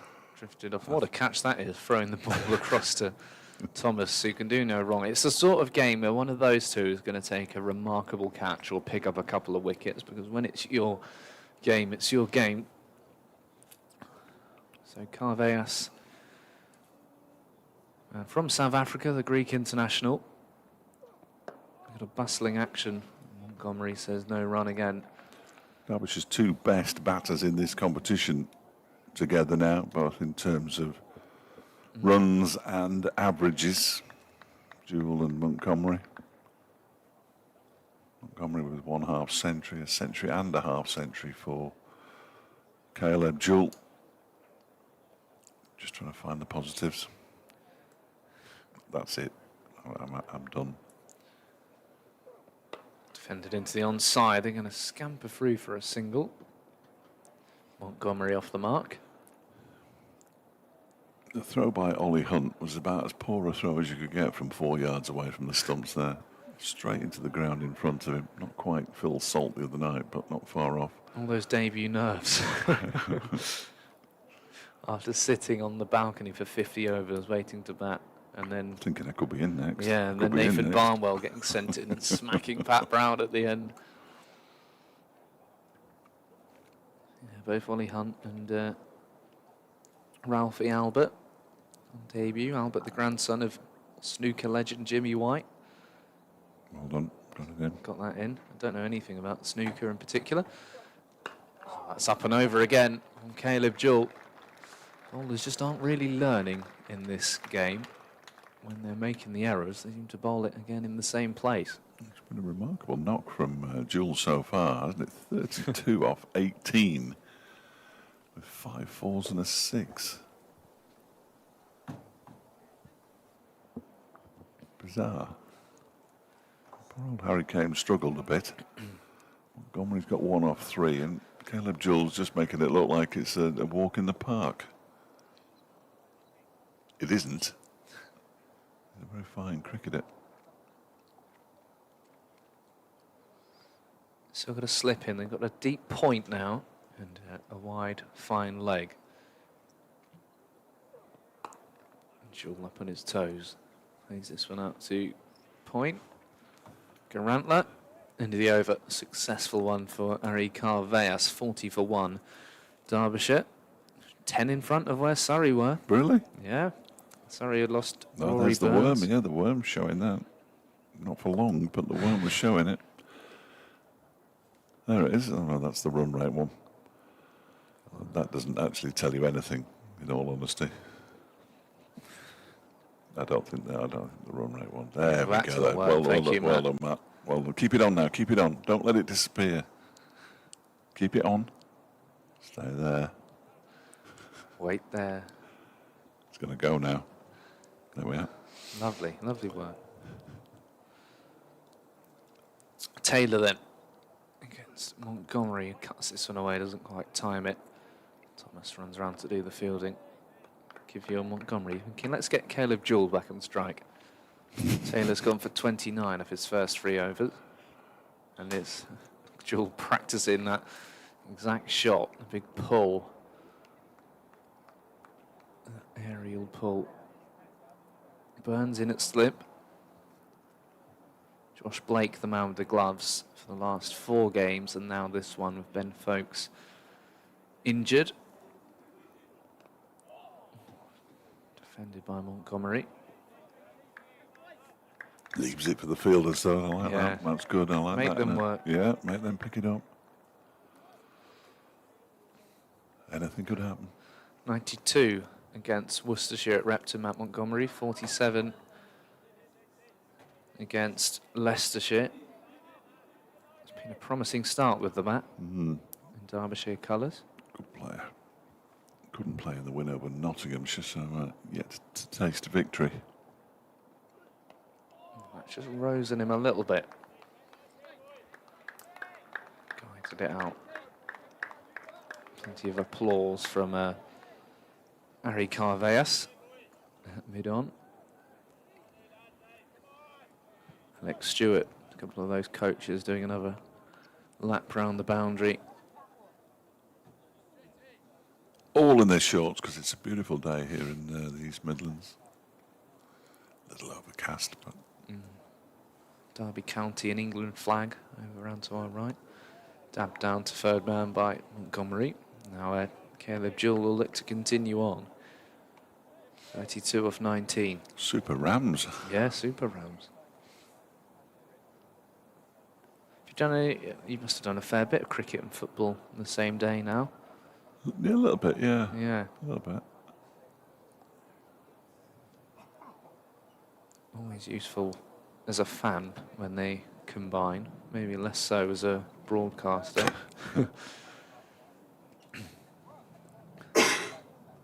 you be prepping tonight for Stockport, or have you done that already? Yeah, I've done it. I've written the teams down. I don't do much. Jewell clips that one away to square leg for a single. I work on the assumption, correctly or incorrectly, that the people who are listening to me don't really care about Stockport County that much. They can listen to their own commentary. And whatever's happened at Burton, some of it is in my head already. Not much, but some. Sort of do football like a cricket commentary. Oh, there's a big drive. Montgomery inside edge. Misses leg stump. Good over from Taylor. Derbyshire 42 for 1. Are they behind again? Still in front. Still in front. Still in front, everybody. No idea how. Taylor again kicking at those foot marks. Only another 347 to win.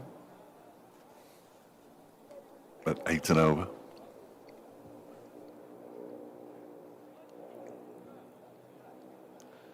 Someone down there's a little dog, and then I think there might be someone in the autograph hunting potentially. That's a new Derby shirt. Yes. Derby and Derbyshire.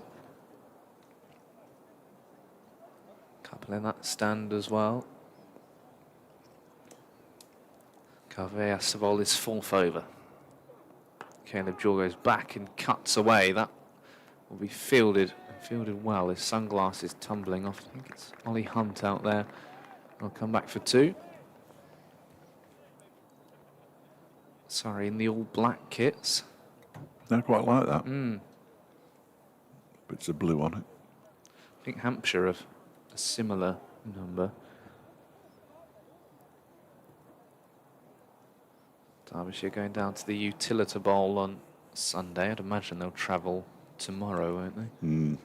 Jewell, oh dear, look at that.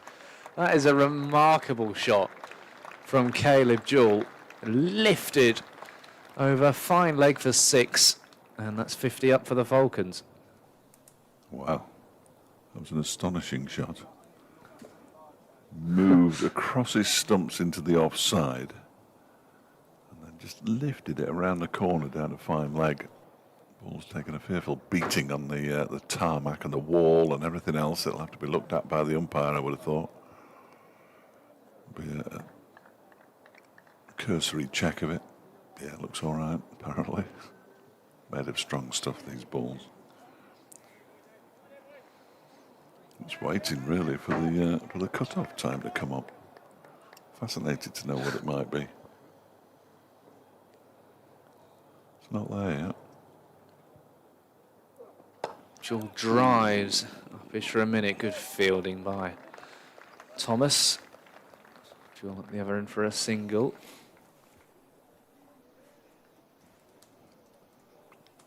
Might be in front of where Surrey were, but they're behind on Duckworth Lewis.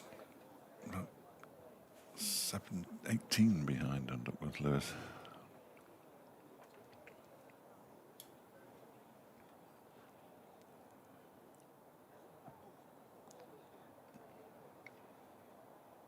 Two slips for Montgomery. Oh, that was in the air away through mid-wicket for 4 from the not Sloaney. Well, they're going to have to take some chances, aren't they? They're not going to get there just by playing ordinary shots if they are indeed going to get anywhere near this mammoth UK record chase. So there will be the odd shot that, like that one, looked very close to the fielder. at mid-wicket. Wouldn't have been a million miles to his right.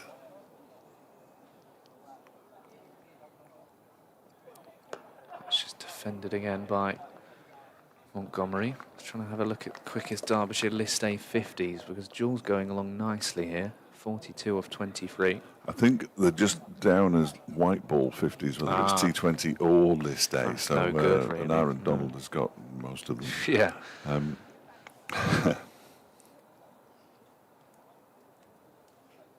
There will be a fastest List A century list somewhere. That's flicked away. This time through square leg for 4 more. And a productive over. 59 for 1 after 8. 17 off it. 59 for 1. Now we've only played 8 overs. A terrific start for Derbyshire. 57 when Surrey lost their second wicket before Thomas and Sykes took over and proceeded to add 265 in 34 overs. They're relaxed in the crowd. Look at that. Yeah. Both feet up. Had a good day out next to the sight screen at the far end. Yes, that young lad just looked under the sight screen, thinking, what are they hiding under here? And he's got a little cricket ball as well, those orange ones. Some of those wind balls. Yeah, they're good, those. They don't hurt as much as normal cricket No, balls. that's the don't they? important thing, yeah.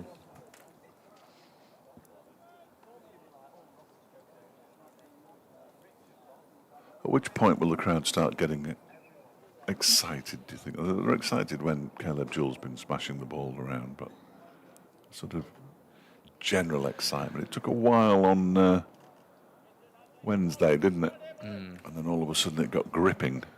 It really was. Someone shouted, "Come on, England," with 5 overs to go from the hospitality.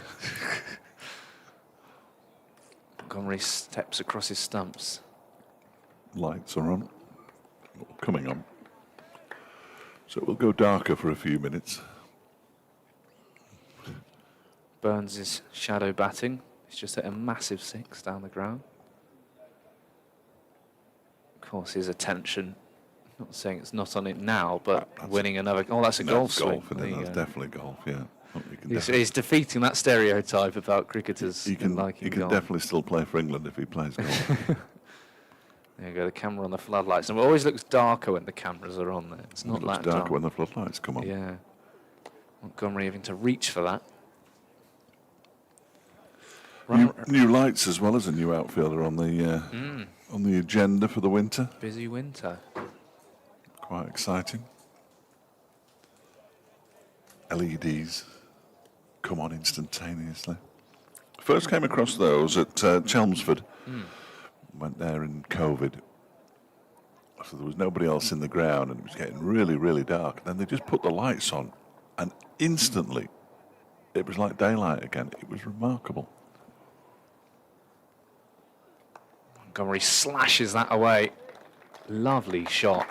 Away for 4 more. It's the boundary.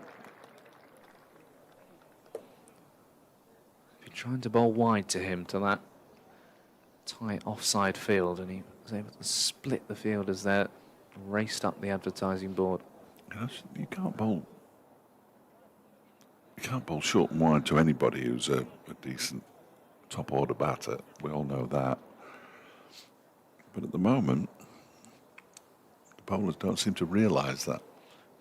It's been a day for the batters so far. That's banged in. Good short ball. Montgomery sways out the way.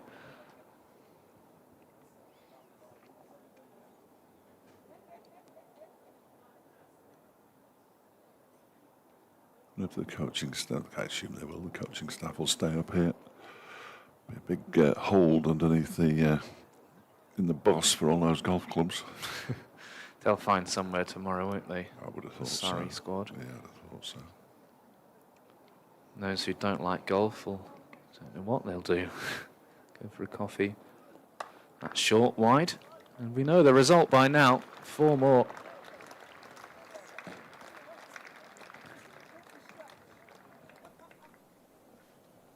I just, yeah, well, if we've spotted it, you'd have thought the professional cricketer would have spotted it. 68 for 1 after 9. It's just strange because it seems like it's been such a deliberate plan for Yeah. Derbyshire, and then Surrey have gone, well, that's not worked. We're going to do something similar. Let's do that. Strange. It's a bit. See a lot of strange things at the cricket.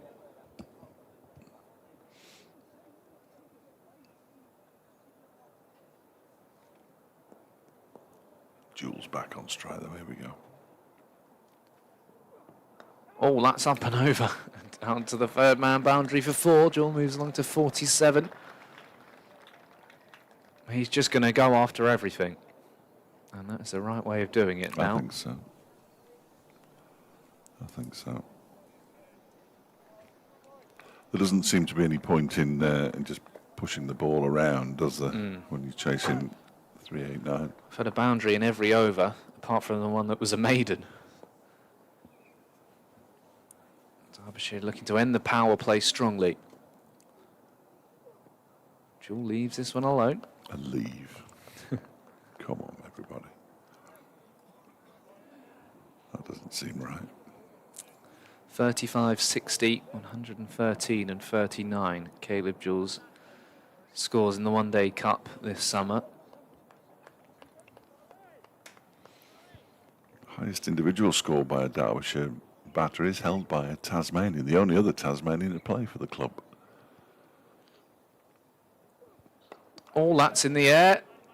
And it falls just short of Adam Thomas, the man who made 150. We were saying one of those two is going to take a worldie at some point, and that could have been crucial. He's holding the unmentionables. I think he's landed on them. Oh no! Yes. This the could the ball might even have landed there as well. I think the ball's gone underneath him, and he's just landed on it. Yeah, that's awkward. I feel that's why everyone's got hands on their head more than the fact the catch didn't go to hand. Yeah, that's why they're all laughing. He's limping off. Oh dear. Well, it's not always completely all day. Joel clips that one away. Just the man at short fine. With the highest Cricket will always bring you back down to earth. Yes, oh gosh, yeah. That's why we love it. Yeah. Be sore in the morning. Michael DiVenuto, 173 not out against the Derbyshire Cricket Board in the big derby back in 2000 when Derbyshire... That's slowing it down. Derbyshire played the Derbyshire Cricket Board. Rather bizarrely. Joel with a beautiful drive down the ground. It's his third half century of the competition for Derbyshire. And there's barely a celebration. He raises his bat, but he knows there's plenty more work to do. 7 4s and 2 6s. 29 balls. Been a good knock so far. Just needs to... still limping, isn't he, Thomas? Still just needs to quadruple that to give Derbyshire any hope, you would have thought. 51 off 29.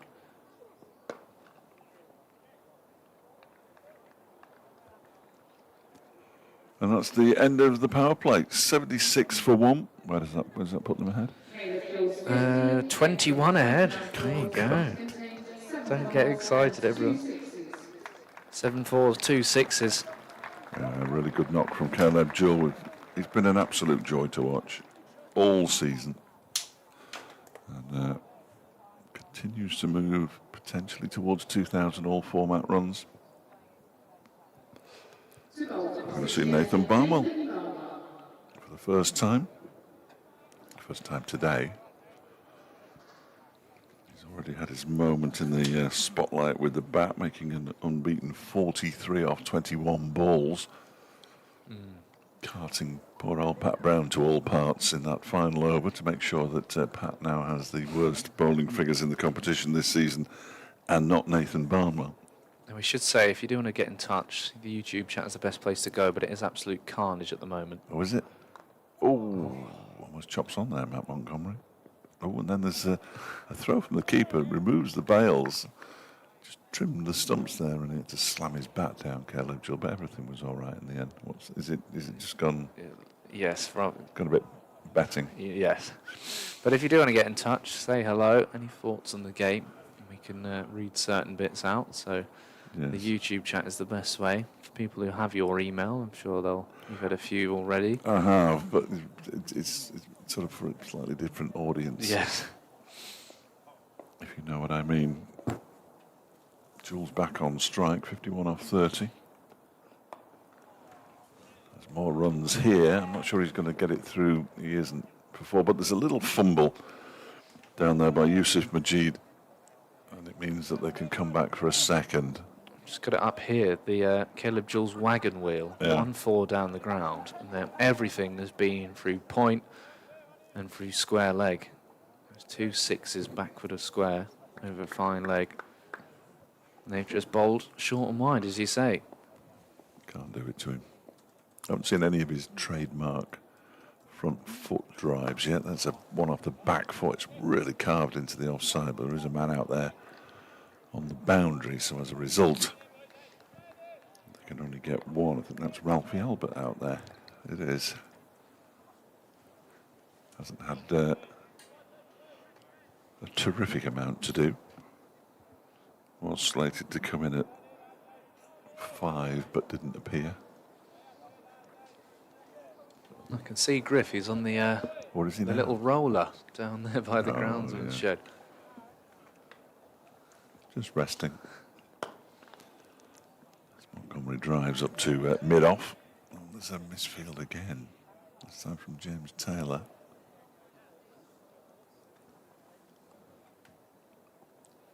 I will keep you abreast of what else is happening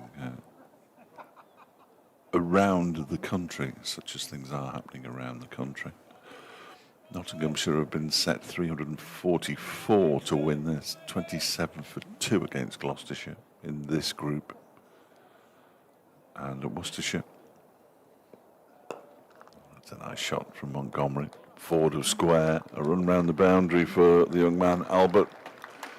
And he loses the race, and it's 4 more to Montgomery, who very quietly has moved on to 23 off 19. The holders of this competition, last year's winners, Glamorgan made 297 for 7. Worcestershire 48 for 1 in the 12th over, needing a further 250. Durham going nicely at Scarborough. Yorkshire made 354 for 7. Durham 42 for 5 in the 14th over. Wow. So it looks like Yorkshire are going to win again. Had one blip, Yorkshire, but otherwise marching towards the knockout stages. Ended the 11th over, 84 for 1. And the other game in the Group B, that's moving on quite nicely. 250 is Warwickshire's target, and they're 140 for 3 in the 21st over, so only another 100 runs from 30 overs required. That game being played at Liverpool Cricket Club in Aigburth, with its magnificent Gothic pavilion. It's got 1 million rooms. If you ever get the chance to go inside, I had the chance once at a junior game, and it's like somebody's house. It's very, very strange. Here is Yusuf Majid. This is a good move because Caleb Jewell got out to left arm spin on Wednesday. He'll know, Liam surely. Travaskis. Yes, he did. Yeah. Travaskis bowled really nicely, I thought. Yeah, he bowled Caleb Jewell and getting the spinner on early. This will be interesting how Jewell approaches this because he'll have that in his head. Normally everyone says it's a good matchup for the batter. Not necessarily for the Aussie. 4th bowler used by Surrey.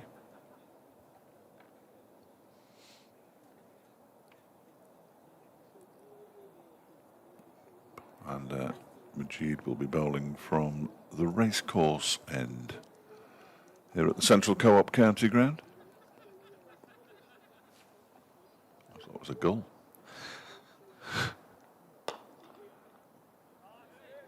Picks up a single first ball. Majid spelled as Caleb Jewell to move on to 55. Gentleman in a very bright blue cap walking next to the The old scoreboard. 50 partnership between these two who've Missed it. Well enjoyed done. No, batting that's good. together. That's good. Well spotted. Flashed up on the scoreboard. Did it? Yeah, In they're red. Not, yeah, they're not far off the required run rate. But, No. Remarkably.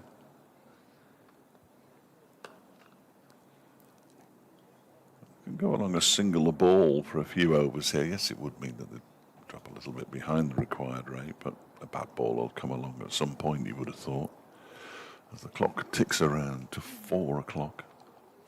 yeah, it is a long day, the 50 over games, and the speed of play definitely doesn't help. No, absolutely. Nicely fielded there by Grantler. An extra cover. No, and the Derbyshire are quite pedestrian in their overs anyway. In all forms of cricket, it seems to me. Red ball particularly. Oh, drives you nuts. I did joke about that with Wayne at the start of the season. He said when it's cold and it's those evenings and we're filming on that pavilion. Yeah, any chance. Yeah. And what is pulled violently into the leg side by Jewell. He gets 4 for it. A little tap of bats between the two batters. He put everything into that. Remarkable shot. Oof, on it quickly. Jewell moves to 59 off 35.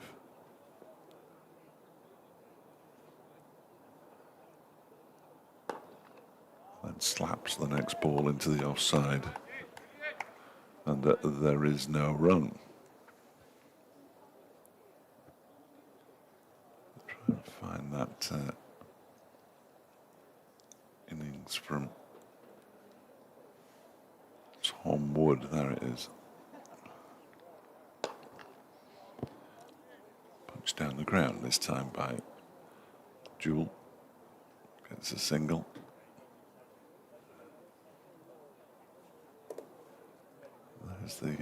Woody got 109 off 59 balls, but he got to his century of 55 balls, which at the time was certainly the fastest, I think, List A century. Game which Derbyshire beat Nottinghamshire by 41 runs, having made 258 for 6 in 27 overs. Late start. Guided into the offside for no run. And bowled Nottinghamshire out for 217. 3 wickets for Ravi Rampal. George Scrimshaw is the player I was trying to remember before. He got a wicket, so did Alex Thompson. He's been sitting on the bench a lot for Oval.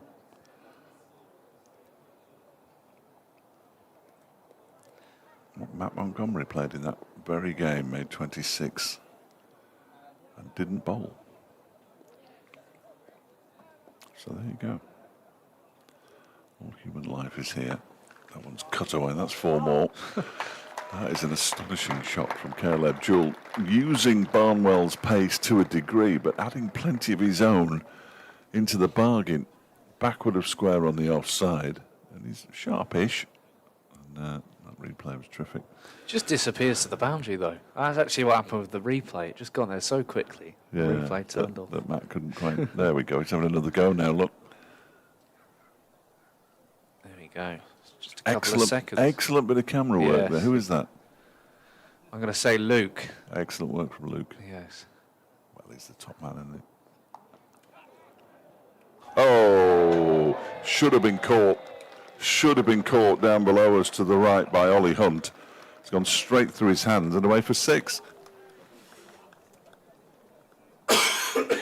Well, who's this?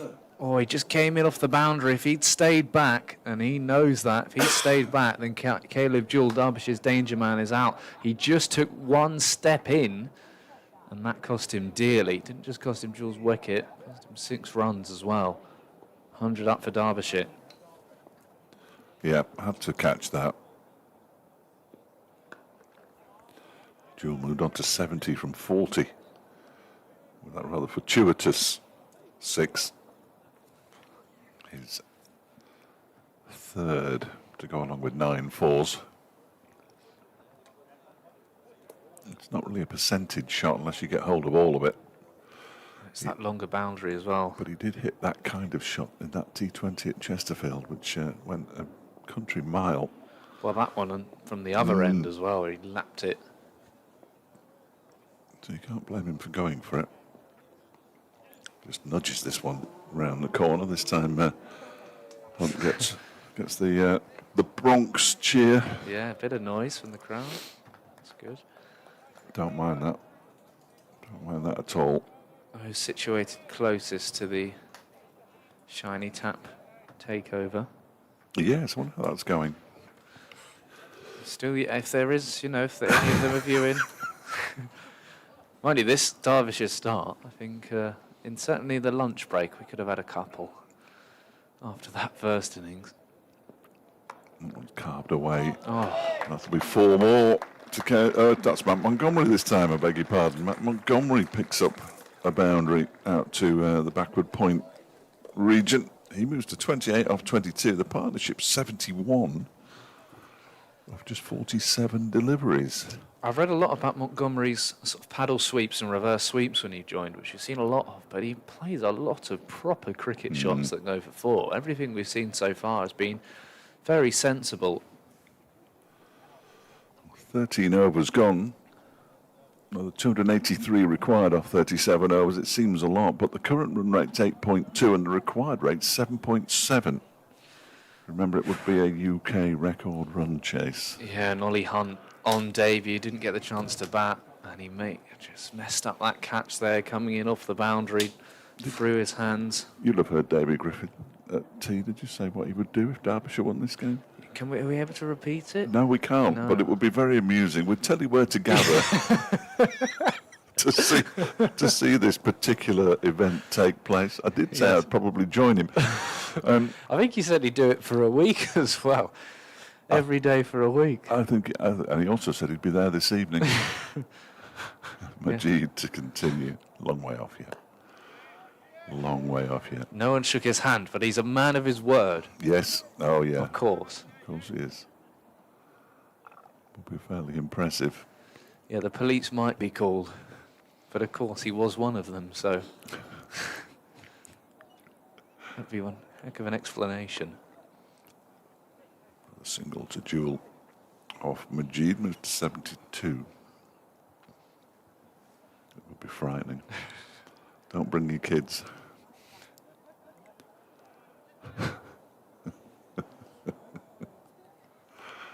The things we say that we probably shouldn't. Well, no, probably about it. Chopped away into the offside by Montgomery. The applause coming from our left. Might be Adam Thomas down there. It is. Fielding it long on to the left-handed Jewel. Oop. Jumps into the leg side before pushing that one out into the off. I mentioned that 4-day second 11 game last month. Majid took 5 for in the first innings, 3 wickets in the second. Just one first-class game. That was at the end of last season against Essex.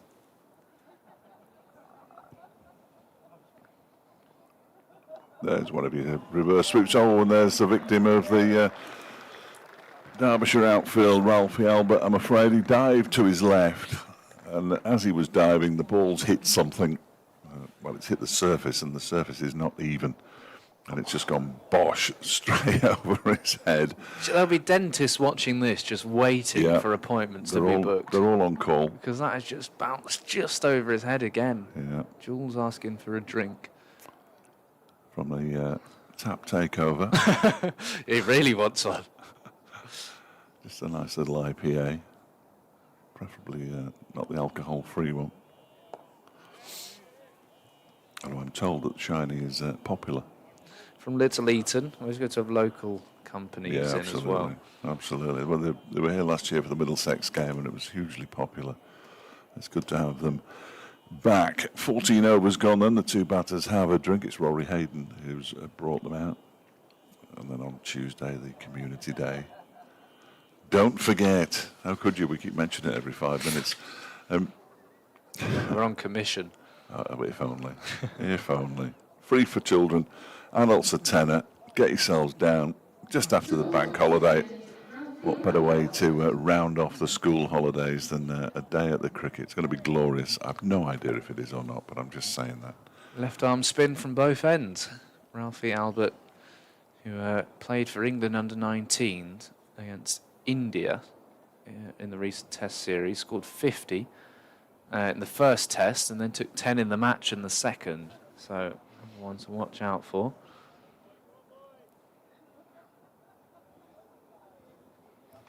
Derbyshire above the run rate, going at 8 and over. It's remarkable.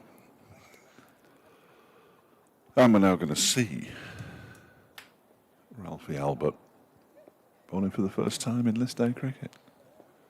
Probably. Oh, and he gets one to turn past Caleb Jewell's bat. What a lovely start that is. That'll settle him right down. That was a delightful delivery.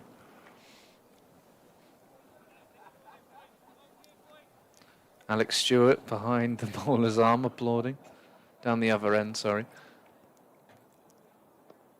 No, he's dropped that one a bit short, so he's been pulled into the leg side by Jewell, who moves to 74 off 47, 114 for one. I'm fairly sure. What was that? What did I say? Woody's century was. He'll kill me for not. 55 balls, was it? Well, I don't know where it's gone. Where's it gone? I must have closed it. Why did I do that? You could be right. Was it as many as that? So he's looking at. It's going to do well to get there now, isn't he? Really? I would suggest. Very well. Yeah. No, that would be something. Montgomery picks up another single. Out into the offside. Yeah, Albert's highly rated for a while. Been with Surrey's second team the last couple of years. Played for England under-19s already last September too. Another single for Caleb Jewell. We just need one of their spinners to do a holding role a little bit like Hawkins did for Derbyshire.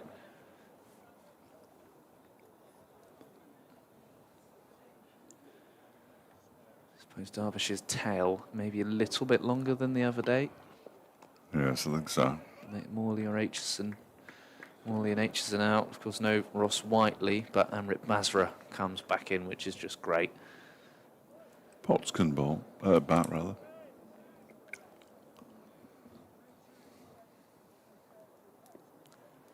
I've got to find out when it was. What am I doing? Don't worry, I'll be on after this one. Just guided to backward point by Jewell, and there's no run. Majid 2 overs for 14. Bartmell 2 overs for 23. 1 over from Albert. He's conceded just the 4 runs. 5 overs, 1 for 36 to Carveas. Taylor has bowled 5 overs for 40. Montgomery has 35. Jewell has 75. We've had 15 overs, do you know? And there's one of your favourite things on the It's shiny black back. now. Yeah, bit of leg spin. Is that the All Stars cricket T-shirt? Yeah, potentially. One of those, or Dynamo's crickets, one of the two. So Wood's Majid. 55 balls, Tom Wood. That's what I said. Did you? 2 minutes ago. Sorry. I wasn't there, but I was. I remember what you said it 10 minutes ago. Here's Majid. Montgomery dries. Good no run. Woody's record is safe. And as we say, it's going to have to be more than 100 from Yes. Caleb Jewell and help from elsewhere. Maybe someone else getting a century. Well, probably. Down comes Montgomery. Jewell almost fell over getting out the way.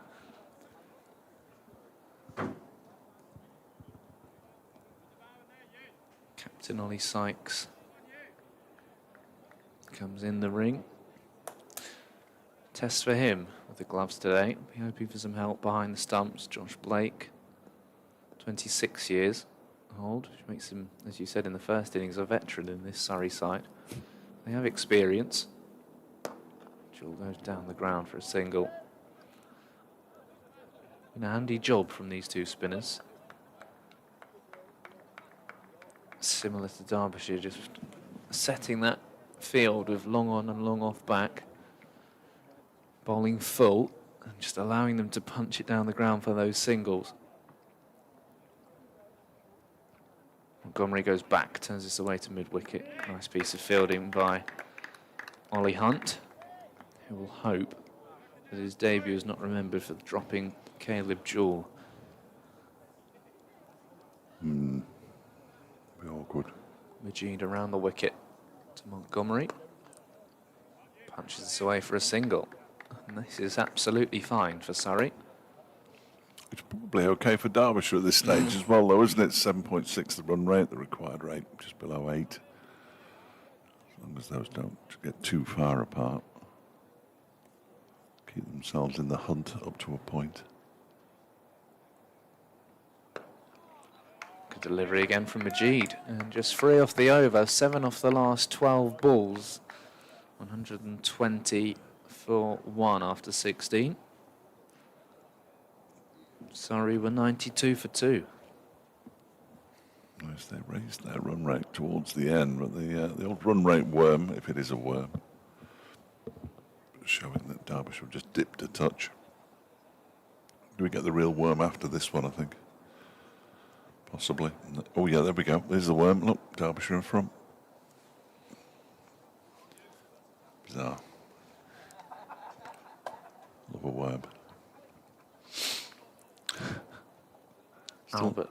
Still no cut-off time. Oh, there's a shout. He's gone a long way back across his stumps. So that shout was short-lived. Well, we're going to be here for at least a couple more hours. I wonder if those Derby fans are starting to think, what time am I going to have to leave if this drags on? 8 o'clock start. Though. Oh, that's good. Yeah, that, the helps, extra that helps 15 them minutes. out. That helps them out a little bit. Yes, yeah. that's good. Helps me out getting back in the car and up the M6 as well to watch as much of it as I possibly can. Long night for some of those Bristol City fans. Driving back down. You know what? I don't think the television company really cares about that. Do you reckon? Covering the Women's Super League. What was that all kick-off the 12 time you o'clock got? kickoffs now. You got a 2:30 or 2:50. 2:50, that was it. I need to book that. Tell you what, that's reminded me to book it. Yeah, Need to get to Lee on public transport for a 2:50 kickoff. When's that? 3rd of No, it's not 3rd of October. I think it's in October. We've got Man City away on a Friday night, Manchester United away on a Sunday at 2:50. And then I have a stay in Manchester to watch the men's game against Man City, which may not be the best idea. Or I'm just going to have to give up watching it. It was exactly the same when Arsenal played in Manchester last season. Every Sunday in October I'm free. I only live down the road from Lee Sports Village. If you can get yourself to I can pop in. Horwich, I could get you to Lee. Oh, it's dropped. And dropped on the bounce, I should say. Thinking about travel plans. I think there's a bus from a number of places. Yeah, Likely that's how from- buses work. It's been a long day, Fletch. There's a bus from, well, a number of Not places. everywhere. No, they don't go everywhere either, but, you know. Back to the bowler again. Albert's doing a very good job on debut. Just gone for 6 of his first 2 overs. Fired that one in. 123 for 1. 3 overs without a boundary. Douglas Lewis is very close again. Just in front Derbyshire by 4. These two have put on 88 so far for the second wicket. Still plenty of smiles out there on the Surrey fielders' faces, which is good to see. Oval Invincible set to be renamed as MI London. Yeah, Yeah. That was no surprise. no. Down to Sykes at long on. Now, does one of these two cut loose? Or do they keep going along at singles? Of course, all of the history and the heritage attracting the new audience and now renaming the teams. Not to worry. No, The Mumbai Indians, London. I don't think I've got anything to add on this particular broadcast. Oh, it's a top edge. Could this be Caleb Jewell out? Oh, it's on the boundary and it's a very good catch. We were just wondering if one of them was going to take a risk. Majid skips away to celebrate, and that is a massive wicket. Caleb Jewell gone for 77, 124 for 2. Really good catch out there. Was it Ralphie Albert who took the catch as well? I think out there on the boundary. He's bowled really nicely, and now he's got a catch. If it was him, let's have a look. Jane's gone early. I think it was him. It was. And, well, that could be terminal for Derbyshire. But a really good catch out there by Ralphie Albert. He had to check the boundary, which was looming. 77 off 55, Caleb Jewell. 9 4s and 3 6s. And with his departure, potentially goes Derbyshire's hope, although Brooke Guest might have something to say about that. He needs a big score, doesn't he, Brooke Guest? Yes. In any format, really. Skipper, he's got off to starts in all of the games. Wants to bat high up the order. Been dropped down a little bit this season to sort of 5, 6 in the championship. With his black batting gloves on. Never understood that. But yes, with his black batting gloves, you're right. I don't. Why? If They do stand out. Well, the Purple on them the as well. problem is that if you're wearing black gloves and it's a white ball and the ball touches the glove, it's easier for the umpire to see if That's they're a black. good point. Where if you wear your white gloves, which, for instance, Matt Montgomery is wearing, then it makes it a little bit trickier. That's my theory, anyway. Don't know how true it is, and I've never tested it or even asked an umpire. But you never know. Big wicket out there and a good catch by Albert. Yeah, you just felt one of those two was just getting a little frustrated. Jewell held this time, and Ollie Hunt may be a relieved man after dropping him on 64. Cost them just 13. 6 of those were because of the drop. Guest is up and running. They'll come back for 2. Still, though, run rate is over 7. Required is just over 8. Still a long time left in the game. You're telling me. There was 2 hours worth of cricket. It was about 25 past 6 on Wednesday, wasn't it, when it eventually finished? Guest defends. Something like that.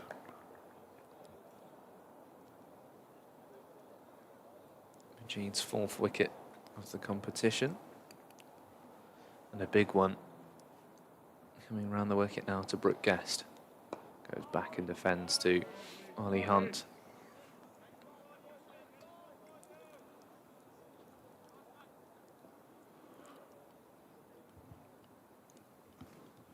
A little chillier in here now. Floodlights are on. Guest defends again. Ended it over, a successful one, 126 for 2. I was just thinking of taking my jacket off again because it's getting warm. Well, you're not going to. No, I'm not going to. I am just getting a bit warm. 76 for 6, Durham. In the 23rd of their 50 overs, chasing 355. They're not really chasing it, are they? Let's face it. Notts have lost a second wicket against Gloucestershire, 91 for 2, 253 more required. Gloucestershire 90 for 3. Albert continues, Montgomery drives, good fielding. A lot of applause for it as well. Rory Burns diving in at cover. Good from the old boy. Albert's gone for just 6 runs. Montgomery on the sweep. Now Taylor gets the fielding. This is what you want to hear, and this is what we didn't hear enough, I think, in the Derbyshire innings as well. Right, it was very It quiet, helps when wasn't you're it? in a good position, but this feels like a really quiet Derbyshire side in the field. Helps when the batters hit the fielder twice. Big shot coming, boys, someone shouts. Montgomery sweeps, and he says, well, yeah, you were right. There's 4 runs. Nicely done. That's a good way to respond Yeah. to that kind of chat, isn't it? It's a good shot from Montgomery. We were talking about his sweeps and his paddles and all that kind of thing. Tried at the ball before, hit Taylor. This time got it finer, or squarer, one or the other, squarer. It wasn't finer, it was squarer. And gets the ball to the boundary. That man has stayed out on the square leg boundary. Goes back, Montgomery drives, doesn't get all of it at all. Burns was the fielding. A few glances up to the scoreboard. Sorry, going, oh yeah, that's quite a nice first innings total to be working with. Yeah, not bad. Well, looking at Ralphie Albert and Yusuf Majid, I think if there is to maybe be a gap in this Surrey side, of course Cameron Steele's a leg spinning all-rounder really, but maybe looking ahead to the future, that could be the window for someone like Ralphie Albert. Driven away for a single. 131 for 2. Run rate starting to drop a little bit. Don't get too alarmed yet. 3 overs for 11 though, Albert. Really good effort. I mean, one way or another, you're going to have to set things up for a big finish.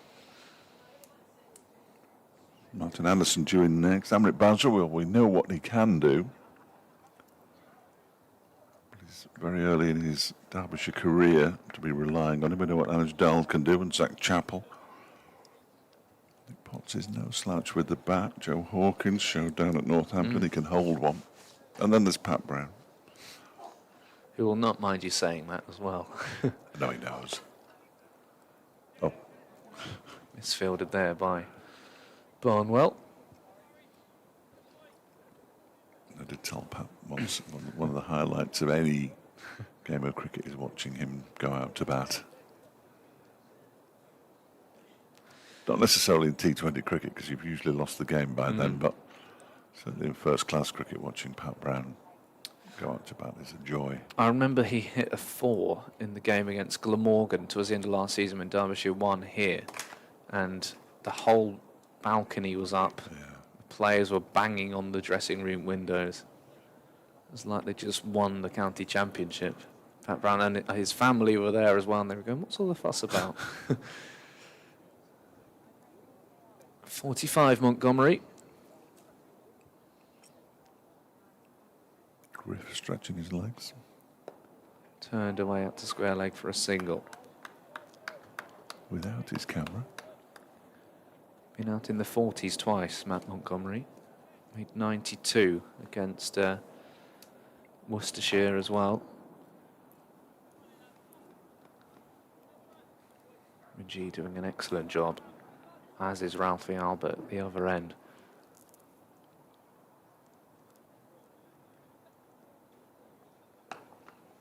Kess goes back and punches out to point.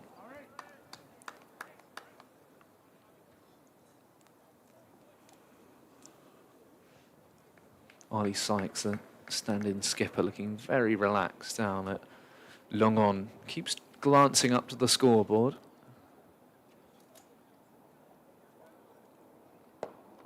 Driven down the ground. Well, he'll be wondering what the cut-off time is. Yeah, I wonder what their plans are tonight. I want to know why there's no cut-off time. Well, they're next door. Are you going to write a note? I'm just not going to ask. You're going in. Through and ask. Going in. Here he goes. Majid, final ball of the 20th over, and they'll pick up a single. So after 20 overs, Derbyshire 137 for 2. Surrey after 20, 114 for 2. Fletch still in there. Got action up on the bank again. He look like, go on, they're having a game of football.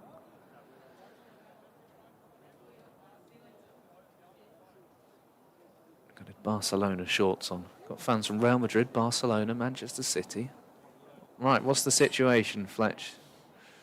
30 overs remaining. Derbyshire trail by 251. Oh, it's on. Yeah. Look at that. It wasn't on because it hadn't been put on. You see, that worries me for Tuesday night. Albert begins a new over. Over number 21. First ball is just pushed out into the offside. There's a misfield as well. They're going to run on it. It was Nick Garantler out there, who just slightly misfielded it, and as a result, Guest gets back for a couple. Well, maybe one of the camera team has to come on and replace you Tuesday night. Don't know who. No, that does worry me. Luke is convinced that because he's from the West Midlands and has a fairly thick accent, that just rules out his broadcasting career. So only 23 minutes to get to Burton. Yeah. Oh, your helicopter will do the job. Cut away by Montgomery, who was one closer to the second half century in the competition this season for Derbyshire, to 48 off 45.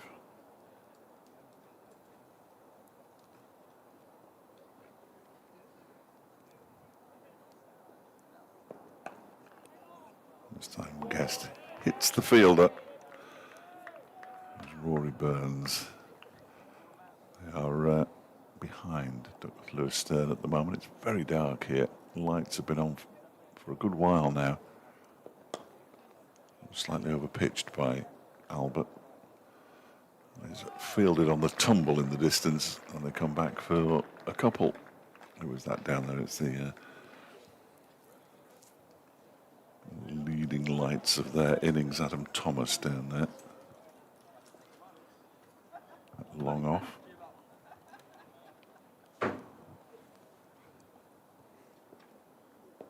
Oh, he's got an inside edge.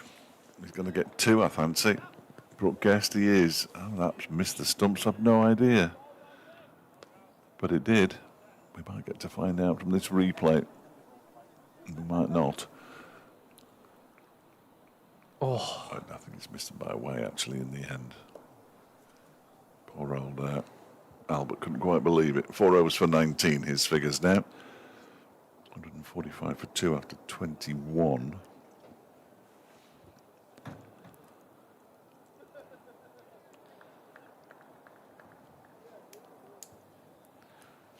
They just may keep on going with these spinners. Just try and force an error. Between them, what they bowled 45 runs in 9 overs. Yeah, for one wicket. I mean, you compare that to Derbyshire, who left Matt Montgomery without bowling.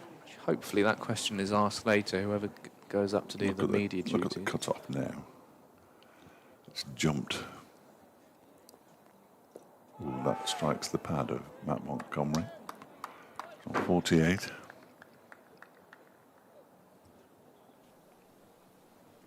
course, I'd have to leave my equipment here as well. That's all right. So you don't need this at Burton? No, just the headphones. Yeah. So it's just going to be me. I'll have to borrow Derbyshire's headphones on Tuesday if we can. Yes. Nice shot. Out towards extra cover, 4 runs. Montgomery, a half century, his second. Well, it was Brooke Guest, that. So did I. Moves on to 52 and 47 balls. And that was his 9th fall. It was a very Brooke Guest shot. It was, wasn't it? Thank you. Indeed. I was confused as well. So You're very kind. 9 fours, no sixes. Yeah. Ollie Sykes' 50 came off 47 delivery. Did it? So I'm looking for signs. Yeah, no, I like that. He did all right. There he is fielding the ball. After Montgomery picks up another single. The 150 up for Derbyshire, 150 for 2. It's a rapturous applause from inside the Central Co-op County Ground. Looks like it might be cooling down a bit out there now. Well, that's a nice shot. That's the same shot. Yeah. And this time it was Brooke Guest. So very similar batters. These two. Guest moves on to 16.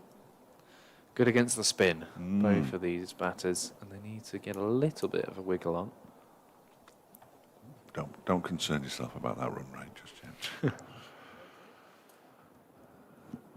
7 and over, that'll be all right. 10 behind Duckworth Lewis, so they're catching up with that.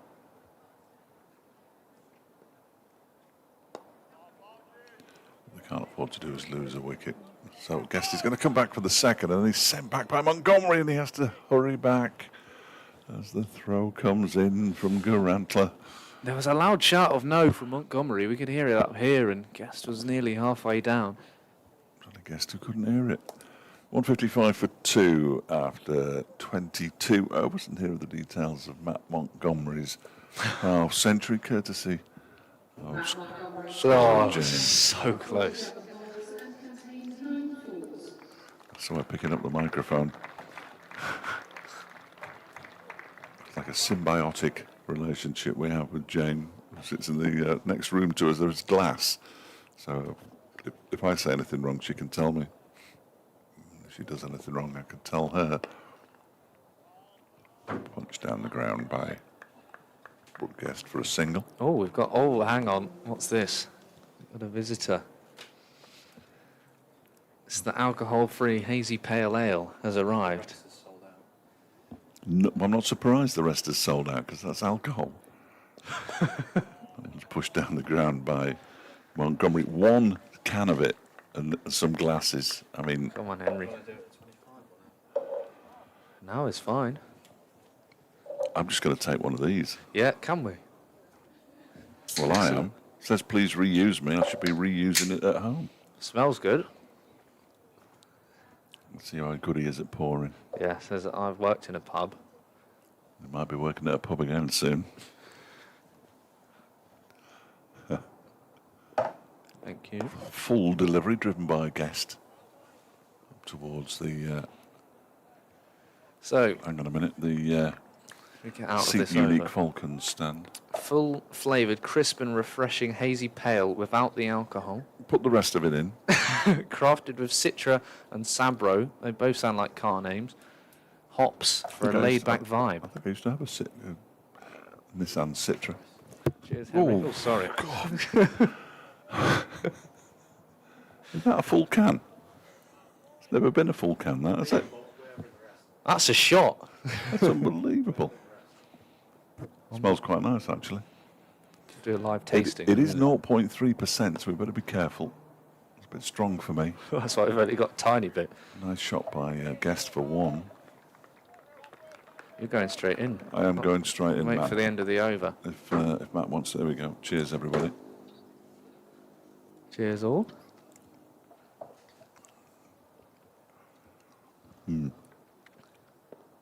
Pulled into the leg side for 4.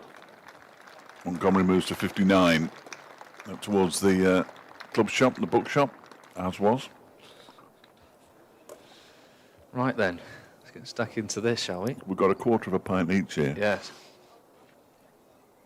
It's quite fizzy. Very fizzy. Yeah. Bit too fizzy, really. I like the glasses, though. Thank you, chaps. Yeah, that'll be getting a run out later. Certainly will. Making happy people. There's a fly. It's interesting. Well, they couldn't put Shiny Happy People because that would have been a rip-off of the REM song, so... Lovely. Change I'll, of bowling. Keep that for later. Is James Taylor back from the racecourse end? That's attracted a couple of flies in here, I tell you. They're liking the beer. The Alien Rabbit Hole at 4.6 sounds nice. What else have we got here? Wipeout, gluten-free, 4.2. Shorty. As Taylor is in. So this cricket match. Oh, shot. 6 runs, Brooke Guest. Over backward point. Short. Yeah. From James Taylor, who hasn't learned his lesson from bowling from the City end, I'm afraid. And 170 for 2 now. Yeah, they're going to make a Derbyshire. pale ale called Short and Wide in memory of this game. The product is you, a DDH pale ale at 5%. It's just the thing with some of these craft beers is you would never just want to say these names out loud if you're ordering them. Another pint of the product is you. Or an Alien Rabbit Wipeout, that's good. Shorty. That's yeah. I'm delighted for them. I think it's really nice. It's really kind of them to send us something up, and the glasses will be reused. Yes. Don't worry about that. If there's more on the way. It seems unlikely. doesn't it, really? I'm making mine last. As Henry's drunk the rest. That's a nice shot as well. That's 4 more to Brooke Guest, who moves on to 30. The partnership's 50 now as well. In just 37 deliveries. And the bowlers still haven't learned that you can't bowl short on this pitch. Oh, it's gone straight to my head, that. 0.3%. Dangerous. I'd probably need a bin full. Probably the train home for you, Fletch. Yeah, I think you might be right. I feel like I'm in some kind of scientific experiment with people watching at the door. Defended into the offside this time. Has that boundary not been put on the scoreboard? No, someone's in there. Jamie's in there. Yeah, there's been a distracting influence. It was a 4, There right? it is, There we there go. it is, look, there it is. Yeah, let's get that on there. 174 for 2. Whatever you say about the outfield, you do get value for your shots, because when you nail them, they absolutely race to the boundary. And the fielder, even when it's sort of 5-10 yards to cover, a lot of the time they've got no chance. One's driven out towards the cover boundary for a single this time. Well, Surrey hit 33 4s and 14 6s. Derbyshire currently have 22 4s and 4 6s. So a little bit behind on the 6 count, but rattling through the 4s. Taylor to complete his over. Dab down, very fine towards that third man boundary. Nice bit of fielding down there. Did you think there were 2 there, Barnwell. though? Yeah, it looked like there was 2 to start with. Barnwell got around really quickly, though. So, good over there for Derbyshire, nonetheless. Tell you what, I wouldn't mind a whole pint of that. Would you not? Yeah, but not alcohol-free. But obviously, while we were working... Oh, there's some more coming. Thank you, Fletch. And you can get that glass washed and ready to go home. What are the dark bits in the bottom of the glass? Anyway. Slightly concerned, I'll stick with my orange juice. Thank you, the Shiny Brewery, based in Little Eaton. Support local businesses. And we're losing it here. He slurred. Pushed into the offside by Montgomery. Moves on to 61 now. Perfect for those moments when you want the party minus the hangover. I don't get hangovers though, so The reason I cook such a good fry-up is because I do. yeah. It's a good fry-up. But see, It's my go-to. the lighter the beer, that's in colour rather than alcoholic content, the less likely you are to get a hangover, I always find. Scoreboard's having one of its little episodes at the moment, the old scoreboard, so keep an eye on the new one, which is fully functioning. Chopped away by Guest. It's still good from Albert, this though. 5.5 overs now for 30. Wasn't too much of that amongst the Derbyshire bowlers. Red Irish Dole Bowl 5 overs for 34, so similar. I think we're going to get a full 10 out of Albert here, though. That's a very full delivery. Clipped away, that might be 4. I think it will be. Yeah, it will be. Taylor's chasing him around the boundary. No, it's Carveas, I beg your pardon. Couldn't get there. And it's Montgomery again, who looks just like... Yeah, They look the same. apart from the batting gloves. And the numbers. Yeah. But apart from that, they look very similar.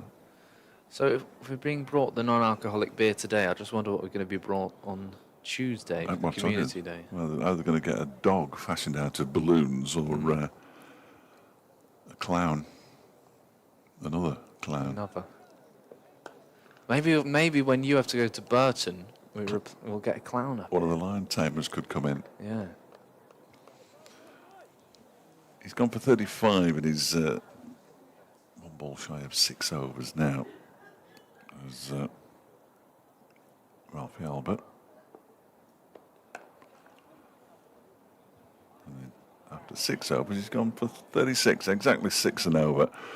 Run rate 7.5 1.4, required rate 8.2, Derbyshire 184 for 2 at the halfway stage where we're... Leicestershire. No, sorry. Sorry, flipping it. 0.3 that. 0.3. 0.3%. Surrey. Sorry, My word. that's Surrey were 145 for 2. So, and this also means there's less of the manic hitting at the end. It's required. You're getting some looks. Well, I've got a theory they've brought the strongest beer up instead. I think you're actually going to be taken off air momentarily. Is Henry coming on? Yeah. Coming on? No, he's hidden. We're never going to get that desperate. Oh, here we go. We get the full advert now from Jane, which is always good. We'll look at her as well, and she knows we're looking at her.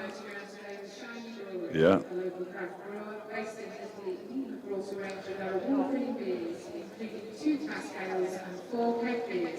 As well as chill, Chinese popular alcohol-free pale ale. That's it, alcohol-free pale ale.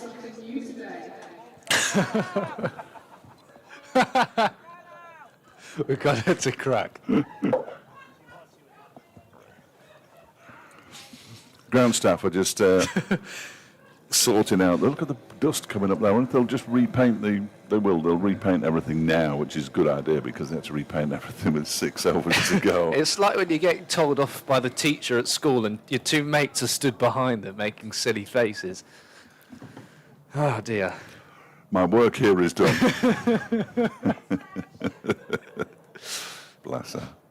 60 this partnership, and they've played the spin very well. Now the sandstorm is ongoing in the middle. Well, there's not much breeze, is there? So it's just sort of hanging in the air. When you look at the flag, it's limp on the flagpole to the left-hand side as we look at the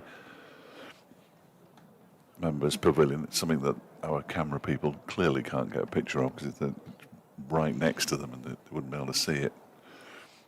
The camera's up there, but it is limp, believe me.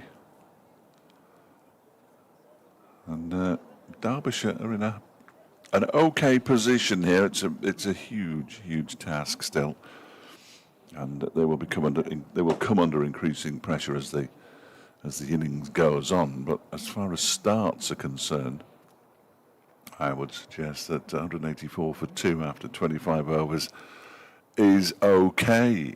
Have Durham lost yet? Well, the answer to that question is no, not quite, but it won't be long because they're 118 for 8. And that's in the 31st over. They need 237 more runs. They're not going to get them in 19 overs and 2 balls. Sam Connor's in next. Well, that doesn't increase their chances. Notts need 217 from 25 overs as they reach the halfway point at Trent Bridge against Gloucestershire. They're 127 for 3. That's in this group, as is Worcestershire, 125 for 3 at Drinks. Against Glamorgan, they need 173 from 25 overs, which is entirely possible. It'd be better if Glamorgan won that game, though, for everybody else. Lancashire against Warwickshire. Warwickshire 209 for 4. They need 41 from 92 balls. We got down to the number of balls in that game at Aigburth and in the game at Scarborough, of course, because that's where Durham are. And the Manhattans mean nothing. But it was always nice to see them. James Taylor's going to continue from the racecourse end at 184 for 2. Cut-off time 6:45, for goodness sake. Well, it'll never end. It'll keep getting pushed back. So they've sold out of the rest of the offerings, I think Henry said. Yeah, I think 2 so. years running. That's impressive doing. And that's 4 more. Brooke Guest looks in fine touch at the moment, as does Matt Montgomery. Guest another cut away to the boundary, and James Taylor returning to his former parish. Not enjoying himself so far. I suppose the less you bring, the quickly more quickly you will sell out. Do we know how much they've brought? I have no idea at all. Well, more next year if they do come back. They're going to need a bigger van.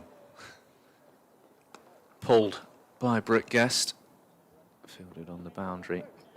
Guest with high score in this year's competition, 86 at Cheltenham against Gloucestershire.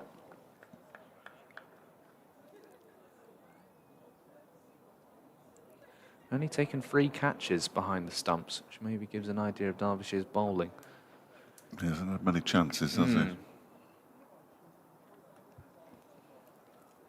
Montgomery back onto strike. Taylor's gone for 57 runs. And Shot. that might be 4 more. No, the fielder comes round. They're going to push for 2. Montgomery was very decisive.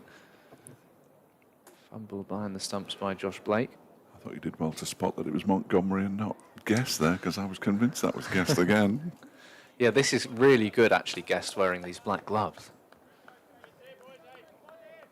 They've both got similar coloured shoes as well. Both holding bats. Yeah, both playing cricket. Oh, that's a good short ball. He's bowled a couple of better directed short balls.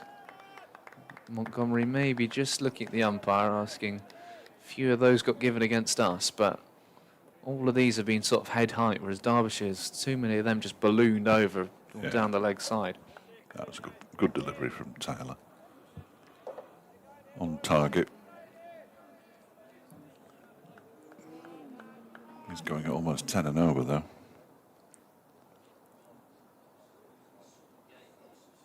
Pulled for a single by Matt Montgomery. Dark skies above now. No threat of rain, I don't think. I meant to look before and I completely forgot. Forecast says no chance of rain until Wednesday.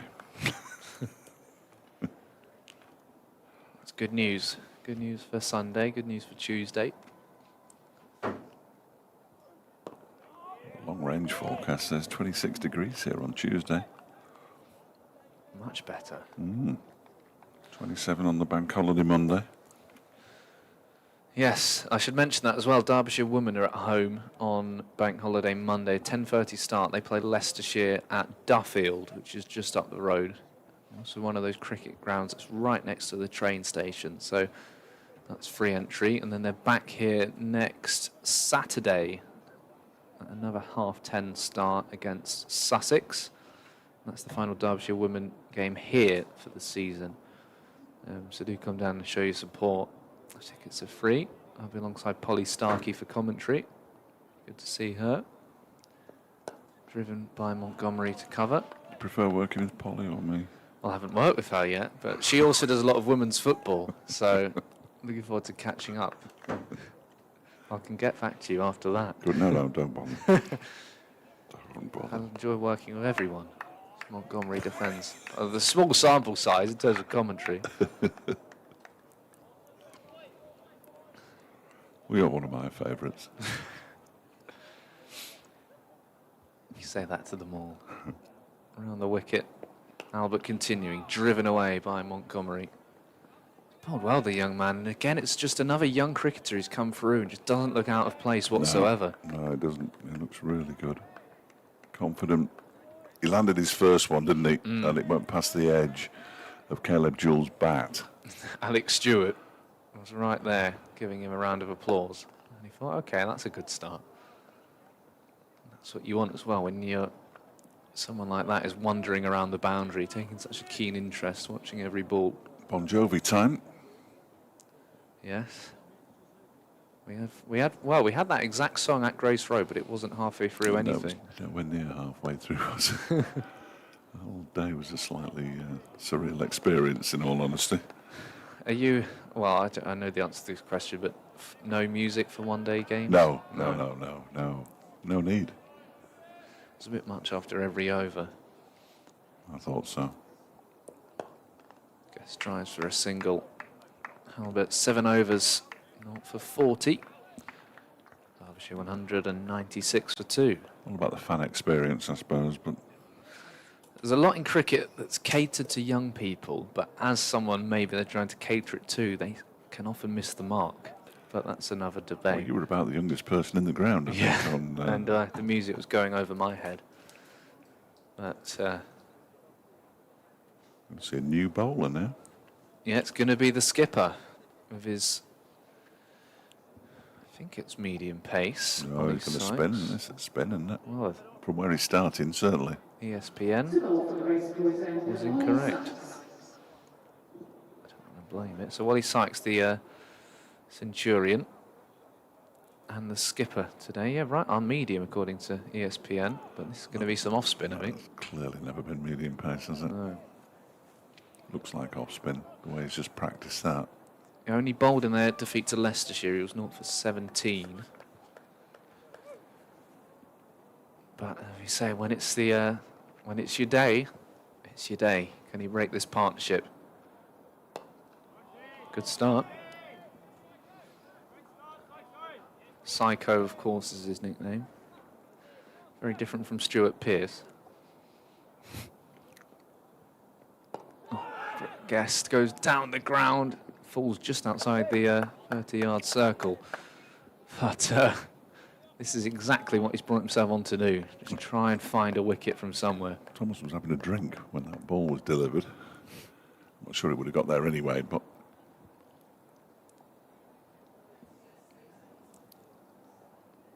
Reverse from Guest. he's got you. He's got you. Oh, Montgomery. The gloves. There's both of us now. Oh, it gets me every time. They're just so similar. They are. Their batting. The Yeah. techniques, the shots played. Goes back. All shouts for a stumping.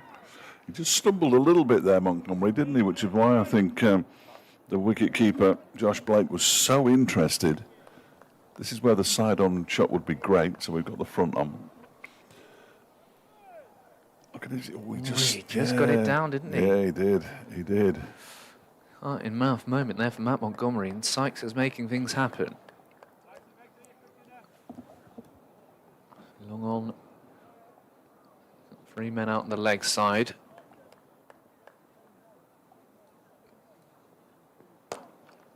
Montgomery punches this one away. Long on comes round. They're going to push for 2. Good throw in. Falling over in the process, Thomas, who is still recovering from an injury between the legs earlier. Now he's hobbling off here. He's going to try and run it off, but I this... don't think that's got anything to do with where he was hit before. No. I mean, he's saying I'm fine, but he's properly hobbling. Yeah. He's going to try and just keep going through the pain. Sykes is just saying, are you sure we can't bring anyone on? They've had enough injuries in this tournament. Thomas looks in a bit of bother. I think they are going to get someone on for him. It's like his right knee's gone. He's giving his skipper the thumbs up. Try and battle. He's a trooper. Is there anyone lined No, up to they're come just, on? they're just lounging about over there. Montgomery drives. Down low is the... Oh, Montgomery now wants a single. It's just one of those overs where everything's happened, and a good bit of captaincy from Ollie Sykes, 199 for 2. Still a heavy limp. I think he is going to go off, you know. There's no point risking it. They've got No. enough injuries as it is. Thomas is limping, and the substitute fielder races onto the field on the far side. We'll have to confirm who that is in a few moments' time. 'Cause unlike football, they don't announce substitutions. Only a matter of time. In cricket. Whoever it is wearing 82. I'll see if I can find it. Is it Luke Griffiths? I wonder who's in the squad today. Here we go. They're on the camera. Can they turn around? I think it's Luke. It's definitely 82, but we need to see around. his name. He's a big lad. Griffiths. Oh, There you go. That's what happens when you're staying up doing your research. That is great. And Guest will drive out to Barnwell. So we can get the man who's come on as a substitute fielder. We can't get who's on strike. No, no. 200 up for Derbyshire. Ripple, and no more. Can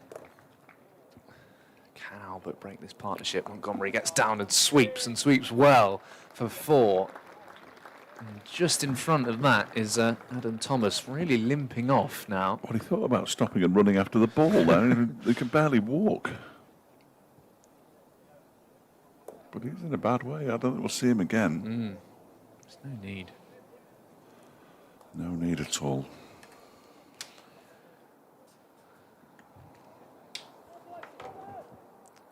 £184 behind still, Derbyshire, but This game is not done yet. It's a long way from it.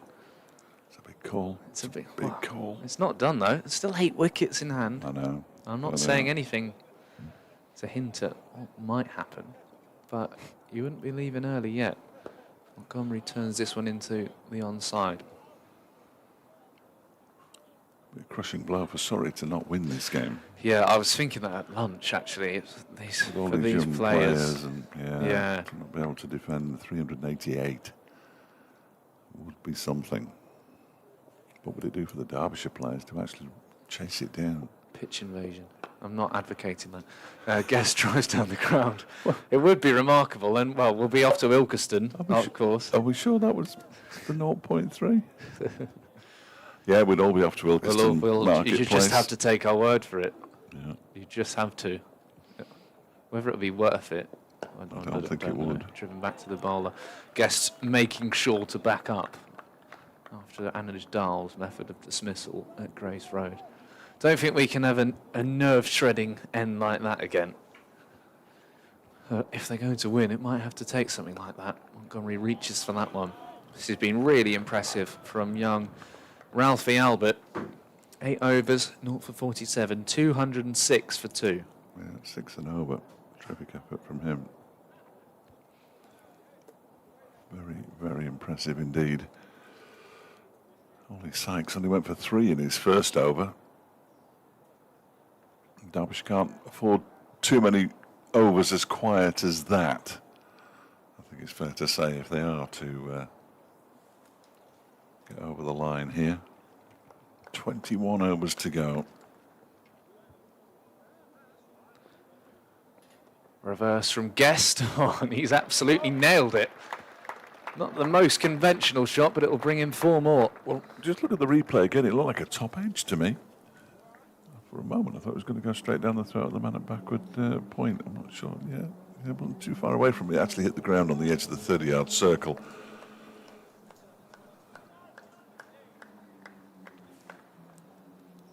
It's saying cut off, but with spin, so much spin being used here and only 20 overs to go, they won't get anywhere near that cut off time. That's another reversal. Guest reversing again. Just bring him a single this time. He's on to 48.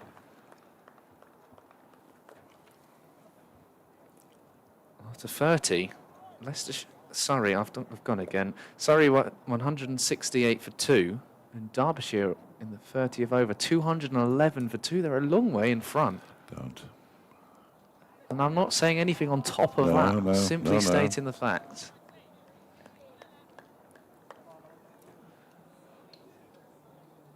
Where Griff is now. Reverse from Montgomery. That was Montgomery, excellent. You've kept on our toes. We're all over this now. Griffiths fielding down below RCA. He is a tall man. That's partly because he's very close. But he is a big lad. Guest reverses, it's in the air, and it's taken. My, Brooke Guest has been out and been so frustrated after getting out so many times in this campaign. He falls too short of 50. The reverse sweep was productive, but the stand-in Surrey captain, Ollie Sykes, when it's your day, and he removes the Derbyshire skipper, Brooke Guest, for 48. 212 for 3. I think that was James Taylor, wasn't it, with the catch? Coming in inopportune time. They just put on 88 in 75, Montgomery and Guest. And he perishes 4 4s and 1 6. It's a decent round of applause from the crowd here. Brings Martin Anderson out to bat for the Falcons. But he'll be hugely disappointed. Hugely disappointed. What can Anderson do here? Yeah, Guest 86 in the unsuccessful chase against Gloucestershire, 9 in the successful chase against Notts, 21, 33, and then 48. He was looking in fine touch. He often does. Martin Anderson could do with a few runs. 71 runs. His high score 28. Average of just 17 3/4. He's better than that. But in this competition so far, has yet to show his qualities with the bat. Derbyshire, well, they need him now. They need another 177 to win. It's gone up that required rate to 8.8 runs and over. I had a text from Griff who said Alex Stewart said to the injured fielder down there, Adam Thomas, strap it up and get back out there. And his response was, yes, Gaffer. Easy as that. Anderson defends, and a successful over from the captain, Ollie Sykes, after 30. Derbyshire are 212 for 3. Yeah, big breakthrough there for Sykes. 2 overs, 1 for 9 on his introduction. Comfortable catch for Taylor in that over, and Duckworth Lewis, well, they're behind again now. Every time a wicket falls, having clawed their way back into it, they fall behind on Duckworth Lewis. 2 more overs left for Ralphie Albert, and he'll be bowled out. He'll bowl right through what you would have thought. 8 overs for 47. Shared the wickets around as well. Carvalhas 1, Majid 1, and Sykes 1. Let's ball up a new over. They have a negotiation about a potential quick single and decline it in the end. Not ball to begin with for Albert.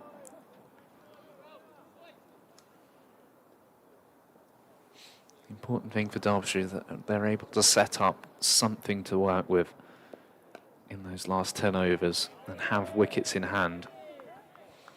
And even though they didn't get over the line at Leicester, the fact they got so close, that will be a positive. They don't need a tie, though. No, it won't be a tie. Confident of that? I think one way or another, it just can't. Nobody wants that. Sorry, it'd probably be quite man. I don't suppose they would they, really? Trying to defend the 388. If you tie the game, it will probably be the highest scoring game in... Yeah. One of the highest scoring games in List A cricket, you would have thought. Won't be far off. Albert halfway through his 9th over to Anderson. Oh, he comes a long way down towards him, and I'm not sure if he's got anything on that. That might be 4 byes, you know. It's 4 leg byes, in fact, so he just got enough on it to put the keeper off, because otherwise he was gone for all money. Not down the leg. Well, it did go down the leg side, but not a wide. 217 for 3. Yeah, would have been gone there. He does that, though, Martin, and he does it in all forms of cricket. Some balls he'll advance at the bowler, some he won't, trying to put him off his length, presumably. This time he stays stock still in the crease and cuts it out into the offside. Wants 2, but they're not there. There's Majid out there. No, it's not. It's Garantler out there. Majid's down below us. He's been out there most. He's not wearing a cap. There's an obvious point of difference. There's a swing and a miss by Montgomery. Bales removed. Over comes to an end. He's got 1 left. 9 overs for 49 now. Albert bowled really nicely. 218 for 3 Derbyshire. The required rate up to 9. Durham, 9 down, need 213 off 87 balls. That'd be a good one to win from there. Sam Connors, ton and more. What if he's still there? He is. 1 off 2 deliveries. Might need to get on with that.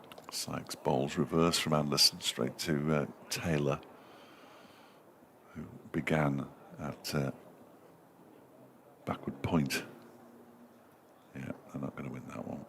Durham. Next one is pulled into the leg side, just backward of square for a single. Anderson on to 2. Montgomery feels like a key man here.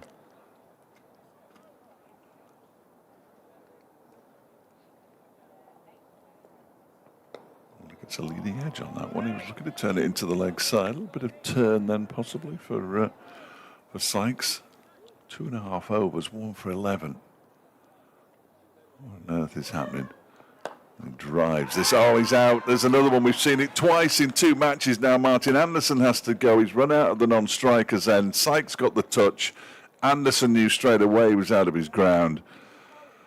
It's very unusual to see it once in a competition, but to see it twice in successive matches. Anuj Dal was the man out, wasn't he, to the one at Leicester. And now Martin Anderson goes for 2, and Derbyshire are 220 for 4. How's your luck? How is your luck, Martin Anderson? He was out. Absolutely, and he knew straight away, Sykes knew straight away, and so did the umpire. And Sykes is just having a day out. It's as simple as that. But the pressure has been built up as well at the other end from Ralphie Albert. But that is just one of those horrible moments. So Anderson, who's just been run out the non-striker's end from a touch from the bowler, is replaced by Amrit Basra. Couple of good bits of work from the Surrey admin on Twitter. We've had guest checks out and came and went. Came and went's been used. Many times. Many times. Once we'd used it once, we couldn't use it again, really. I'm waiting for your Amrit Basra. Well, I'm not saying anything until he gets. I'm going to say 50, or if he hits a massive 6. Okay. And then it's coming out. Excellent. That's what we want to hear. Freshly signed 2-year contract in his. I don't suppose it is in his back pocket, but you know what I mean. Good news for him. The 14th Saka 14th graduate. of 18, yeah. 14th of 18 Saka graduates. So, Yeah, I think that's like 5 or 6 of them graduating just for this competition and then going on to more afterwards. Yeah, it's a brilliant success story. Sykes bowls to Montgomery. He's just got to put that run out of his mind. And they've got the wrong person. No, they've sorted it now, quickly. Everyone, I've had messages flooding in. I panicked a bit then. I think Montgomery did as well. He just looked at the scoreboard. I'm just thinking he had to put that out of his mind. He could easily have done that in the changing room, of course, but it was Martin Anderson who was out. Tell by his walk. End of the over, 32 gone, 220 for 4. So 18 overs to go, 169 runs required. They're not out of it, as you say, Freddie, but with each wicket that falls, it becomes less likely. Anuj Dal, Zach Chappell, Joe Hawkins, Nick Potts and Pat Brown, the remaining batters. A lot rests on these two. They'll have used 19 overs of spin after this. Derbyshire used just 10. Albert, final over. First ball clipped into the leg side by Montgomery, who's easier to spot now. But he's not batting with Brooke Guest. He didn't bat for long with Martin Anderson, sadly. Yorkshire have wrapped up that win. Yeah. Was he out, the boy? Not sure. 142 Caps all off a out. cheeky little red ink. No, he was not out one. Well done to Sam. Ooh, inside edge. Basra's bat, looking to play quite an aggressive shot there. Not necessarily what was required. First ball that he's faced. Have a look. It's a lot more time than you think. Warwickshire have beaten Lancashire by 5 wickets with 10 overs to spare at Aigburth. That's better. Pushing the ball out into the offside. In this group, Worcestershire need 135 from 17 overs and 5 balls. 133 from 17 overs and 5 balls. There we go. Basra's into it. Straight down the ground, 6. Dropped by the gentleman just behind the advertising boards. So he's off the mark. He already had one, but he gets into his stride with that 6 down the ground. Don't build him up too much, Amrit Basra. That one is just pushed down the ground. That's the way to do it. That's beautiful. 6 and a single. Moves on to 8. 228 for 4. And Albert, according to this, has bowled all his deliveries. That might be it. I think that's over, according to the scorers, unless there's been a no ball or something. The umpires are now in conversation with each other by the look of it. Now they're trying to get in touch with Jane, whose walkie-talkie doesn't appear to be switched on. Someone's run down the corridor. I think it's the match referee who's telling the umpires that that's over. And it is the end of Ralphie Albert.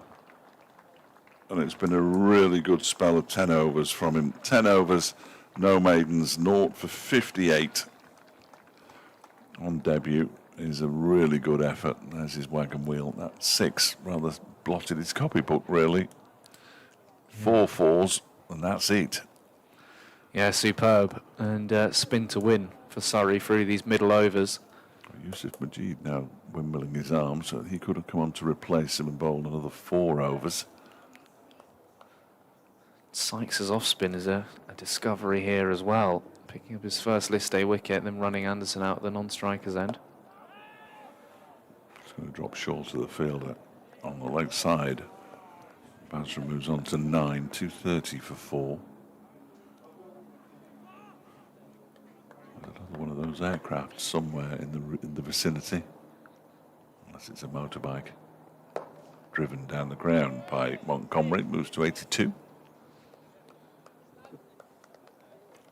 Thomas does the fielding, he's back. Yeah, well, when Alex Stewart tells you to get strapped up, get back out, that's exactly what he's done. And remarkable. Still not walking quite Looked comfortably. like he'd never walk again. Full delivery that Basra just about gets an inside edge on. Goes behind square on the onside. But you're right, this trial by spin is becoming a bit of a trial. Montgomery fancies another quick single.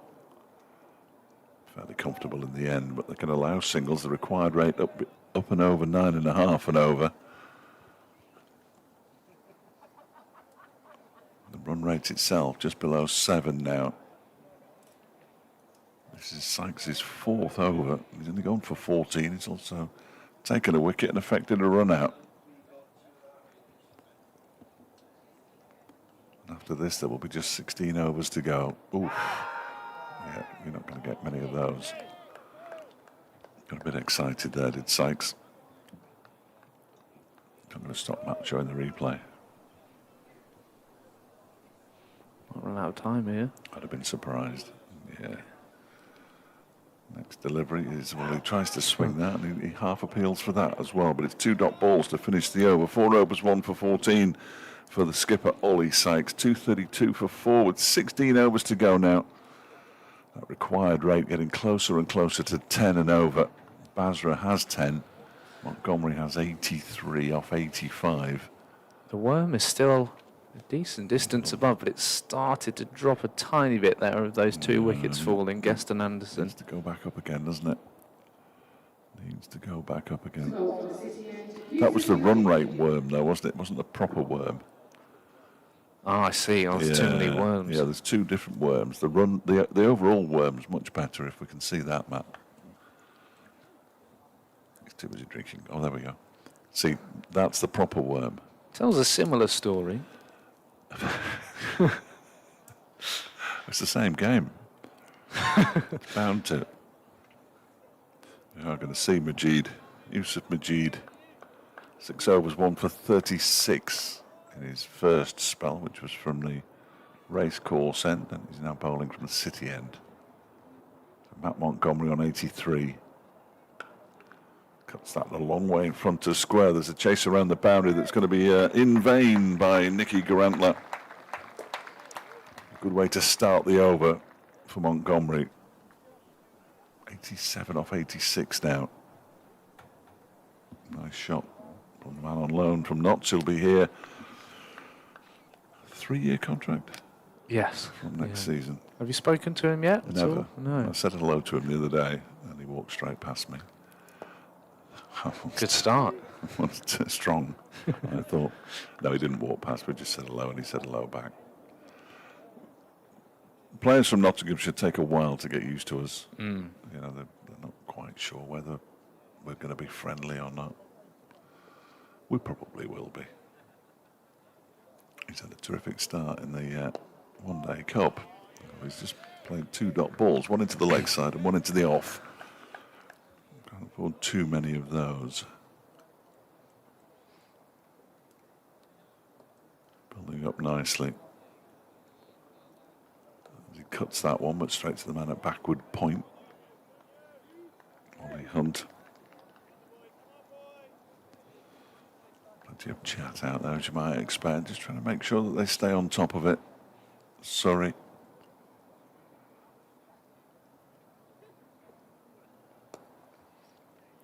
Montgomery finally gets the single he's been looking for the last couple of deliveries. Out into the leg side. So 5 off the over so far with 2 balls to go. And Basra on 10 from 8 onto strike. 152 more required to win.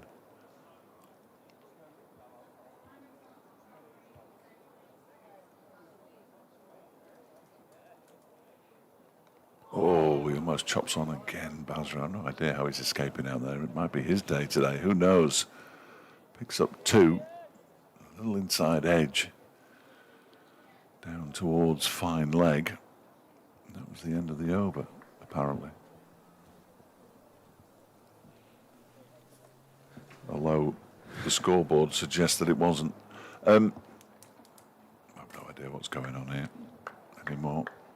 Was it the end of the over or was it not the end of the over? Because they stopped. It says it's fine on here. Well, 239 for 4. I don't know who to believe anymore. 15 to go then. Can Derbyshire get close? 150 to win. Sykes 10 and over. Yeah.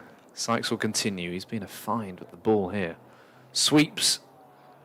And sweeps for 4 does Matt Montgomery, who is up into the 90s. He was out for 92 against Worcestershire. He's on 92. For his first 100 as a Derbyshire man. Enjoying himself against the spin. Goes back. Oh, and he was nearly up for 92 again. He'll race down the other end. Still doesn't look like there's any turn, really. But Surrey spinners. And Joe Hawkins did a good job. But I wonder if Derbyshire will reflect on their team selection or if Montgomery was available to bowl. Well, wasn't he? Basra. Oh, he gets creative. He gets a little bit of luck with that outfield as well. But he's got all sorts of shots, this man. He can score all round the ground. And he's done so there. 4 more. Interesting shot.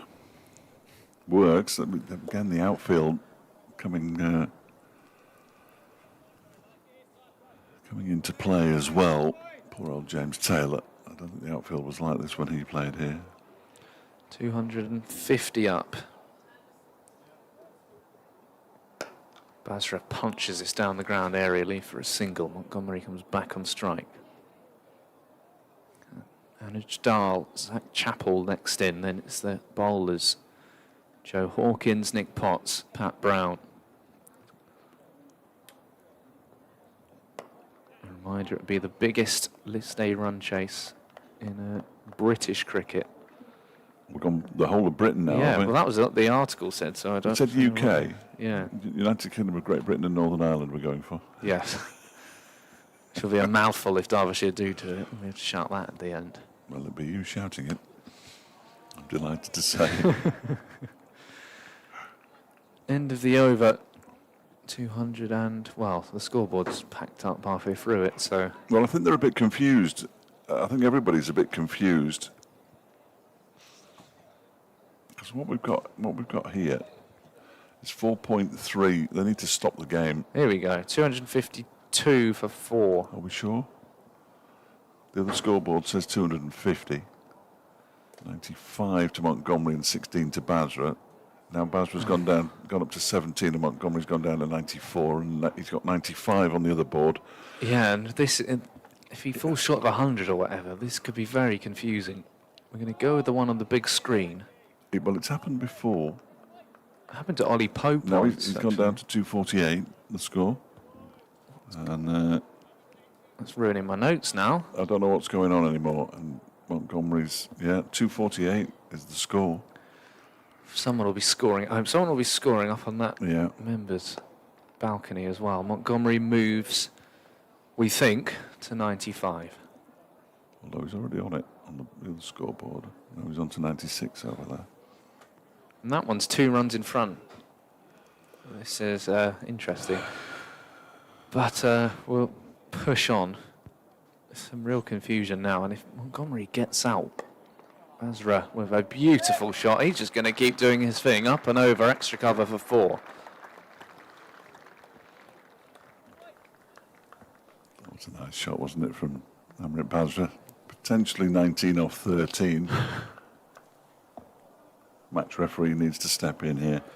I agree, though. Why do we keep playing when we don't know the score? You never do that in any other sport. We're going with this one. We're going with this one. I've just been told we're going with this one.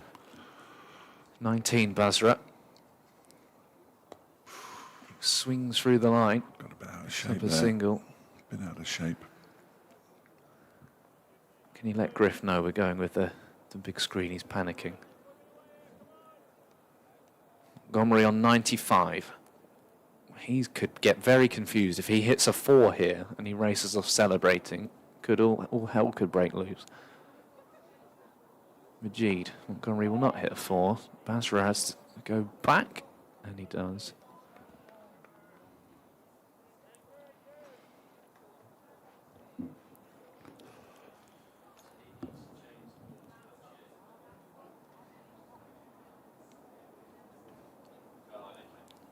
Montgomery drives for a single down to Barnwell, moves to 96.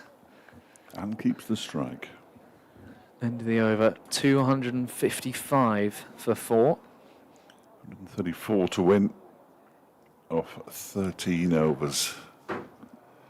Basra and Montgomery, it doesn't look like he's flagging at all. He's just leaning on his bat, but hasn't played a huge amount of long form cricket. From Notts, played in the T20, but not in the Championship.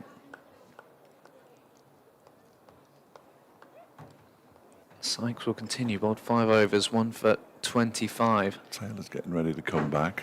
He's bowled 7 overs for 60. Yeah, you're going to be targeting him, aren't you? Carvallis has 5 overs left, 1 for 36. I don't think we're going to see Barnwell again. Sykes is going to keep going. That's driven back to him. The skipper's having a real day out here. 115 off 92. He's taken a wicket. Run out Martin Anderson at the non-striker's end. Montgomery is on 96. Of course, for everyone watching at home, there's no issue. He comes down, punches the ball to long on. Basra back on strike. And that conversation that he had with Amrit Basra may well have been, look, mate, I'm on 96, now 97. If you want to play some funky shots, that's fine, but I'll just tick along here and then we can get going again. Basra goes for a sweep, doesn't quite get all of it, out to deep mid-wicket. Montgomery back on strike. Both scoreboards are saying Montgomery's on 97. They're just 1 run apart now. They're right So- now. oh, there we go. They're the same. Sorted. So we were always with the electronic. Well, they're both electronic, aren't they? That's nonsense. With the new scoreboard. Sykes comes in, driven down the ground again, just for a single. He's not giving Montgomery anything to work with.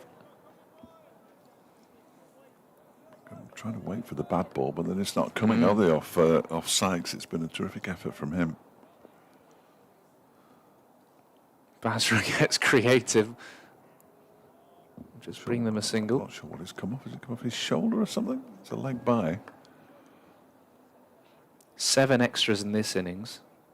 How many were there in Derbyshire? Over 30. 142, I think it was in the end. 8 extras now. Driven by Montgomery, good fielding in the covers. 34. 6 leg bys, 20 wides and 8 no balls. Actually, it was 4 no balls, but 8 runs from them. And 20 runs off wides and 6 leg bys. In this innings, the extras have been accounted by 5 leg bys. No, more than that now, 6 leg bys. And 2 runs from a wide. Or 2 wides, in fact, from Taylor. Carvelas will return from the City end. Interesting. And, well, Derbyshire need to get going now, probably. 12 overs remaining, 127 they trail by. Moving up towards 11 now, the required rate. It's been a terrific effort. They've just conceded too many runs. I know that sounds fairly simple and straightforward, but it's the truth. Yeah, you feel if they don't get over the line, the blame is going to lie with the bowlers Oh, no rather question. than the batters No question. of the score that was conceded. Surrey's highest score away from the Oval in List A cricket, a record third wicket partnership for Surrey. And for anyone against Derbyshire, this is a key period in the game now. Seamer back on. Basra's got himself in. He's 23 of 16. Montgomery 98 off 101 at the other end. There's a decent conversation here. Sykes, Burns and Carvelas. We're going to see some short stuff. Maybe. Third man goes back. Fine leg goes back. Deep mid wicket on the boundary. Long mid on, mid off in the circle. Basra cuts straight to Ollie Hunt. You can see he wants to get on with it. I mean, he's got better than a run a ball for his 23 off 17. Montgomery's just slowed down a touch as he approaches 3 figures. They're behind on Duckworth Lewis as well now, due to the fall of the wickets of Guest and Anderson. Comes down, does Basra, and misses it. But then he needs to go, doesn't he? Yeah, Somebody needs to go. I think so. I'm sure that's what that conversation will have been, because he hasn't really played a shot in anger, Matt Montgomery, since that conversation, whereas Basra has looked to try to get on with it. We know what he can do. Saw that innings against Notts. He'll be eyeing up that extra cover boundary. There's that gap to target if he uses his feet. So he goes through mid-wicket, well fielded by Nathan Barnwell. One of those practice strips. Yeah, he had to stop that. Anything either side of him there, and it's 4. 3-dot balls from Carvelas, 42 is the partnership. We know what happens after 3-dot balls. Yeah. The only man to bowl a maiden in this entire game. Barnwell's gone out. Third man's come up. You've got to be eyeing through the covers. Basra, so there's Carvelas going. Oh, that's big. Don't worry about through the covers. What about over mid-wicket, over the dugout and into the car park? 6 for Amrit Basra. Wow. Well thrown in by someone who just spilt a load of their drink while throwing it in with their left hand. They're all Derbyshire players sitting on the dugout. They look chilly out there. Yeah, they do. Not surprised. That was a big hit, just bounced off the roof of the dugout. Gets his second 6. Amrit Basra. Will he go again? You'd suspect so. Yes. It's up in the air. This would be an excellent catch, and it's going to fall short, and it's going to roll away for 4. And there's some cheers down below from those Derbyshire fans. It was Ralphie Albert backpedaling. Always a tough one to judge, and he didn't get near in the end. No, once it hit the ground, the spin just took it away from him as well, didn't it? He was swirling a little bit. There's a bit of a breeze again now, looking by the flag on the members' pavilion. So it would have been swirling and spinning. Albert fielding on the edge of the circle. He's just to think about it here, Basra. He's hit 10 off the last 2 balls. 50 partnership of 43 deliveries. Final ball of the over. Basra goes again. He cracks this away. Garanta comes round to do the fielding. They're going to race back for 2. Montgomery will be back on strike at the start of the 40th over. Good end to the over there with 12 off the last 3, having, I told you, something was going to give. After 3-dot balls, he then went for 6, 4 and 2. Sykes, still, his figures look pretty good at 1 for 28 off 6. Derbyshire need 116 more runs off 11 overs. We always talk about 100 runs off the last 10. And you wrote down and told me earlier, and I can't remember, how many runs? 137, I want to say. 137 off the last 10 overs scored by Surrey. Majida's 2 more. Sykes will bowl his 7th. And then you're going to target those seamers. Yeah, I think so. Can they leave enough to be able to do that with? 1 more to Montgomery, 99. Can they have this decision now? Does Basra continue to tee off, which he has done, and he's had his strokes of good fortune. I don't know which stall on Ilkeston Market we're going to be at, but Basra does go. He goes down the ground for 4. He's starting to move now. He may also be thinking, can I hit Sykes out of the attack altogether? Straight down the ground. Beautiful cricket shot. Beautiful cricket shot. Fairly. Jake was down there, and I think he's ducked out the way, taking pictures. Full, good delivery. Really good response from Sykes. Montgomery on 99.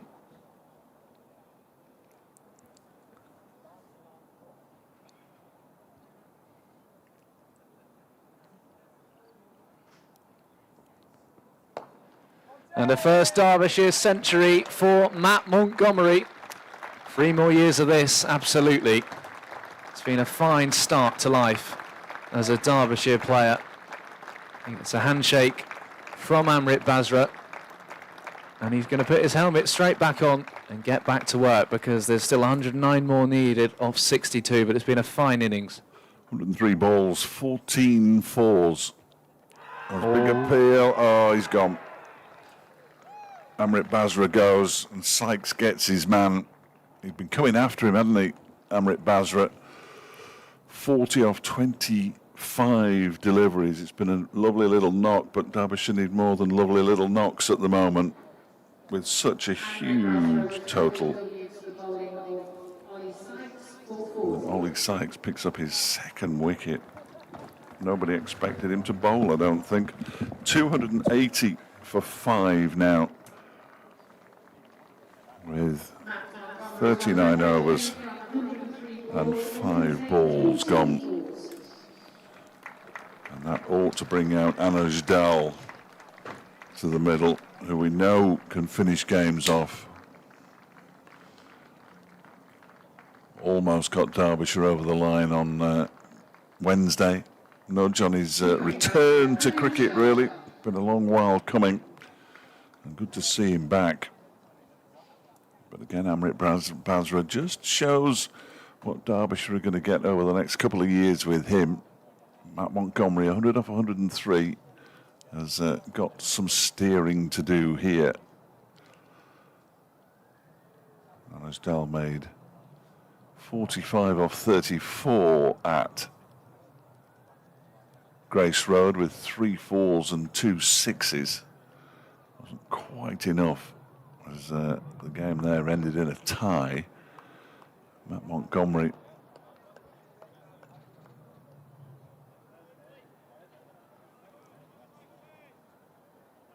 with 281 runs at an average of 94 at the moment. He's at the non-strikers end. As Sykes is in, Dal goes back, pushes it out into the offside. And Sykes has now bowled 7 overs, 2 for 35, just gone at 5 and over. Really good from the skipper. 2 big wickets. Brooke Guest and Amrit Basra, and in between got his hands to a drive from Matt Montgomery that ran out Martin Anderson at the non-strikers end. 280 for 5 then, with 10 overs to go, 109 runs required. It could yet be a nipper. You never know. Well, I've just seen Henry, so it was him and Jake down there, and they were so that ball down the ground for Basra. Was it 4 or 6? 4. Close so that to was them. absolutely terrifying. Good. And that's how Basra strikes the ball. But yeah, it all happened. Montgomery's century brought up, and then Sykes again having his day, removing Basra. But we know what Dal can do in a run chase. Yes, in, and that one is cut away down towards wide third man by Montgomery. He fancies two, but they're not really there. So just a single off the first ball. He moves to 101. Anoj Dahl, who's faced just the one delivery, will be on strike. 11 and over from here on in sees Derbyshire home to what would be a record run chase in this country. A record currently held by Surrey, Yeah. remarkably, against Durham. Oh, no, Middlesex, sorry. Middlesex against Durham. This Middlesex. tournament, yeah, Sam Robson. Middlesex, I Yeah. beg your pardon. Middlesex. I knew they were from London. It might not matter anyway. Dahl pushes this one out into the offside to get off the mark. So, Fair play to Derbyshire and these batters for making a game of it, you have to say. Because you see a lot of games like this where a team just goes after it. Look at Surrey's unsuccessful chase against Essex. A lot of the time you just get bowled out for very little. You can fall in a big heap, absolutely. Suddenly a flat pitch can be made to look like a minefield. Montgomery waits. he went for the, well, he set up as always, he was going to scoop it. Carvalho saw him coming, or saw him changing, and then put it wide outside the off stump, so he dabbed it down to third man. I don't know why I'm describing all that, because you can see the pictures, 283 for 5. It's just the inner radio man kicking in. Can't get rid of it. Well, I can't then go tomorrow and just be on the radio and say, look at that. That's the issue. Dahl back on strike. Just cramped for room there by Cavallas. Can you imagine if Zach Chappell's on strike in the last over and there's something to play for? And he gets run out. He'll be gripping onto that bat like anything. He's due in next. The big man. And Joe Hawkins, Nick Potts and Pat Brown in a I don't know what kind of order, possibly Potts before Hawkins. They'll be hoping that neither of those, or any of those batters have to come in. Dahl picks up another single out into the offside. 9 overs and 1 ball to go. 105 needed. It's just slowed down a little bit following the departure of Amrit Basra.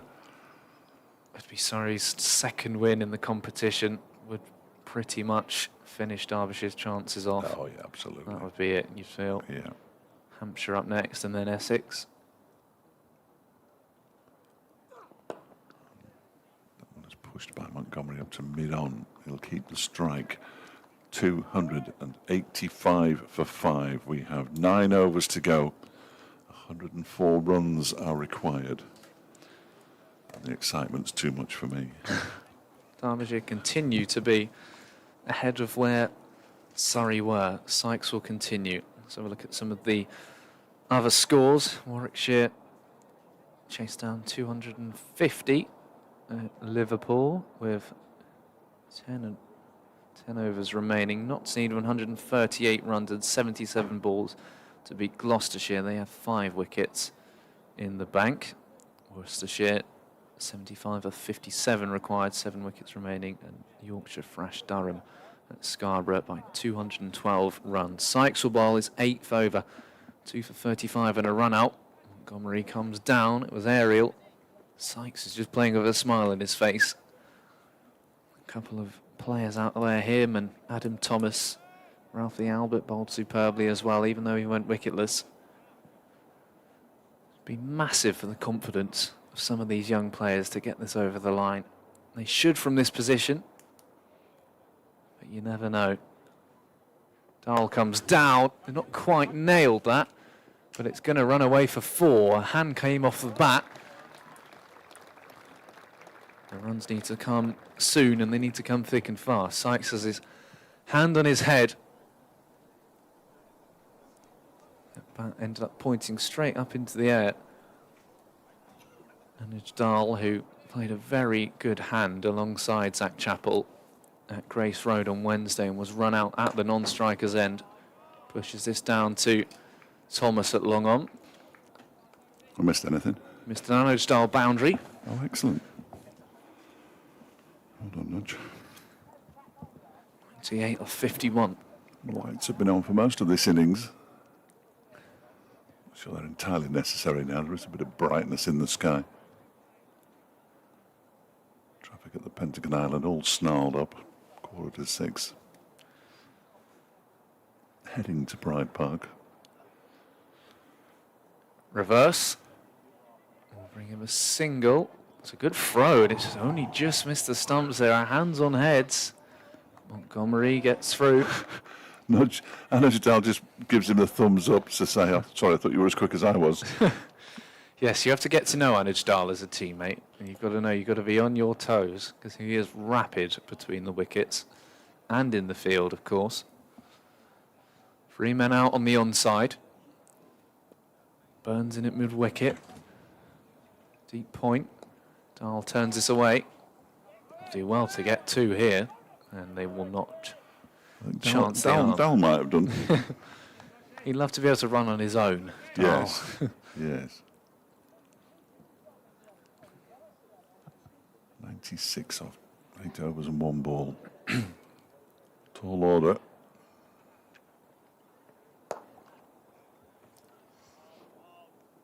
Down to Thomas. It is you, Fletch. Sorry, I'm No, it's all right. jumping in your way. No, because you but were well, in a different room. I just had to nip out for a moment after taking 2 sips of an alcohol-free IPA. Got through me as well. So, 294 for 5, 8 overs to go. Required rate close to 12, but it's almost pointless looking at the required rate now. 95 runs needed off, 48 deliveries. My 8 times table was always the worst. It's getting closer now. After 42, Surrey were 289 for 2. So Derbyshire still slightly in front. Yeah, they lost some wickets towards the end, perhaps unnecessarily. Carvallis is in, and Montgomery smashes it down the ground, and that's gone all the way for 6. Anajadal applauds with his bat to Matt Montgomery for that shot. He moves to 112. The 300 comes up for Derbyshire. That was some shot from Matt Montgomery. Pure Wow. power. Yeah. Pure power coming down the track. And all of a sudden people start to believe again. It's the hope that kills you, as it always is with Derbyshire, really. Certainly in the 10 years I've been watching them. Just when you think, oh, they've cracked it here, it turns out that they haven't. Carvallis in again, and that one is smashed away into the offside, but it's only going to get one. The slips, he is only going to get one. It was a slip by Nick Garantler out there. Just for a moment, I thought he's been completely foxed by the spin, but 7 off the first 2 balls of the over will go a long way to helping Derbyshire get their required rate in this one. And they just have to carry on getting the required rate for the remainder of the, which isn't going to be an easy task at all. Zach Chappell is going to have a role to play at some point as well. Oh, you just get that feeling, don't you? Dahl pulls this into the leg side 4. You just never know, Fletch. You just never know. 11 off the over. I think the fact that that record run chase happened in this year's competition as well. It's not like it was 50 years ago. It's actually, it really can be done because it was the other day. And it's rare and it's some effort. And it's still a very poor bowling display. 83 off 45. You just never know. That's a wide.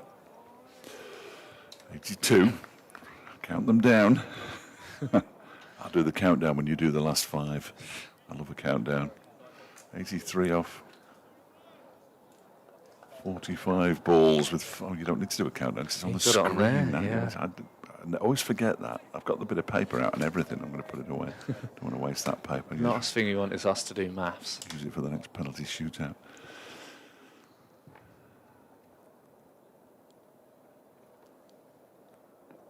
Carvallis bowls, and it's just pushed out into the offside by Dahl for a single.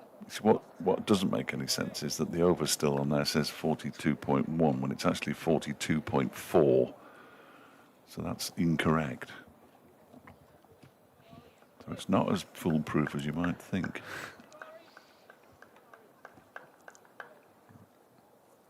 .155 minutes is almost irrelevant.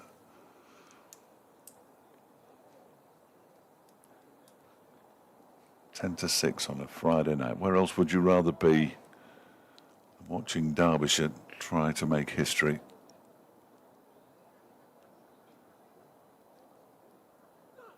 Oh, that's gone straight up in the air off Montgomery's bat. It might strike it, lucky now. The keeper's going to take it. Keeper does take it, and Montgomery goes for 113. It's been a magnificent effort from Matt Montgomery. But he goes to almost virtual silence inside the Central Co-op County ground. And is that the end of Derbyshire's hopes? He will get a terrific ovation, and so he should.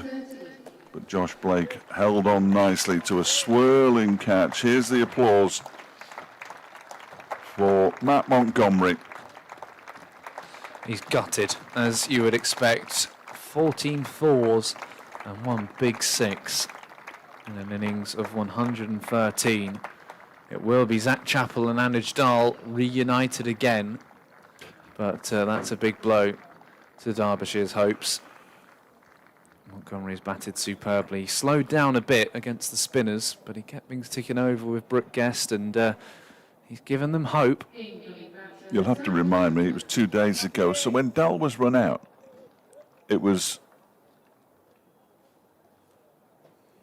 this man who hit the ball. Zach Chappell, is that right? That's a good question. I can't remember. Good question. Run out by Ian Holland. I genuinely can't remember.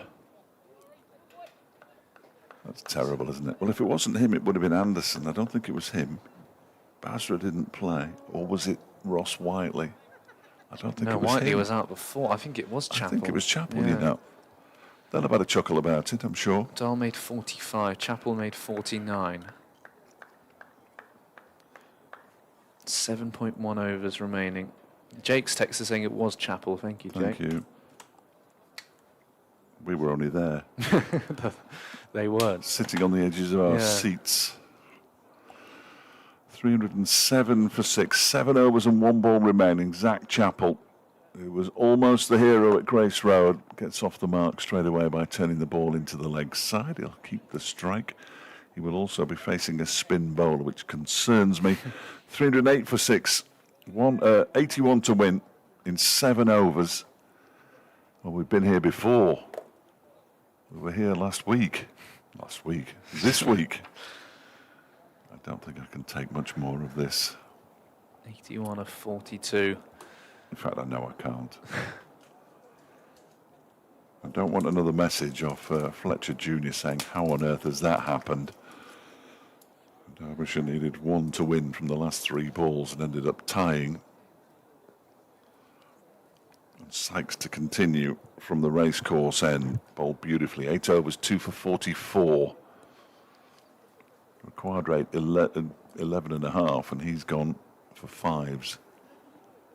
That one comes off the pad of Zach Chappell into the leg side for a leg by. 80 off 41.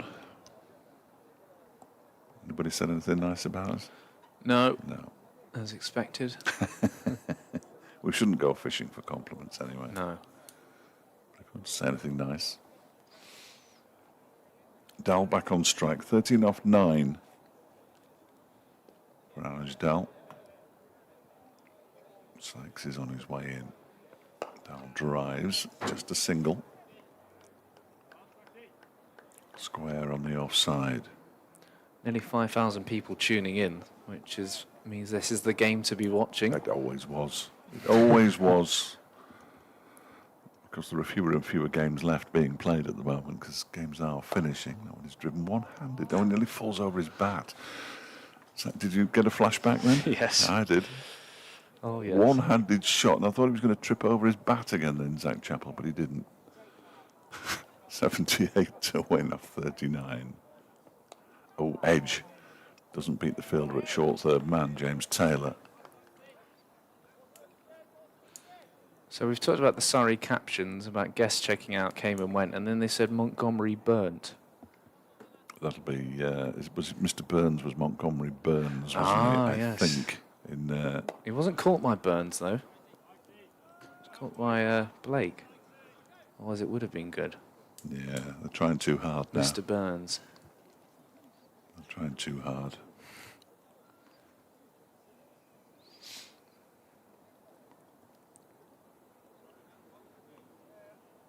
When will Dahl start freeing his arms? Well, soon to be useful. 75 off 6 overs and 1 ball. There you go. Down the ground. 1 bounce, 4. He's freed them. And he moves on to 21. Oh, no, he doesn't. He moves on to 19. I can't even add up. 317 for 6, then 6 overs to go. Derbyshire needs 72 to win. They're 1 more in front of Surrey. But Surrey, still at this one, only had 2 wickets. I mean, that was a huge partnership. Yeah, it was, wasn't it? That didn't end that partnership until the 46th over, the very beginning of the 46th over. And then Nathan Barnwell came in and sprayed the ball to all parts. Will they have to go back to Taylor? Barnwell won't bowl again, having bowled 2 overs for 23. Probably won't get mentioned on the Surrey Twitter feed either. This is a good move, I think. Majid coming back on. He'll have a go, won't he, Zach? How long before the reverse? They've got the man back for it. Do not ever reverse the ball, Zach Chappell. 1, 2, 3. The mid-wicket boundary looks more promising. 3 men out on the leg side boundary, 2 out on the off. Majid. Oof. Swing and a miss from Zach Chappell. 72 off 34. It's becoming tricky here for Derbyshire. Sorry, look like they're going to get over the line. Majid is in. Just clips it into the leg side. He fancies 2. There aren't going to be 2 there as Barnwell comes in off the boundary to do the fielding.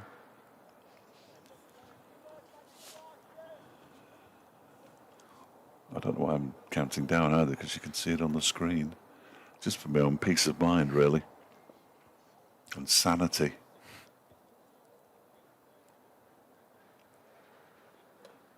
Bowled him. Dahl goes, trying for the scoop. He's out for 19.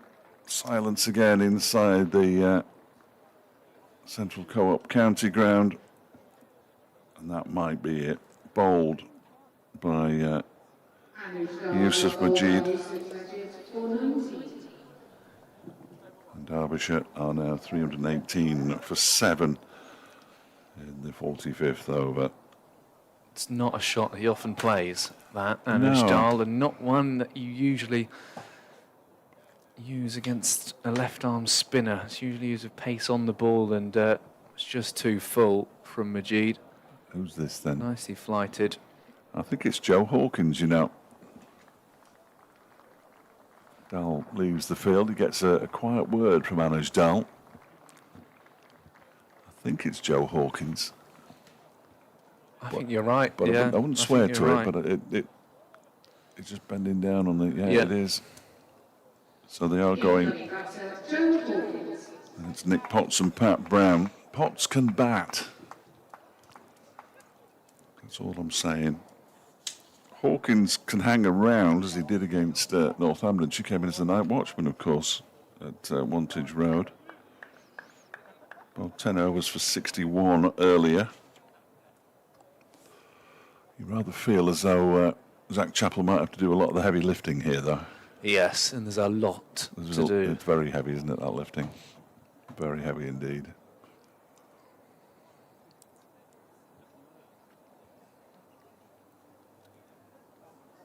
A few people starting to filter to the exits as well. I'm not sure I'd leave just yet. We all thought about leaving at various times at Grace Road on Wednesday.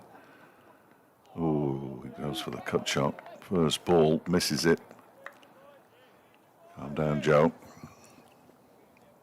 Good move this, bringing Majid back on. Yeah, it's worked a treat, hasn't it? Absolute treat. He does get off the mark with a single down to Taylor. It's a short, fine leg. Now, I think Chappell is basically thinking to himself now, it's Hawkins, it's Potts, it's Brown. I'm the last hope. Does he go mad, or does he try and bat a little bit sensibly and get them even closer? We'll wait and find out. We'll know soon. Well, he's just been struck on the pad and they're going to go through for a leg bye. I think he's going to go mad. It was the last ball of the over though, so that's good thinking from Hawkins to call him through. 5 overs to go then, 69 runs to win. It's rather looking as though Surrey will get over the line here, largely due to Derbyshire's disappointing bowling, I think it's fair to say, because they batted really nicely. Century from Matt Montgomery, 77 from Caleb Jewell, 48 from Brooke Guest, 40 from Amrit Basra. And it hasn't proved to be enough. Derbyshire so rarely get above 300 in List A cricket. They've done it today, but it might not be enough. Sykes will bowl out. Picked up his first 2 wickets in this List A format today. Chappell comes down. Back to the bowler. Hawkins has to back up. Just because we haven't seen enough of that for the last few days. 69 he did off 29. I mean, if you don't go now, you just have to, don't you? If you're Chappell, that's another good full delivery. They're going to push for 2. Thomas runs around and does the fielding. Good running from Hawkins and Chappell. It's the 11th highest score that Derbyshire have ever made in List A cricket. It almost certainly isn't going to be enough. Doesn't feel like a game of fine margins either, as it was on Wednesday. You know, Surrey should win this game. Well, we were swinging one way and then the other, weren't we? Chappell always got a big edge there. Is that going to run away? Great fielding by Taylor. Really good effort from the seamer. Short third. Hawkins is on strike. The only thing that they can do is try to take the singles off the remaining 3 balls of Sykes and then 6 overs of Majid, 6 balls of Majid. I know it would only leave them with 3 overs. That might be too much, mightn't it? Hawkins with a lovely drive through the covers. It's going to be cut off by the sweeper. Chappell wanted 2, Hawkins didn't. He can time the ball nicely. Yes, he can. It's a good point, Fletch, and the spinners have caused Derbyshire problems today without there being much assistance in what is a used pitch. And very green. Yeah, clearly been good for the batters. But then, as you say, if you bang it halfway down, Chappell, his hand comes off the bat, down to Thomas for a single all. They had a couple of bites at the cherry, did Thomas, and they could have run on the misfield and maybe be okay, but... He's still limping, the boy, isn't he? Nice bath tonight, wherever they're staying. Golf tomorrow. Can you make golf tomorrow? Yes. Full. Driven back to Sykes. And a fine spell of bowling. 10 overs, 2 wickets for 57. Also run out Martin Anderson at the non-striker's end. The Surrey skipper on the day has been superb. 115 with the ball, 2 for, with the bat, 2 for 57 with the ball. 16 and over. When you look at it like that, it becomes almost impossible, you would suggest. But you never know. They're now in the territory where they haven't scored this many runs to win a game. Going to bowl 30 overs of spin, yeah, as opposed to Derbyshire's 10. Chappell goes back, cuts this away to extra cover. Majid's a crafty operator, and he is one of, even at 21 years of age, he's one of the more experienced players in this side. And regular in this format.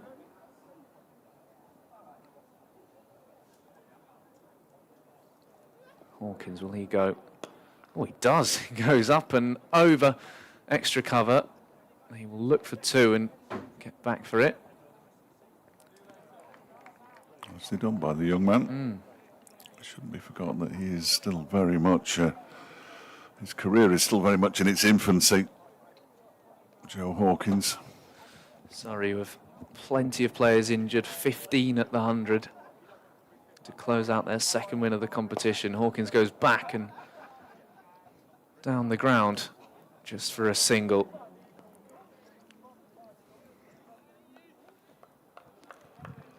Surrey's death hitting came against all of Derbyshire's seamers. And Surrey's spinners are keeping Derbyshire's lower order quiet. We'll be back to seam though after these 3 deliveries. I'd have to go very wrong.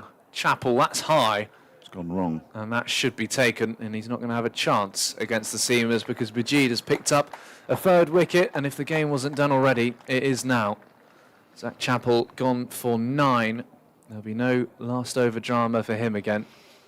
And there'll be no last over drama for Derbyshire either, as Chappell goes for 9, 329 for 8. They are now Derbyshire with 3 overs and 3 balls to go. Well, 3 overs and 2 balls, as it is, to go. Chappell caught in the distance there by Adam Thomas.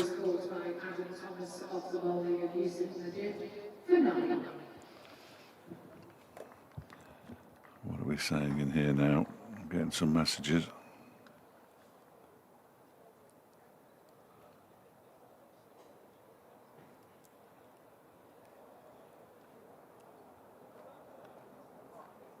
Nick Potts comes to the crease. That's a good point from Joe Shakic. I'm not sure I'm allowed to say it on this particular stream now. But it is a good point, Joe. Very valid indeed. I can show it you if you Yeah, I want. can have a look. Yeah. That's all right. I think you could say that. No, I'm not saying it. Okay. No, I'm not saying it. I don't want to get sacked. I could say it. I mean, there's nothing No, it's a comment about intrinsically something in the unpleasant. game, Yeah. nothing rude. But not Derbyshire's day with the ball at all. And Surrey, just a case of finishing this off now. 16 needed of 20. Nick Potts comes to the crease.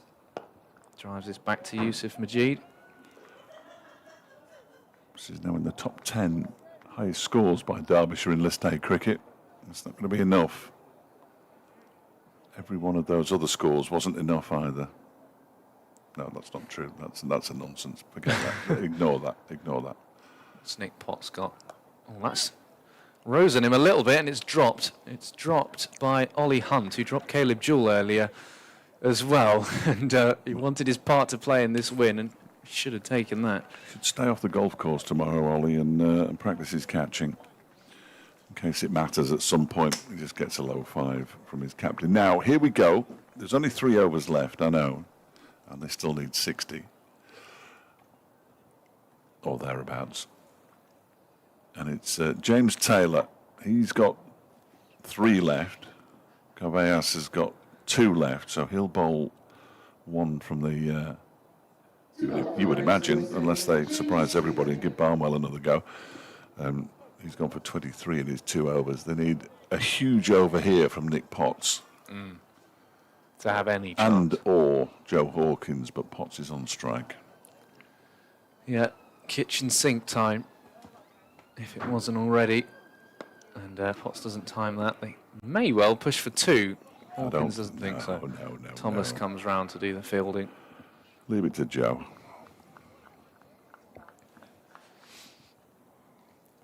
It's a good one to win from here. I was on this ground last Friday when Ockbrook and Borrowash needed 31 off the last 10. It was a game of 100 cricket and got there.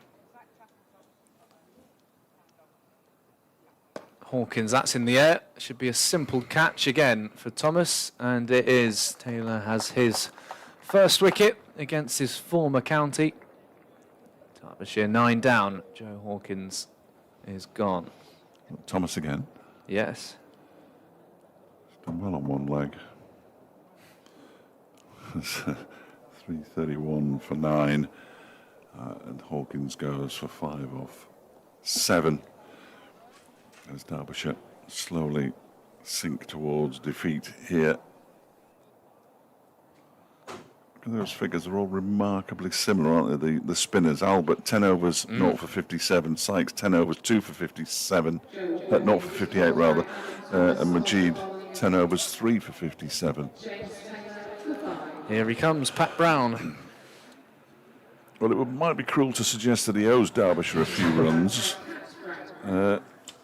after he went for 114 in his 10 overs. I'm not sure he has the hand-eye coordination to give those runs back, though. Sadly. Pat Brown, as much as I love him, I don't come to the grounds to watch him bat. No, and he'll prefer it that way. If James Taylor bangs one in, he could well get a bit of a fend off, but people are spreading all over the place as though Pat Brown's going to smash the ball. He might have a swing. Can Taylor finish it off? It's driven nicely down the ground. Not quite timed, but Brown gets down the other end. Not quite. What was the latest tweet?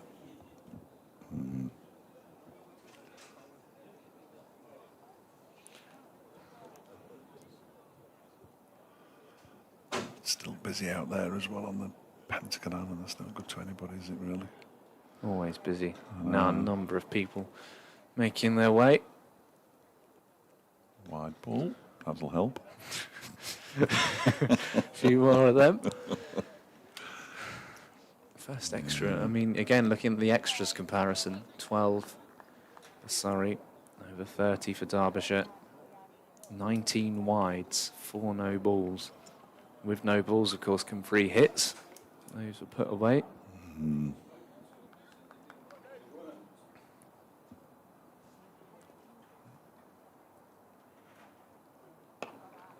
Swung away to square leg for a single.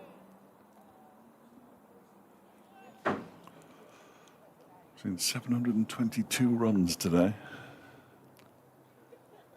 This is the 9th highest score by Derbyshire, excuse me, in a List A game. And they're going to lose quite handily. Could even be by 50.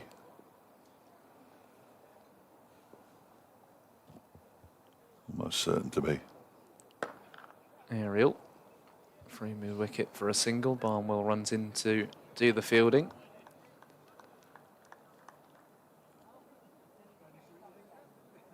Cones being tidied away. Supporters continue to not quite stream out of the Central Co-op County Ground, but the grandstand is slowly emptying. The seat unique Falcons stand and the Monarch stand are thinning out. In the air. That's going to place a fly field. away. Yeah, can't place fields for that.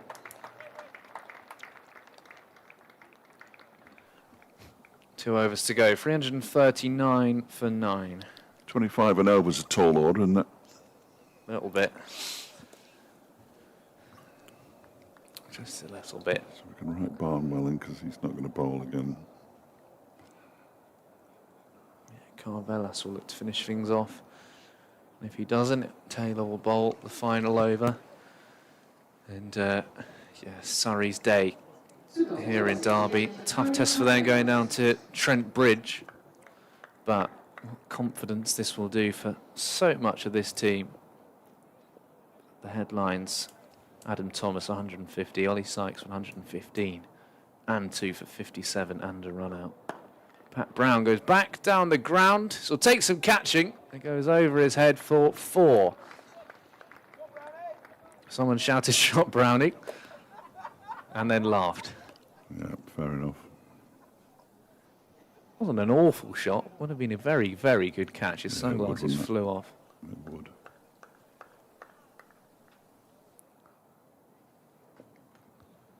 .46 needed off 11. 1 wicket in hand, as there was at Grace Road, when Derbyshire were a little bit closer. Brown cuts this away. Now we're going to have a look at these two, well, particularly Brown's best list A score for a bit of entertainment. Oh, 5 not out, so he's gone past it. It's Yeah. his best list A score. Yeah, Potts is 7 not out, which is this. Oh, there we go. Personal milestones continue to tumble at Derby. Records tumbling. I'm not sure whether the score's correct, by the way. I think there's 1 less I see. than it says on the scoreboard, but Swing and a miss from Nick Potts. there's a dispute going on between Yes. scorers and the people in the room down there who work for Sport Radar, I think. Won't matter all too much in the end, No, but but you want to have it right. It has Montgomery on 114 rather than 113. Now, Which is a milestone that Notts are going to lose to Gloucestershire at Trent Bridge. that's Gloucestershire through then. Potts with another swing.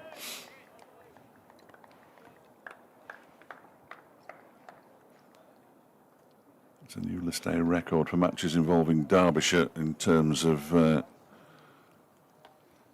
aggregate runs scored. The previous one was 704 in 2019 here against Worcestershire.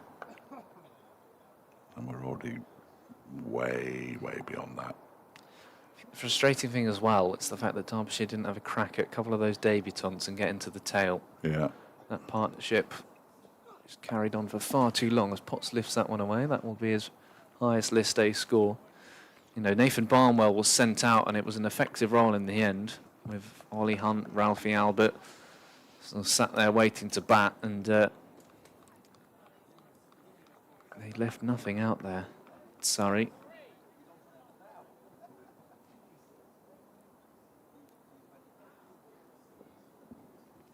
Final ball of the penultimate over. I backed you to call them home here. Brown. That has gone a long way in the air, and I'm going to call Surrey home because the catch is taken, and fittingly so, by Adam Thomas, the man who smashed 162 off 149. Ollie Sykes, 115 from 92. The wickets free for Yusuf Majid, free for Ari Carveas, and Ollie Sykes and James Taylor, 2 and 1 respectively. And it's Surrey's second win of this competition. A fine display from this young and relatively inexperienced side. For Derbyshire, that is their knockout hopes extinguished at the Central Co-op County Ground. Yeah, I'm afraid so. They're not going to make it through to the knockout stages, Derbyshire. Did we think they would? Well, we sort of had hopes, didn't we? We sort of had hopes, but ultimately, as Pat Brown goes for 7 off 6 or 5, it really matters little. They lose by 43 runs or thereabouts. It is 43 runs, incidentally. There we are. Thomas with 162, Sykes with 115.